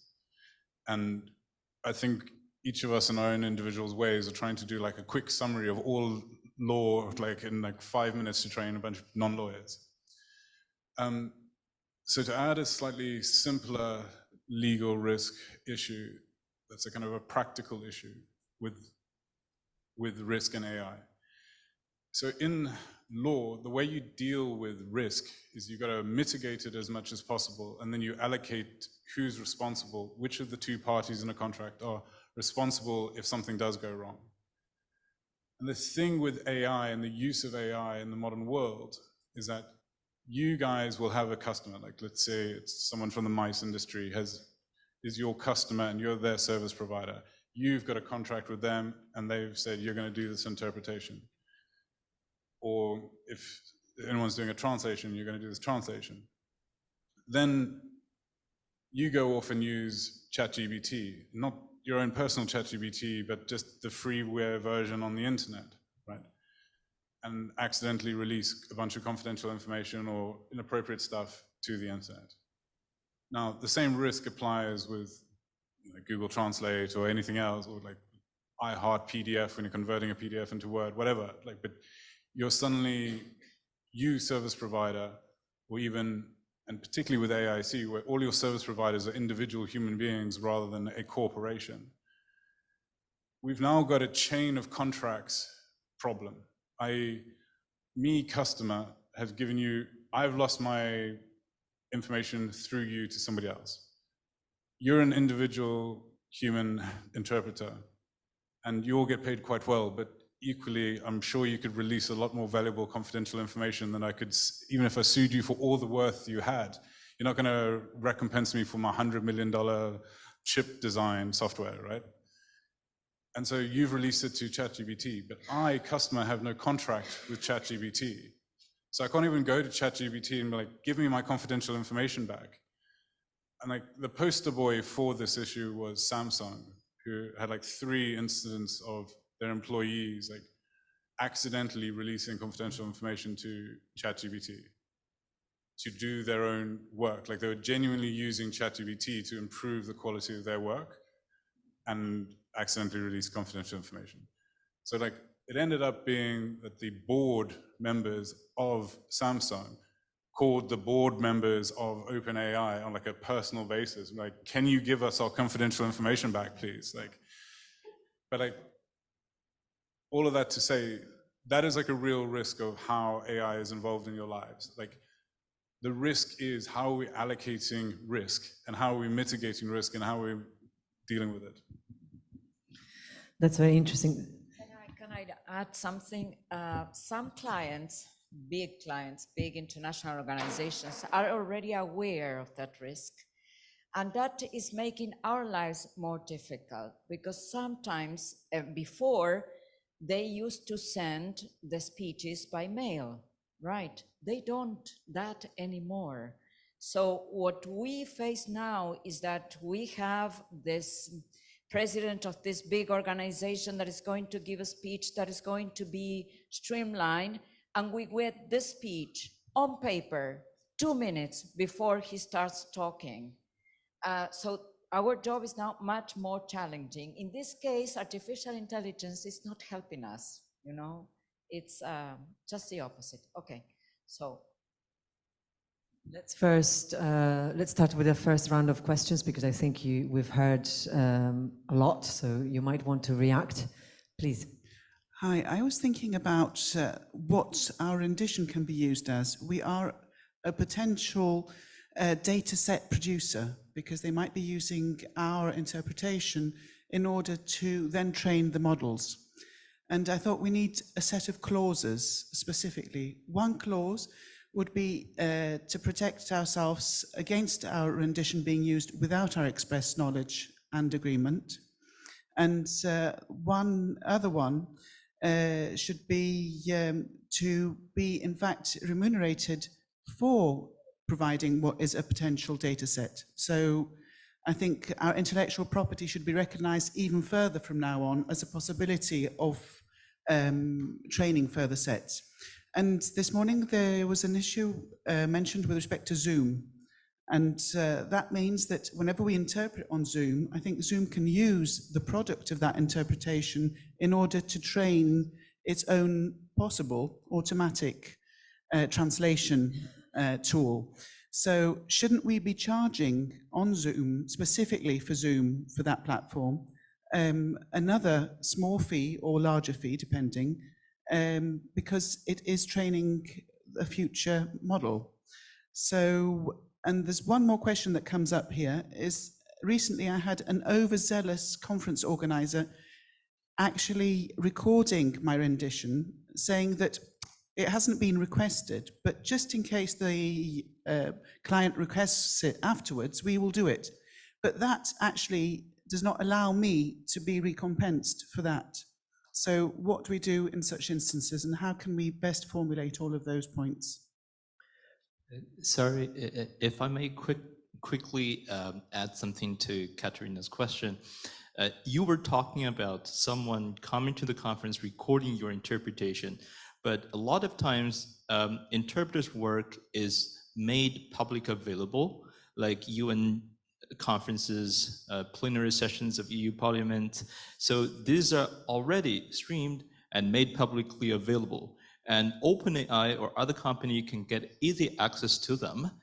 And as interpreters, well, I don't know, probably we could say, yes, we conceded our copyright to these big organizations, but when other technical companies are using the resources available on these organizations, should interpreters get a share of it as a way to monetize on our own data? Thank you. So just for the two first questions or comments. First for Zoom. In my understanding and reading all the news and the Zoom policy, privacy policies, they do not train their AI with your conversations. They do not. Maybe they have done in the past, but apparently they say they do not. So that's for Zoom. Then, of course, we can discuss with many providers. We know that Twitter, X, is using probably more than just the conversations, the biometric data and more for training this crazy AI, anti-woke AI. Many providers will use indeed our data. So where the AIC could play a role, I guess, as a consortium, I don't know if there are many other consortium, but you could get together instead of the take it or leave it privacy policies with Zoom or the others who might use your data. You can try to negotiate. I'm doing that with clients, and we can deal with the giants. It works. So that's for Zoom issue.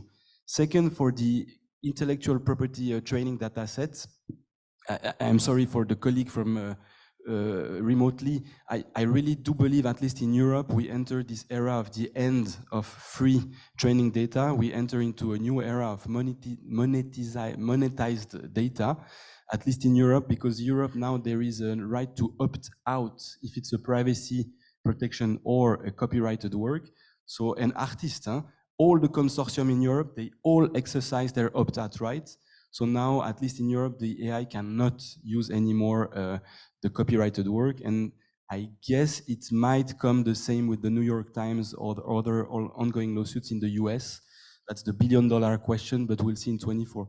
So assuming that it's the end of the freedom of training data, indeed, I think it's interesting for AIC to consider, not only for monetization, but also which are the ethical data sets, which are the proper and quality data sets that I can ensure that the language will be properly translated, trained, and also the dialect or different aspects, I think, beyond the monetization. indeed, I would definitely try as a consortium to show my own conditions to the AI and say, I'm giving you these data sets. Not only it's my condition for the money, but also you are sure to have ethical data sets, you have our certification, and I'm sure AI will play a key role in the future, those who abide by ethical norms. And last but not least, I guess we will speak about the EU approach of the AI legal framework, and the US has a different approach. I think in the US, the AI framework will be more sector-wide with certification, standardization, and I'm sure the AI, at least by the market and this certification approach, they will want to have ethical, compliant AI regardless of the law. So I think this is important to keep in mind. One thing I wanted to add on this point about IP and your work. So I've had a look at a couple of your kind of template contracts, and if I'm honest, I do think they need a redrafting on the IP provisions just in general. Yeah, this is, sorry. I mean, I am a lawyer, so every time I see a contract, it definitely needs some work, like for sure. But so I say, your contract is there to manage risk and mitigate it as much as possible. And the first step in mitigating risk is communicating clearly what's happening. In your current contracts, you don't say anything about IP one way or the other. And as a service provider, there is a benefit to that because you could theoretically just walk away with all of the speeches that you've ever been handed and somehow avoid the confidentiality issue, but own all of the intellectual property. In theory, you kind of own a bunch of stuff that you probably shouldn't be owning. But the risk is that if there is ever an issue, your current contracts don't deal with the issue. So you'll have to hire a bunch of the expensive people on stage to go to court to have a really expensive fight to try and find an answer that will, there's a certain amount of unpredictability about where that answer is going to lie. So for me, I think you should probably just communicate it clearly exactly what your rights under the contract are as a service provider. And like, you could have option A, you aren't allowed to use my voice recording for anything. Option B, you can pay a bit more, so you get this clause which says, this is the license to use my voice recording. And like, that costs something like 2 hours of work, but will save hundreds of hours of lawyer work if there's ever a fight. But yeah, that'd be how I do it. If I may integrate, I mean, I agree what all have been said so far, but in reality, if you're using ChatGPT or whatever publicly available tool, or even a tool that you're purchasing the license for, unless you do this collectively, you will really have low chances to negotiate any terms of this use of the contracts with a user. So I think at the end of the day, it is rather than, I mean, if you can, of course, negotiate, includes all contractual provision you can and mitigate your position contractually. But I think at the end of the day is kind of having a look to what are the policy of regarding data storage and data use of the tool you're using, and understanding, I mean, if it's a safe tool or is something that you should avoid, and maybe trying to find another tool. Because at the end of the day, I think it's to the extent that the markets, meaning the people, will become more sensitive to this issue about what the tool does with their data. I think that commercially, the tool will turn towards an approach of full confidentiality, not secondary use, etc., etc. But I think that first of all, it's a matter of being sensible to this issue, because we had the same, I think we had the same discussion with privacy, for example. I mean, there are full of discussion and plenty of discussion of privacy, data protection, which I think as a lawyer, absolutely right. And this is absolutely a key issue. But then you find most of the people, including myself, by the way, when I need it, to exchange my personal data just for 10 minutes of free Wi-Fi at the airport. So I think at the end of the day, it's a matter of knowing the issue, being sensible, checking it out, and then that will may represent the real leverage that may change the markets. As for charging the potential data, I think that's again under if you are providing a big data set, maybe you can have the discussion. But AI system and models are training of billions of data. So while, of course, the discussion about where my data are used and does the tool use my data to train is relevant to me as an end user, that specific set of information, that specific translation would not, I mean, it's difficult to price and to assign a value of that specific piece. Because the truth is that there will be, if I take out that single piece of information, that probably the AI system will still be able to train and to operate effectively with the other billions of data he has available.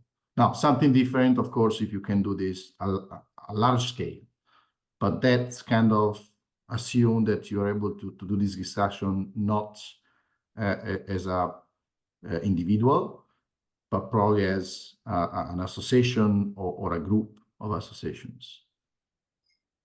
Okay, before I give the floor to Robert, we have a question online. Something that you made me think when you talked about the contracts is that we have, most of us have insurance, a sort of malpractice insurance policy. And I wonder whether we should revamp that, or that policy should include something related to AI. Ooh, like an insurance policy for AI throwing up hallucination, which was wrong. Yeah, I think they'd probably say no as the insurance industry, because the insurance industry would be like, aren't you getting paid to make sure that that doesn't happen? Like, that's kind of your job, is to make sure that you're doing the correct translation. There's no insurance for I've done my job badly. Like, that makes sense? And like, we've kind of spoken so much, so we haven't really touched on the ethics side of things, but one of the points for their ethics discussion is quite similar for legal industry as it is for your committee, in that you've kind of got an obligation to ensure quality standards. And in the legal industry, like, every country has its own bar association, and each bar association has a code of conduct, but they're more or less the same. That they say, you as a lawyer can't outsource your lawyering to somebody else without supervising them properly. And that's being interpreted as extending to outsourcing to AI. So, and you've got a quality standard article in your code of conduct, and that would apply with your AI. The solution being, you should use the AI to help you as much as possible, but then you are the ultimate supervisor and responsible for what the product that goes out the door. And yeah, and an insurance company is not going to stop that for you. Yeah. Yanni, if you wanted to add something. Or... Yes, just a basic reminder about contract law, but I think it relates to what you said about revise your contract. Everything what is not in the contract will be, you are sure that it will be against you, interpreted against you.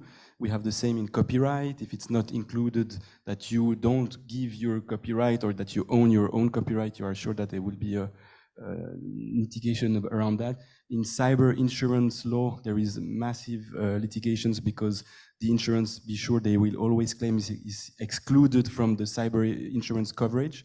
So if you want to include something, at least with new tech, make sure that you will include that. Thank you. Okay, Robert, if you want to take the floor. Yes. Okay. Can you hear me? Can you Yes. hear me? Okay. I really thank everybody. I mean, PRIMS standing committee and the different speakers. It's really excellent. And I want to ask. I have two. One is a comment, and the other one is a question. First comment. We've just been talking about malpractice insurance, and I understand the answer that insurance companies might not be interested in coming up with such policies. And someone else, I forget, I think it was Katerina, talking about, well, anyway, my comment is, in the AIC standard contracts, there is a clause about copyright and recording the interpretation, and we are protected if it's being used for a wide public, etc. So the idea is whether that clause should be expanded to cover AI risk. And my question is a specific, concrete example. If, for instance, a colleague or myself translates a text, either for interpretation in the booth or just as a translation job that's being offered to the colleague or to myself, using AI, an AI translation software, can the company that provides that software pursue me because I have used their product? And how can I protect myself against that? And the two or three speakers who are all lawyers really gave us excellent input. But I think from a more general standpoint, I'm looking for a specific how to combat that example that I just gave. Thank you. Sorry, just can I clarify the question a little bit? Who's pursuing you in that example? Like Nobody. Last night I had exactly the same case. There are a lot of scammers out there, and they use AI, as a matter of fact, to offer fake jobs. And they send a text and say, well, can you translate this? This has so many words. And with my colleague, we went on Prosy and we found that scammer. So there are a lot of scammers that are doing this. And then afterwards they suggest to send you money, and then they get access to your bank account and steal money from you, etc. So anyway, to cut a long story short, if one kind of thinks that this is a valid job offer in this example that I just gave, or other cases, and one actually does the translation using an AI translation software, the question is, can the AI translation software company legally proceed with a lawsuit or something against the translator, saying, you have used my software, you owe me money? The simple answer is probably not, and more realistically, they wouldn't bother. I mean, again, like genuinely, it's a real consideration. Like, how much cash does the person you're suing have? And like, you guys are expensive, but the team of lawyers that would have to draft the documentation just to go to court to take you to court would outweigh the benefits. The idea of AI being used for phishing attacks actually came up obviously in this. That is a real practical issue, that's coming up with AI. Like, that has become a massive, massive problem. And it's not really a problem that the law can protect you, because there's not a global law, right? Like, there is law in different jurisdictions. And if you're a bad actor who's trying to use AI to scam people, you typically base yourself in a country where the government aren't going to come and attack you. Certainly the government of Brussels aren't going to come and attack you. So what am I trying to say with this? Well, if I may add, I think that we should not... Vittorio, wait a second. Nicholas is trying to answer the question. Just 1 second. Oh, sorry. Sorry. So the idea of law trying to protect you, it's basically not going to protect you from bad actors. The only way you can deal with that is practical, like operational protocols, right? Everybody should be trained on how to spot phishing attacks and not be, like, that's your best protection, not the law. The final thing is, you've got your contracts, and your contracts say what they say, and that's like a really useful way to mitigate risk. However, then whatever the contract says is not really going to protect you from reputational risk and like the risk of, if something's gone wrong, the public opinion turns against you as interpreters, as an industry, or an individual for a bad thing. The best way to deal with that kind of risk is more adopting a kind of code of practice and then using that code of practice. So another edit to make to your standard contracts, in the same way that you've got, like any contract, commercial contract will say something like, we will deal with your personal data according to the Coca-Cola privacy policy. You guys should say something like, we'll use AI in accordance with the AI artificial intelligence policy. Too many AIs in that thing. Yeah, the AI peep. But and then you guys as a committee should basically have this is how and when we use AI, and use that as part of your sales, like your sales routine. You're like, look, we take AI, we're on top of AI, we're using it to make our services better, and we're very professional about how we're managing the risks that are applying to you. And like, that's how I would deal with it. Yaniv and then Vittorio. Thank you. Wait, it's just a quick reminder about the who owns the IP into the output data. It has been brought by Vittorio and now by this question. So basically now it's a major topic in IP ecosystem. Who owns the IP in the output data? Assuming it's a regular user using Google Translate or DeepL and entering into a text translated into a new language. So usually either we will consider that it's an automated, fully automated work without any human intervention that shall belong to the public domain, but that's for future AI products. But now for Google Translate or DeepL, let's say this typical example, it might be probably a derivative work of an original work, so the data will belong to the user who entered the text, and then contractually, depending on the license you have with the AI operator, either you own this data but only for private purposes, or if you have a license for fee, usually you can use it also for commercial purposes, but the output data still belongs to you. Thank you. Vittorio.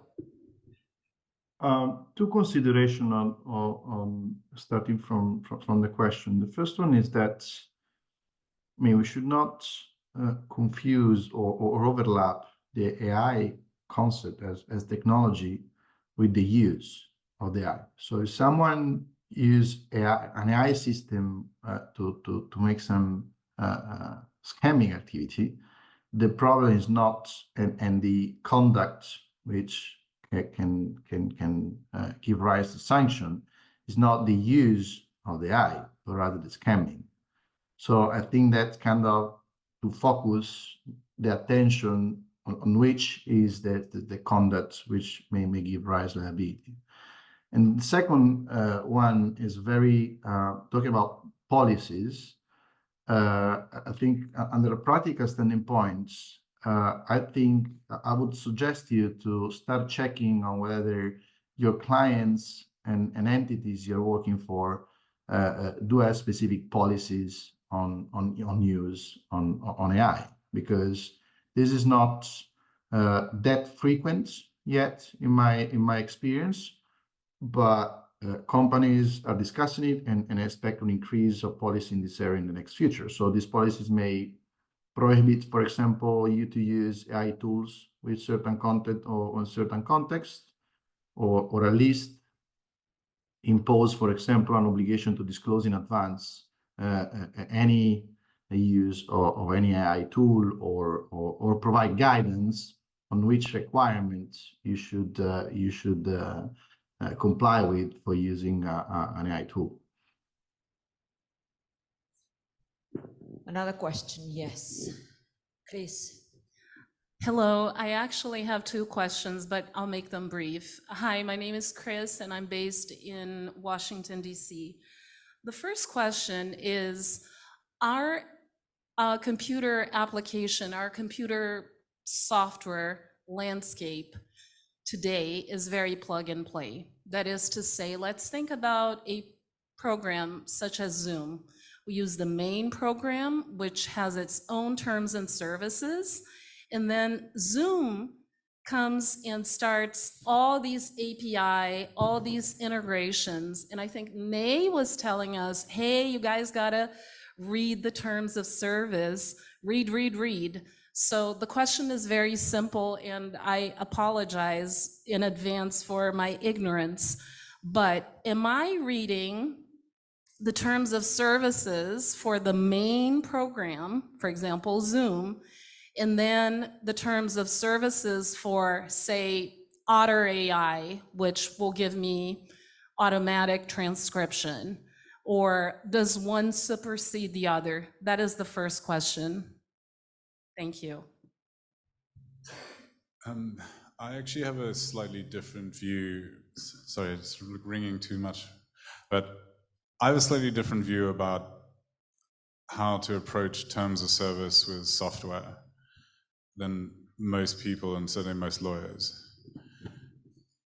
My argument is, well, so the theory is, if you read the terms of service, you're then aware about how screwed over you're being by the company who's dealing with your data. However, so what?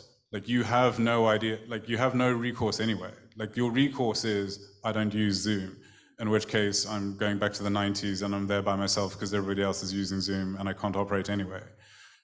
So it's probably an economically sensible decision not to waste 9 hours of your life reading terms of service that just make you realize how bad they are. That being said, there is a certain qualification that some applications are notably worse than others.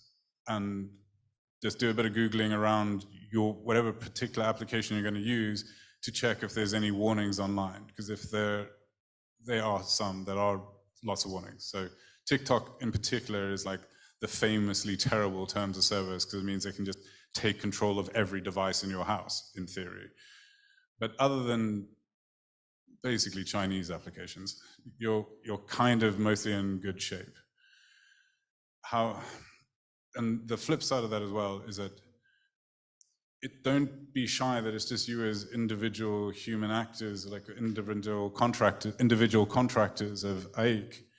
Like when eBay buys or Sephora buys software from a SaaS provider, there's no negotiation leverage there either. Because the whole point about the business model of SaaS provision is that the cost of sale is negligible. So billions of people can use the product easily and quickly. So a SaaS provider never entertains contract negotiations because like 3 minutes of contract negotiation time would like blow apart the business model. So, all right, so all of that to say, I wouldn't spend too much time reading your terms and conditions because frankly, you can't change them anyway. More apply a code of practice. If you're going to use Google Translate to translate a big chunk of text, take out identifying marks so it doesn't say United Nations at the top or whatever your client's name is at the top, and try not to translate things that are genuinely sensitive. That's probably the better way. Just a quick nuance. That's also our lawyer bias. We talk too much. But I've heard you have the same bias you like talking to. So we're on the same page. No, the nuance about terms and conditions and the power asymmetry, at least in Europe now there is this so much human-centered legislation, for instance, for privacy with GDPR for personal data protection, and the new enforcement tool is class action. And you have more and more class action since 2018, the entry into force of the GDPR, where the giants are really sanctioned, but very badly, with billions of fines. And thanks to class actions, and who is taking the class actions? They are NGO on the name and on behalf of you or of other users. So that's another path. You're right, nobody reads terms and conditions, and it's difficult, but maybe NGO do that for you. And there are class actions that will more and more force the giants, at least for Europe market, to respect privacy protection, and most of the terms and conditions and privacy policy will have to change and not use your biometric data, your sensitive data, or even your personal data. It's really strict in Europe. Vittorio, you wanted to add something? Yeah, I'm not sure I totally agree with the approach of not reading the terms of services of the platform or tool that we can use, in the sense that I totally agree, because that's a fact that they're not negotiable. But at the same time, I think that there are, I mean, most of the tools operate in a very competitive market. So if there's not Zoom, there will be WebEx, Google Meets, or whatever other tool. So I think that if the market, again, and I'm talking about a situation where it would be not just one individual, but would be kind of the magnitude of this attention will increase, start selecting the tools to use based also on how this data are treated, even before the class actions, but just as a market choice. I think that this may lead to changing the service provider, the tool provider policies and approach to certain issues, because companies are sensitive to what are the market requests. And given these are competitive markets, if there is an element which may actually shift some people from choosing one tool to the other, I think this will be taken in consideration in how to structure the tool, use of data, etc., etc. Of course, this is not something immediate. It's not something that's, well, I read the terms and I use Zoom. And by the way, I've not read, I have to admit, I've not read Zoom T's and C's. So I'm talking about Zoom just because here is exactly the example we're doing. But I think that this may be relevant in terms of which may be the direction. Hey, Ney here. Still on the Zoom thing, I don't want to mislead, so I was checking, and the good news is that the current terms of services says that Zoom does not train the models. So, Yanni, thank you. But the change was made August 11, 2023, after a big backlash they got, because before that, look, the importance of reading it, it was saying, that the user agreed to hereby grant Zoom a perpetual, worldwide, non-exclusive, royalty-free, sublicensable, and transferable license and all other rights required or necessary to redistribute, publish, import, access, use, store, transmit, review, disclose, preserve, extract, modify, reproduce, share, use, display, copy, distribute, translate, transcribe, create derivative works, and process customer content. Wow, it's a lot. Yeah, that was definitely That's an American crazy. lawyer. For any purpose, including machine learning or artificial intelligence for training and tuning of algorithms and models before August 11, 2023. That's crazy for me. Scary. Should I? No question, no? It was just okay. So just to precise, but just to precise, so that clause that you just read, and I think you asked me to my students what are the most contentious clause. So that's the typical, it's a copy-paste of all terms and conditions of all social media, but it's for copyrighted work. So if you use Facebook, Twitter, TikTok, all the copyrighted work, text, photos, videos that you share, These can have a non-exclusive perpetual worldwide license. That's the most contentious license. But it does not relate to personal data. And conversations, biometric, text, my voice, these are personal data. And at least in Europe, it's so strict so that you can opt out, right to erasures, or at least they should have your opt-in prior consent before training the AI. If not, then it's not included by default. So it's for copyright, not for personal data. Just wanted to precise. The final comment about terms and conditions and how they might affect you guys in your job. And Vito kind of touched on it, that companies are producing AI policies now. Like it's getting in every company is thinking about what should their AI policy be. And the extension of what our policy is like, what are the terms and conditions that go into our standard contracts? And I think one that's an increasingly standard clause that you will see is,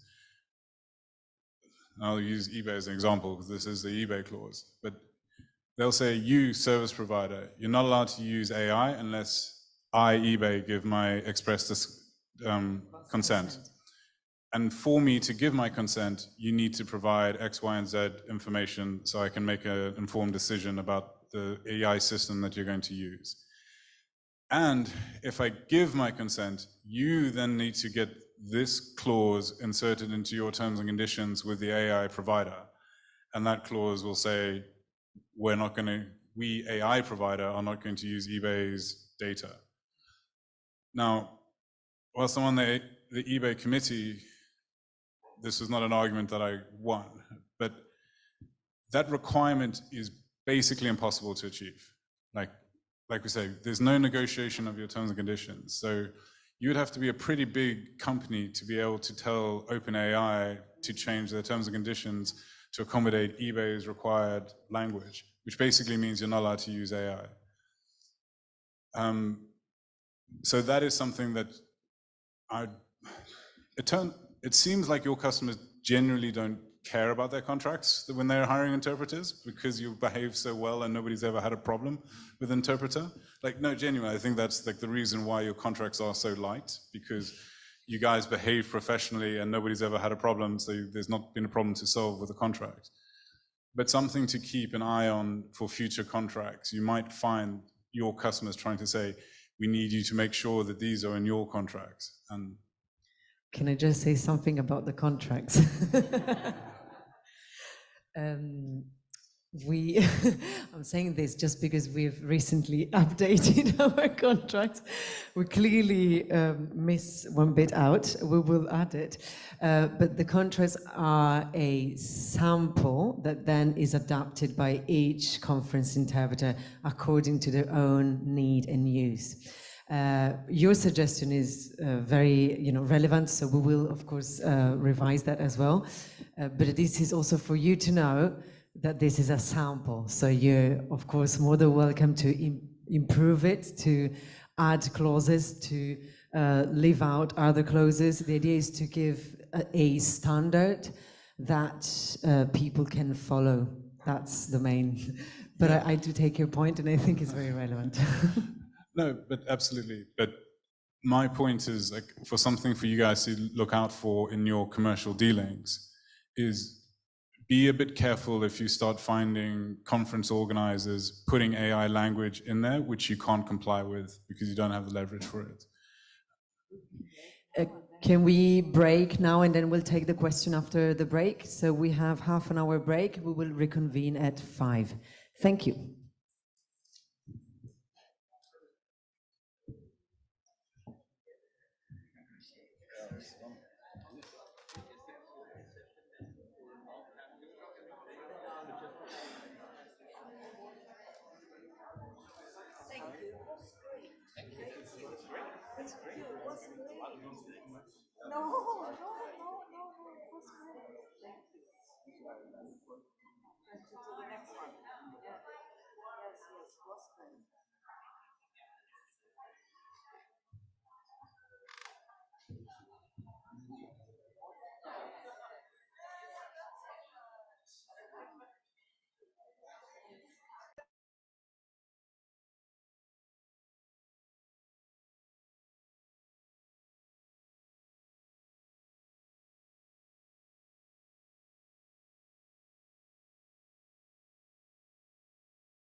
if you still want to try, I guess you can help them. Okay, that's great. So you can try it out after the meeting as well.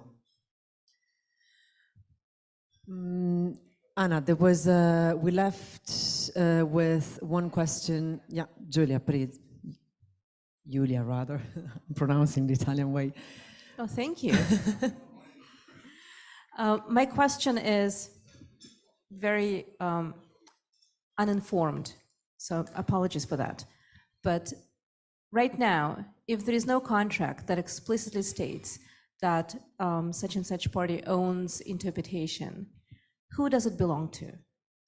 And the second question is, Zoom stopped recording everything in August. By then it had amassed massive amounts of data, including interpretation. Is there anything that would stop them from developing an interpretation AI using the data that they already have? Thank you. I reply to the first. So at least in EU law, in copyright law, there are two works, the underlying initial work, and then the translation is a derivative work. Both are copyrighted protected, and in most EU legislations, you will interpret the absence of contract in favor of the copyright owner, which means the owner of the derivative work will be the interpreter, and the owner of the underlying work will be the copyright owner of the underlying work. If there is no contract, each one still keep his own copyright. So I would say in the absence of contract, it's bad because you'll have a derivative work as an interpreter, but you can't use it because you didn't ask the underlying work copyright owner to give you the permission to pass on to further parties or for different uses. I hope it replied to that first question. To add on to that, like approaching the same question from a different corner of the legal world would be, is there really no contract? And the thing is that there probably is a contract. It might not be a written down piece of paper with contract as a title, but if there's a dispute, the court will look at, all right, there's no written express contract. What is the implied contract? And you'd look at things like, what is the behavior of the parties? How have they acted? Is it a reflection of what is the agreed contract? Or what is market practice? And the real problem is that you guys, when you're talking about contracts, is because your points about EU law are absolutely perfect and correct. But the real problem is you guys are doing conferences everywhere around the world, all over the place, and you're signing your contracts all over the place with customers all over the place. So working out what is the law of your contract is going to be a big problem. And then trying to work out what is the implied contract is a bigger problem. And the point is that you can shortcut all of those problems by just writing it down, even if it's only a short sentence. Thanks. No, to add on that, it is true. There is always actually a contract because you even if it's orally agreed upon the parties. So one way to deal with that, maybe if you forget the contract, would be AIC could draft into the code of conduct maybe the best or the standard practice with regard to IP is that the interpreters keeps their own IP on their derivative work, plus they can use the underlying work for their promotion and X and Y uses. And if you write this as a standard practice, then once there is a litigation, the judge will say, okay, we need to interpret the contract, we'll take the code of conduct of the best practice. AIC is the professional association. I will interpret the implied contract as the code of conduct of AIC. Vittorio, you wanted to take the floor? Yeah, just to add a bit, to add some complexity to the discussion. Here we're talking about, we are thinking, when we talk about outputs, we are thinking to the translated piece, let me say, which is what is relevant if you think to this activity as an individual. But if you tackle this from a association or a company perspective, where maybe you want to contribute to the development of an AI tool, which is trained based on several interpretation translations that all your association have done, then the discussion become more complex, because what is more debatable is, let's assume that you start from an AI model, AI system, which is trained with your data. So who owns the new trained model, which is slightly different from the base model? And it's actually something that is embedding your if you think as a company, your knowledge of the market, of your industry knowledge, and your interest competitive advantage, let me say. And that the question, there's not an easy answer to that, but then the question becomes more tricky. Who owns the trained model, rather than not only who owns the outputs. Thank you. Thomas. Yes, just a piece of information that might help you elaborate on this is that interpreters have base city. So I don't know if you can base the contract on the law of where that city is in the country. Like the professional domicile. Yeah. Professional domicile, yes, exactly. So in any kind of commercial contract, the parties can decide what is the governing law of that contract. So if you sign a contract with the Chinese government, whether you're based in Paris or not, I can bet that the contract will be governed by Chinese law. And if you don't have any contract at all, then I guess the first court that gets a case suing you will probably try and work it out. But yeah, that's...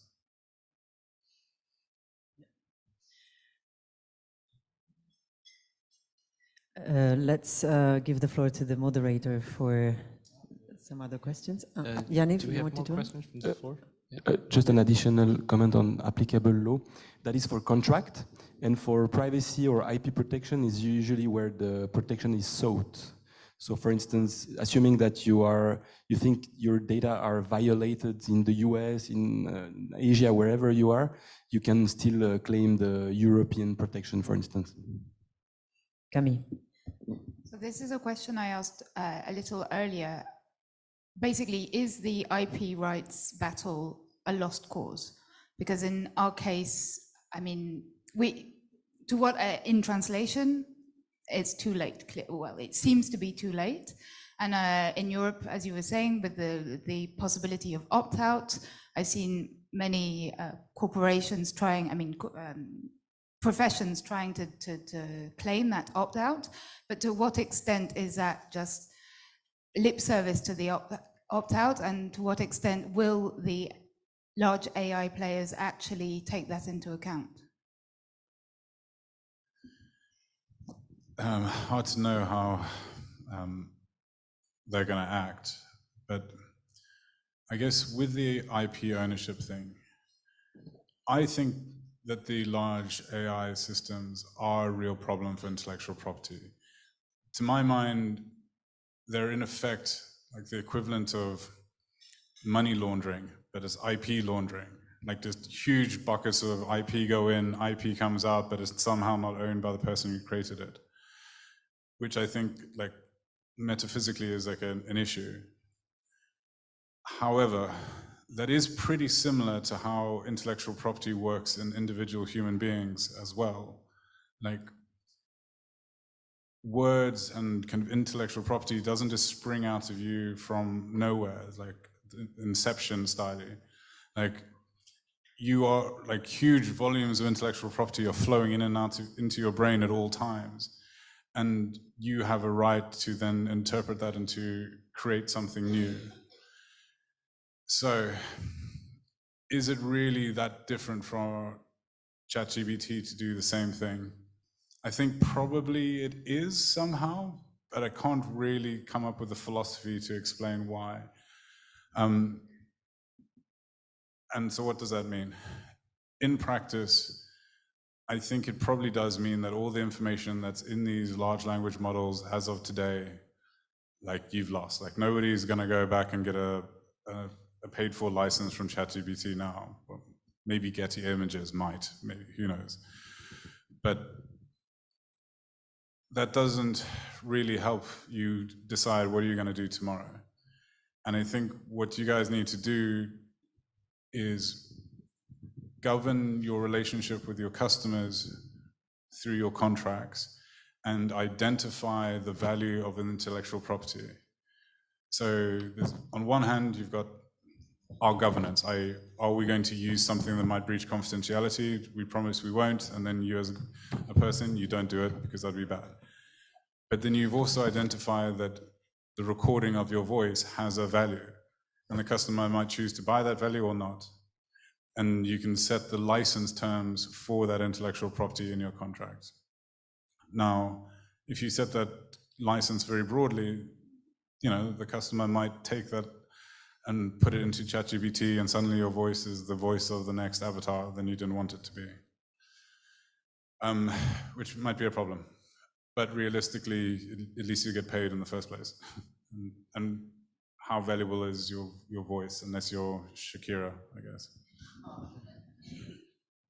Please. Just to clarify the opt-out, right? So two basic approaches different.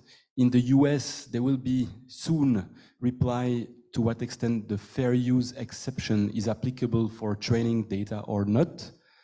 My guess is that for some cases, for instance, the New York Times, they will probably succeed, and there will be no training data copy anymore. That's fair use. In Europe, there is this opt-out right based on the directive on copyright. So for copyright and for privacy protection based on GDPR, you can opt out for right to erasure or right to object to personal data use. So that's for Europe. And that's very clear that there is an opt-out right. And most professional associations exercised their opt-out right. Then, of course, the next question is the enforcement, but there are so high fines that are coming. So I guess the AI developers will stop using it. The last question will be to know as of when is it opting out? Is it as of now or retroactively? Bearing in mind that the machines do not forget. So some papers, scientific papers, said the only option to exercise the opt-out right retroactively is to reset the machines. So that's a crazy, disruptive, dystopic scenario, but that might be for some experts the only option. Vittorio, would you like to take the floor? Yeah, just one additional consideration. Again, probably to add complexity to the discussion rather than simplifying it. When we talk about training data and use of copyrighted data for training, the considerations that arise for discussing whether this is a violation of copyrights and to what extent this can be done are strictly linked with technical consideration, understanding on how the training work of an AI system. Because training an AI system is not, it's kind of a complex of just describing a few words, but it's not that the system memorized just the words. So it's not that if you are putting some translated text, the system will memorize the translated text. But we'd rather try to understand the link between the words and how the sentence are built and under which logic, and that will be the base of the training. So that's the reason, because I agree with I think it's very focused, Nicola's definition, kind of IP laundering, because it's not that it will be memorized or be copied, but will just be ingested, understanding the logic and how words are linked one to the other, to then be able to kind of not replicate the same sentence, but rather replicate the same reasoning and ability to connect sentences starting from a certain request to certain prompts. So I don't want to go too technical on that, but that basically one of the main arguments to discuss whether there is a violation of copyrights when systems are trained based on copyrighted data. Thank you. Please. No, I agree, and just wanted to add. So indeed, in the copyright current battle, let's say, brief, very simplified, the AI developers or the pro AI are pleading that there is only the informational nature of the content of data which is used, but not the copyrighted work itself. So therefore, copyright exceptions or even copyright does not apply at all. Therefore, there is no need to think about exception.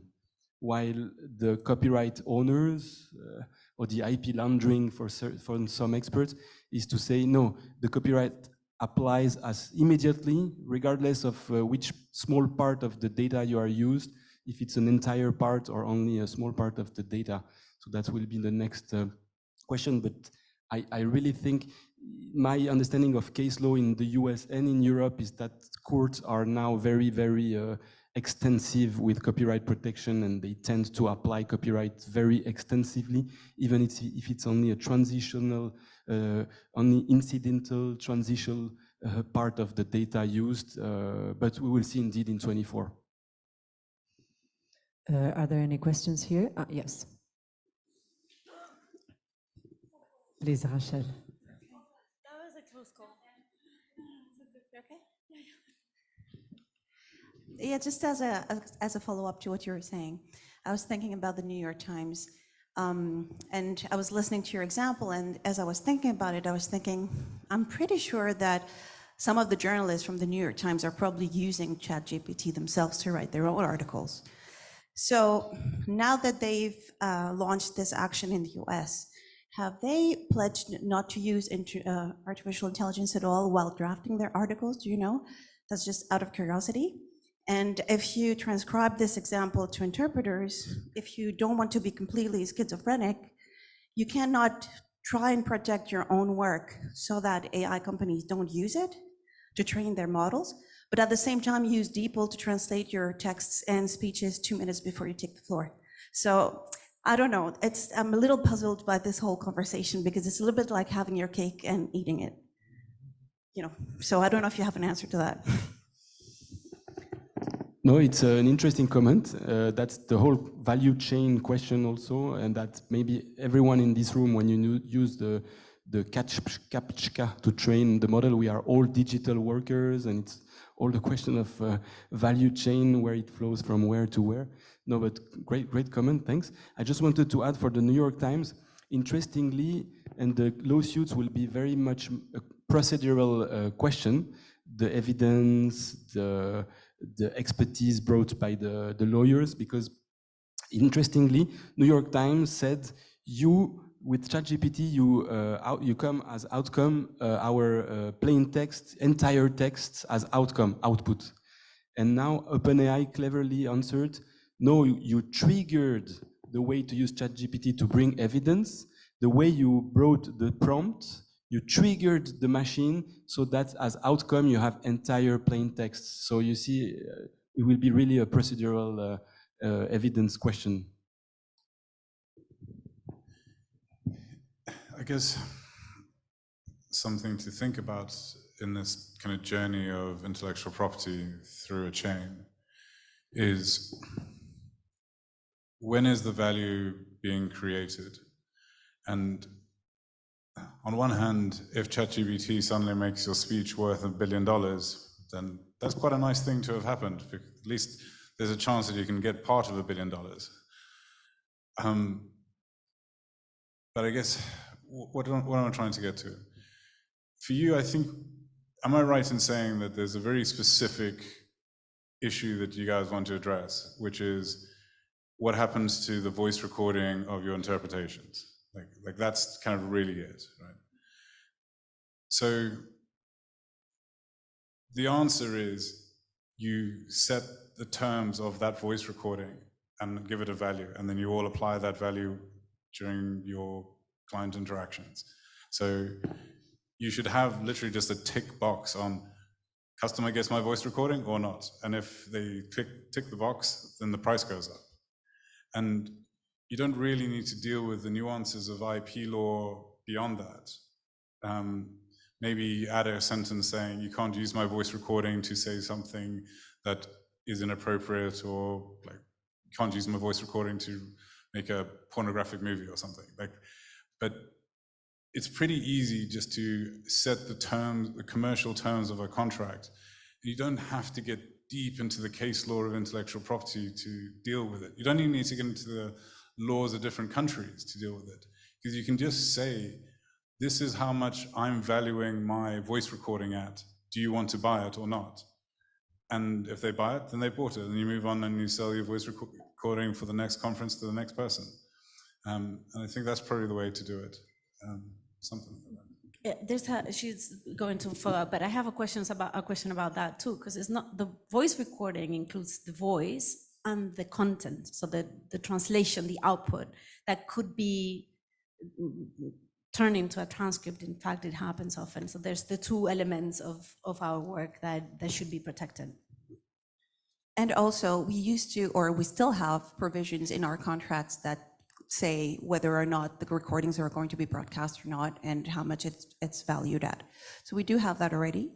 But now the new situation, if you will, is that the recording is not being used by your client, it's being used by the intermediary, Zoom or Kudos or whoever is in between. And you're not signing a contract with any of those providers, you're only signing a contract with your client. So that makes it a little bit more complicated. Yeah, except I think we've all clarified now that Zoom doesn't take your IP voice recording. But like the point remains. But yes, and the same point applies to the text that you've actually created by your interpretation. Like you can set the value of that thing. You just identify it and set a value for it. But yeah, there is a real theoretical risk that when you speak through Microsoft Teams, they've improved their voice by like 0.0%, and you should have some of that value. But I think in practice it's going to be so difficult to manage that, or even audit it, or like audit the value of that 0.00% improvement of fidelity, voice fidelity, that it's probably not worth bothering with. Like, just keep your lives relatively simple and say, hey, conference organizer, do you want to record my voice or not? And if you do record my voice, you're not allowed to do these terrible things with it, but you can use it. Like, and that's probably the best way to get return on your investment of effort. Just to add for the value chain question, interestingly, more and more EU legislations are requiring AI providers to provide a very detailed list of all the IP rights used as training data, but if they don't succeed because it's too complicated, because black box phenomenon, because it's too complicated to provide the detail, then there will be a taxation on the AI developers, and the money of the taxation will go, for instance, for cultural heritage, or for the public authorities to give more money to this and that field. I just wanted to say, for instance, France is currently adopting such a taxation of AI systems. There's one question. One additional consideration, if I may, we are coupling here the consideration on the content of a potential interpretation or translation and the voice. So kind of if the tool provider could then use not only the data to train the model, but also kind of the voice to replicate the voice or something similar to the voice for speaking tools. But I think they should be considered separately as on the content, we're probably talking about IP and confidentiality, most of the relevant issue. The voice is a personal data. So I think that would go along with additional and partly different considerations. And it would be safeguarded as such. Thank you. Pauline. Yeah, just chipping in, Pauline from Brussels. As my colleague Rachel was saying, we already usually charge extra for when our voice is being recorded, but up until now we did that because the voice was recorded for streaming purposes or so that clients could listen to us later. So are you suggesting that we charge an extra or a different rate when our voice or our interpretation would be used for AI training purposes? Or are you suggesting we tell them you just cannot use our interpretation for AI training purposes? If I was you personally, I would say as a default, you can't use my voice to train AI. And if they say, we'd really like to use your voice to train our AI, you'd be like, great, how much are you going to pay for it? And like deal with it like that, because it's really going to be one of the things that's come up from this conference is how difficult it is to predict the future. So coming up with like a nuanced structural way of defining the value of your voice today is not actually going to be that useful as soon as we leave this conference. So yeah, I'd probably as a default say you can't use it to train AI. If you find someone has violated that law, that violated that term, probably cross that bridge when you come to it. Like it may well be a really interesting bit of case law at the time, but just set it as a default, wait for them to change, and if they want to change. So the other reason why I mentioned that way of approaching it with your contract is that whenever you do a merger or acquisition, like you're a company buying another company, you include lots of representations and warranties in your contract. Things like, me, target company, I promise that I'm not being sued. I promise that I haven't breached any regulation, some stuff like that, right? And part of the reason why you're including that language in the contract is to make sure that you're buying a clean company that hasn't been sued. But the real reason you're including it in the contract is that it flushes that issue out into the open. So at the point of negotiation, they say, well, actually, we are being sued. And then you can have a proper discussion about what impact does that litigation have on the value that you're going to pay for the company. And I think there's a similar thing happening with your voice recordings being used for AI. Like if you go to a conference and they really insist that they're allowed to use your voice recording for AI, it's probably worth having a bit more of a discussion about what are they planning to do and how much is the value of that thing. And then you should adjust your contract accordingly.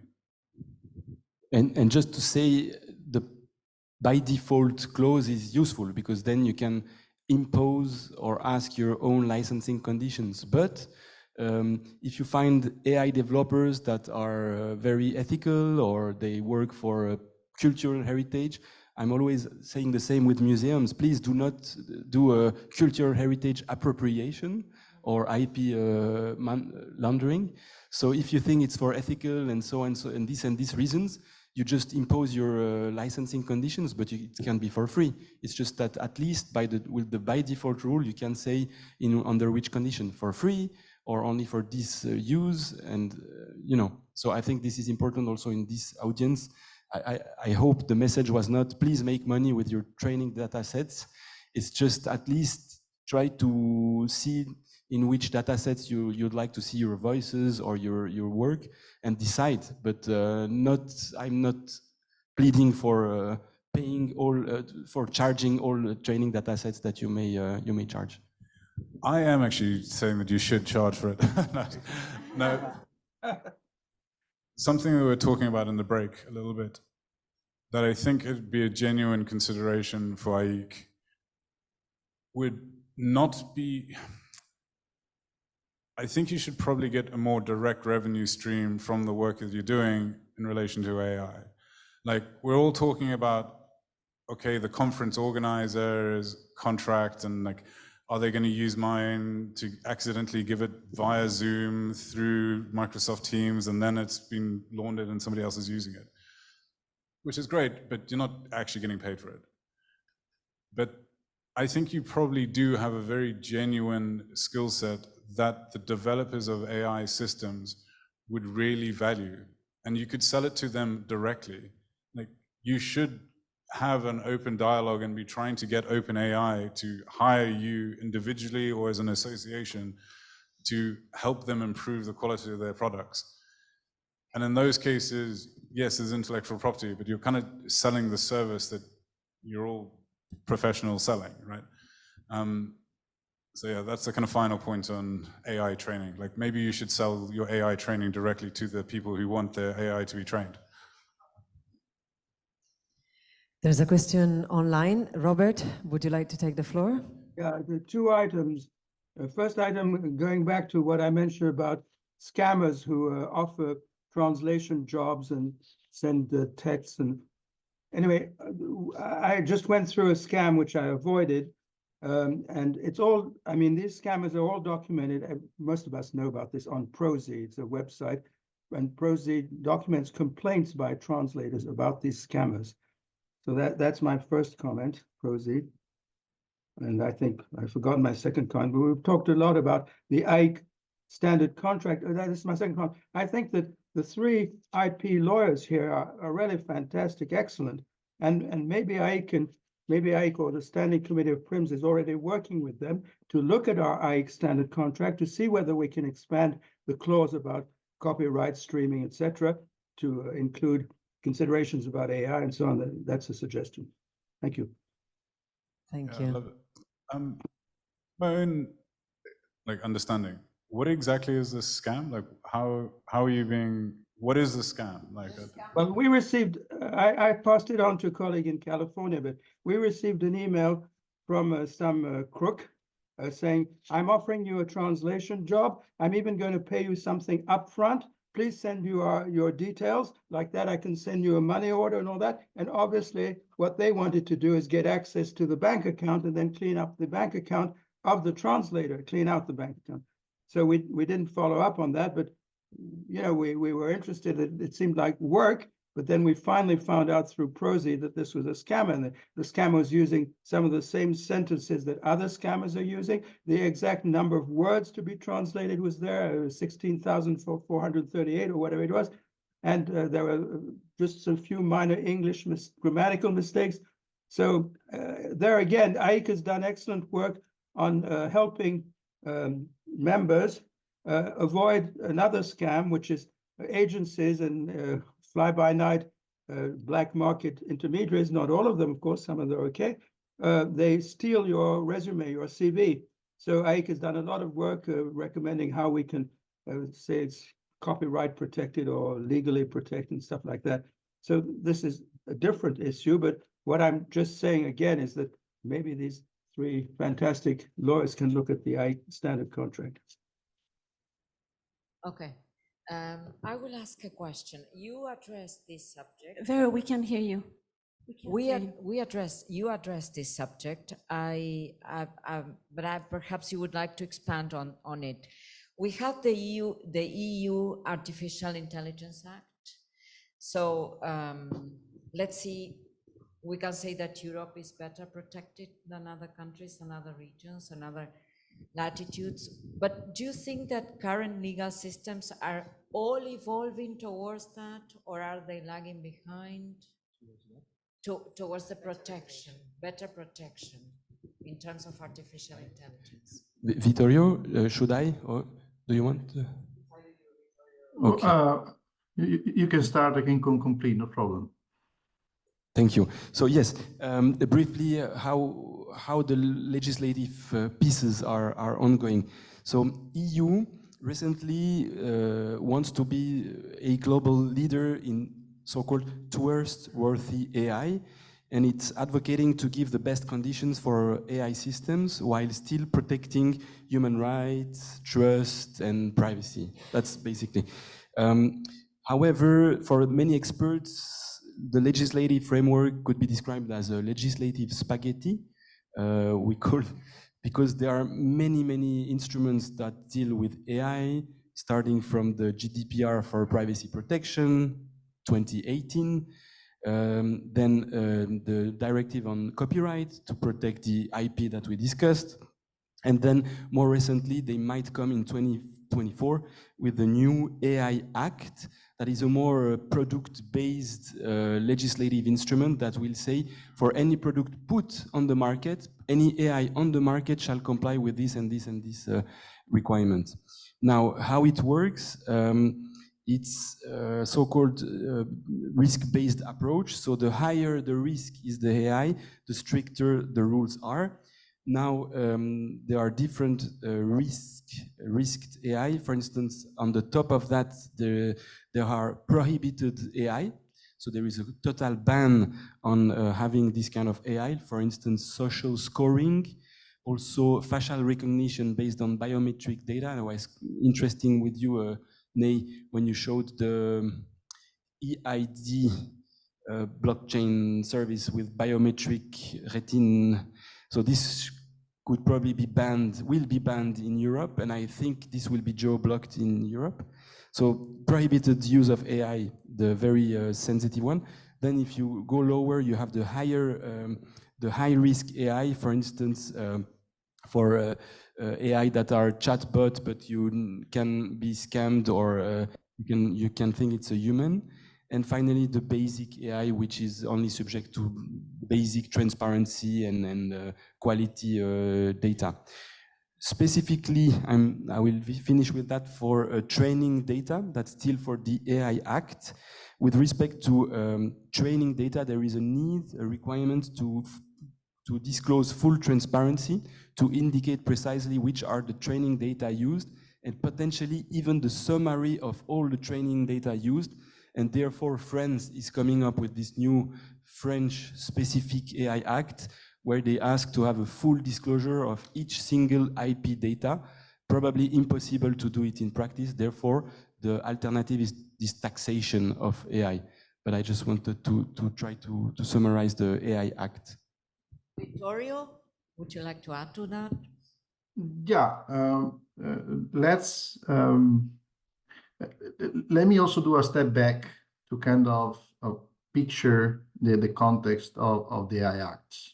So back in 2020, the EU Commission issued the European Strategy for Data, which is considered that the data are at the center of the digital transformation and developments of the EU, and that data-driven innovation may bring enormous benefits to EU citizens. So reducing costs for public services, improving healthcare, improve sustainability, and generally speaking, fostering the economy by enabling generation of new products and services. So in this context is where the AI Act comes from, as AI is of course considered a key factor of this scenario, and Europe wants to ensure clear conditions for development and use of AI tools and systems and foster trust in this technology. The AI Act, with this view, is, as Yanni was saying, is as a risk-based approach and regulates uses of AI, not rather the technology itself. So actually, all the matters of related to IP, for example, or confidentiality, or even liability are not covered by the AI Act, but actually, of course, may be impacted by the AI Act, but are not strictly the content and the scope of the Act, which basically, which scope is kind of defining the level of risk of certain uses, and depending on that, either ban certain uses, so just say this risk regarding, I mean, rising from the use is just unacceptable, so we just prohibit this use, or define some uses which are considered high risk, and basically put a lot of regulation on and requirements for the development and marketing and use of those systems. I think that is regarding to the introduction, the first piece of your question. The AI Act has the ambition to become kind of the relevant and the reference regulation also outside EU. It was for the GDPR, for example. But I mean, this is an express intent, was something that was declared by the drafter of the documents and by the EU Commission. But it's definitely a challenge. It will be a challenge in my view, because there are already other countries which are regulating on AI, US, Brazil, China, to name a few. So it is true on one side that the AI Act is probably, will be, because it's not effective, it was not issued yet, as you know, will be the first world most comprehensive and extensive regulation on AI. But there are also other regulation in other places of the world. So then the next question will be how this regulation will cope and will coordinate one to the other when the AI tool will be likely to be kind of cross-border, not just for using in EU on a certain country. Thank you. Exactly. I wanted to supplement this question of a fragmented legal framework across the world. So each country or each region adopts its own rules. And Europe is trying, at least is advocating, that they put the highest standard for human rights and privacy for Europe, but they hope to have a kind of domino effect. Think of the GDPR.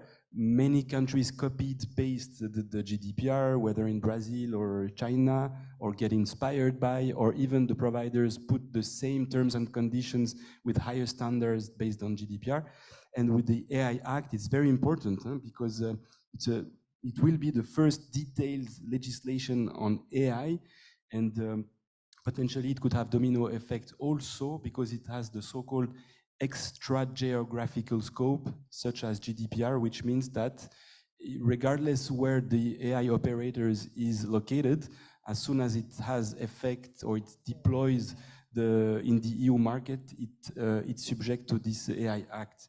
That's for EU, and the significance of the AI Act, as opposed to other countries or other regions. Indeed, the US, for instance, with the new executive order by Biden last year, it's trying to have a more flexible, less detailed regulation for AI, which is more focused on safety and cybersecurity than human-centered. That's at least my uptake. And it's more also based on self-regulation. So I guess there will be more self-regulatory codes of conduct, certifications, while EU is about to adopt a very detailed, strict legislation. And I guess everyone is also, some countries are very happy to see that Europe is going to be so strict, because we are in Europe at least giving all our data to AI providers based abroad, and they do not need to comply with such strict rules. So it's a guess by the EU authorities. I've talked to EU authorities who were the how do you say, the parrain, the godfather of the GDPR, and they said, yes, we've done the GDPR. It was our guess that it's a good legislation, but we will see in 10 years whether it was a good idea or whether we stifled innovation. Okay, yes, yes. Julia. I just wanted to follow up on what Nicholas was saying earlier. You suggested that AIC may have another potential stream of revenue and that we may have valuable skills that the AI companies may use and we may be compensated. Just to make sure I understand what you're saying, are you suggesting we participate in digging our own grave?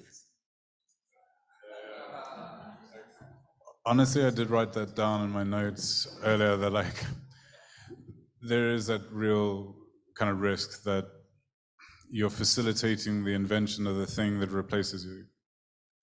However, if you don't facilitate in it, so you don't participate in it, I think there's a real risk that it just overtakes you and goes on without you anyway, and probably happens quicker than if you are actively participating in it. I'm going to repeat a message that's come up a lot from today's discussions. The reality is your skill sets are still super valuable and people will pay for them. But the way that you monetize them might need to change over the future, in the same way that everybody's skill sets are changing as a result of AI. And the solution to that is not to ignore the AI and avoid it, but to actively participate in it and become experts on it. Like, some people have gotten really involved in cryptocurrencies over the last year. You could go your entire life never having anything to do with cryptocurrency and you'll be fine. But I think the message about AI is that this is something different. Like, this is a tool that is going to affect you. Like, you can't ignore the internet, and I don't think you're going to be able to ignore AI. But there's a lot of money in AI, and you guys could be compensated and contributing to it.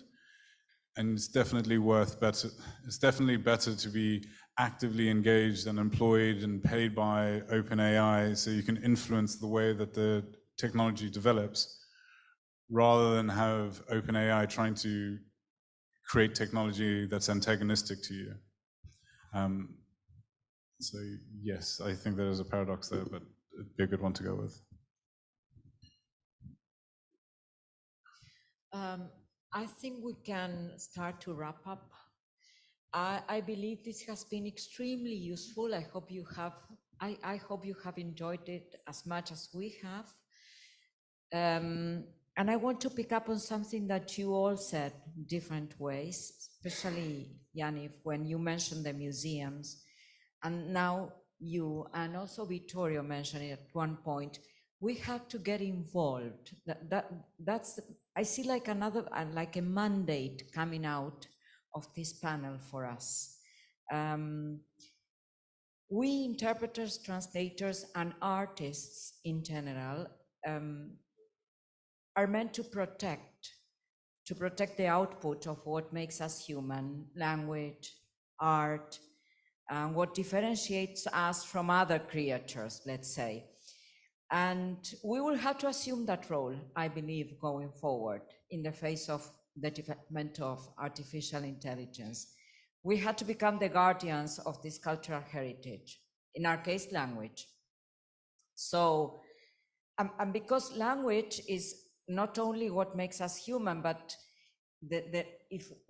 our language is narrowed, so is our thinking, and so is our consciousness, hence our human qualities and soft skills, what make us really human. So I believe we have a huge task ahead of us. How we are going to do it, I don't know, but at least I know that we have to get involved. Jenny? I just wanted to say something at the end of what's been quite a long and intense day.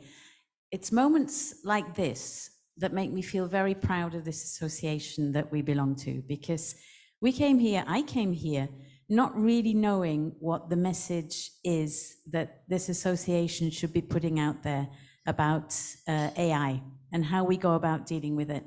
And in the course of the discussions, a lot of things have clarified in my mind. So I wanted to say a very big thank you on behalf of all of our members to the ladies from PRIMS, because I know how much work you've put into organizing this and bringing along these really excellent speakers we've looked at so many different dimensions today. And it is a big challenge, but I'm going away from this in a much more positive spirit than I came into it, because we've got this. It's okay. We can live with this if we embrace it and if we take it on board and we do away with that fear that I mentioned, the panic I mentioned when I first spoke this morning, I think. So thank you very much indeed to the speakers, but mainly to the PRIMS ladies for having organized this. It's really been a really superb event.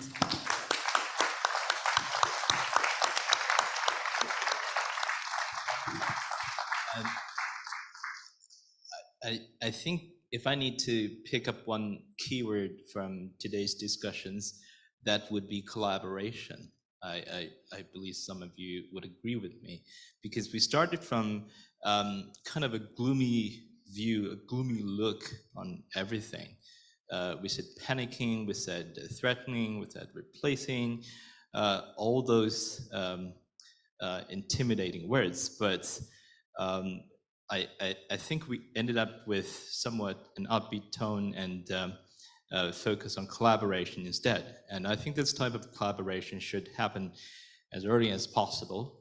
And it has already begun, because PRIMS meetings are always those occasions where you can have an opportunity to converse with people outside the interpreting industry.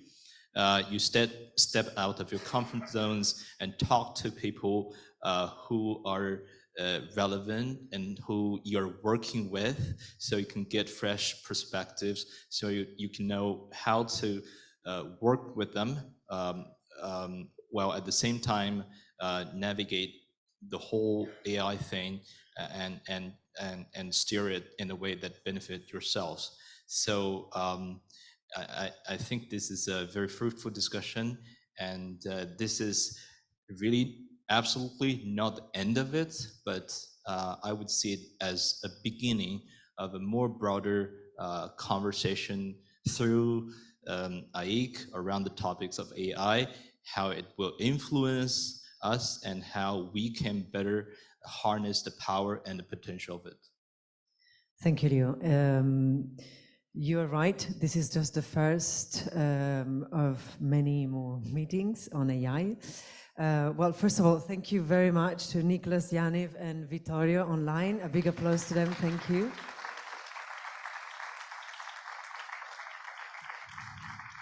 And thank you to all the other speakers of today's meetings. It's been lovely. We really enjoyed it. I can say it now that it's over, but I really enjoyed it, even though you must have seen us, wandering around and taking care of many things. But it's been a real pleasure talking to you before, during, and I'm sure after this meeting. So thank you very much. Now, just quick information for you. There's a beach party for you tonight at 7 at the Bamboo Bar, right in front of the beach. With live music, so you're all welcome to join us. Otherwise, tomorrow morning, our internal meeting will start at 9:30. Thank you so much, and have a lovely evening. Thank you. And I forgot to thank PRIMS on behalf of the AP region. Thank you for bringing PRIMS meeting to Asia Pacific. And we're here. You will see that we're not here to disappoint you, and I believe the beach party would be a better answer to it. And this is exactly something that AI cannot do. Enjoying the pristine beaches and the beautiful sea. Yeah. And one last thing, just a reminder, tomorrow morning, we're going to do something that brings good fortune and prosperity together. And I cannot tell you right now, it's gonna happen first thing in the morning or somewhere in the middle of the morning session. So arrive on time tomorrow, because if you miss the vote, you miss the vote. See you tomorrow at 9:30.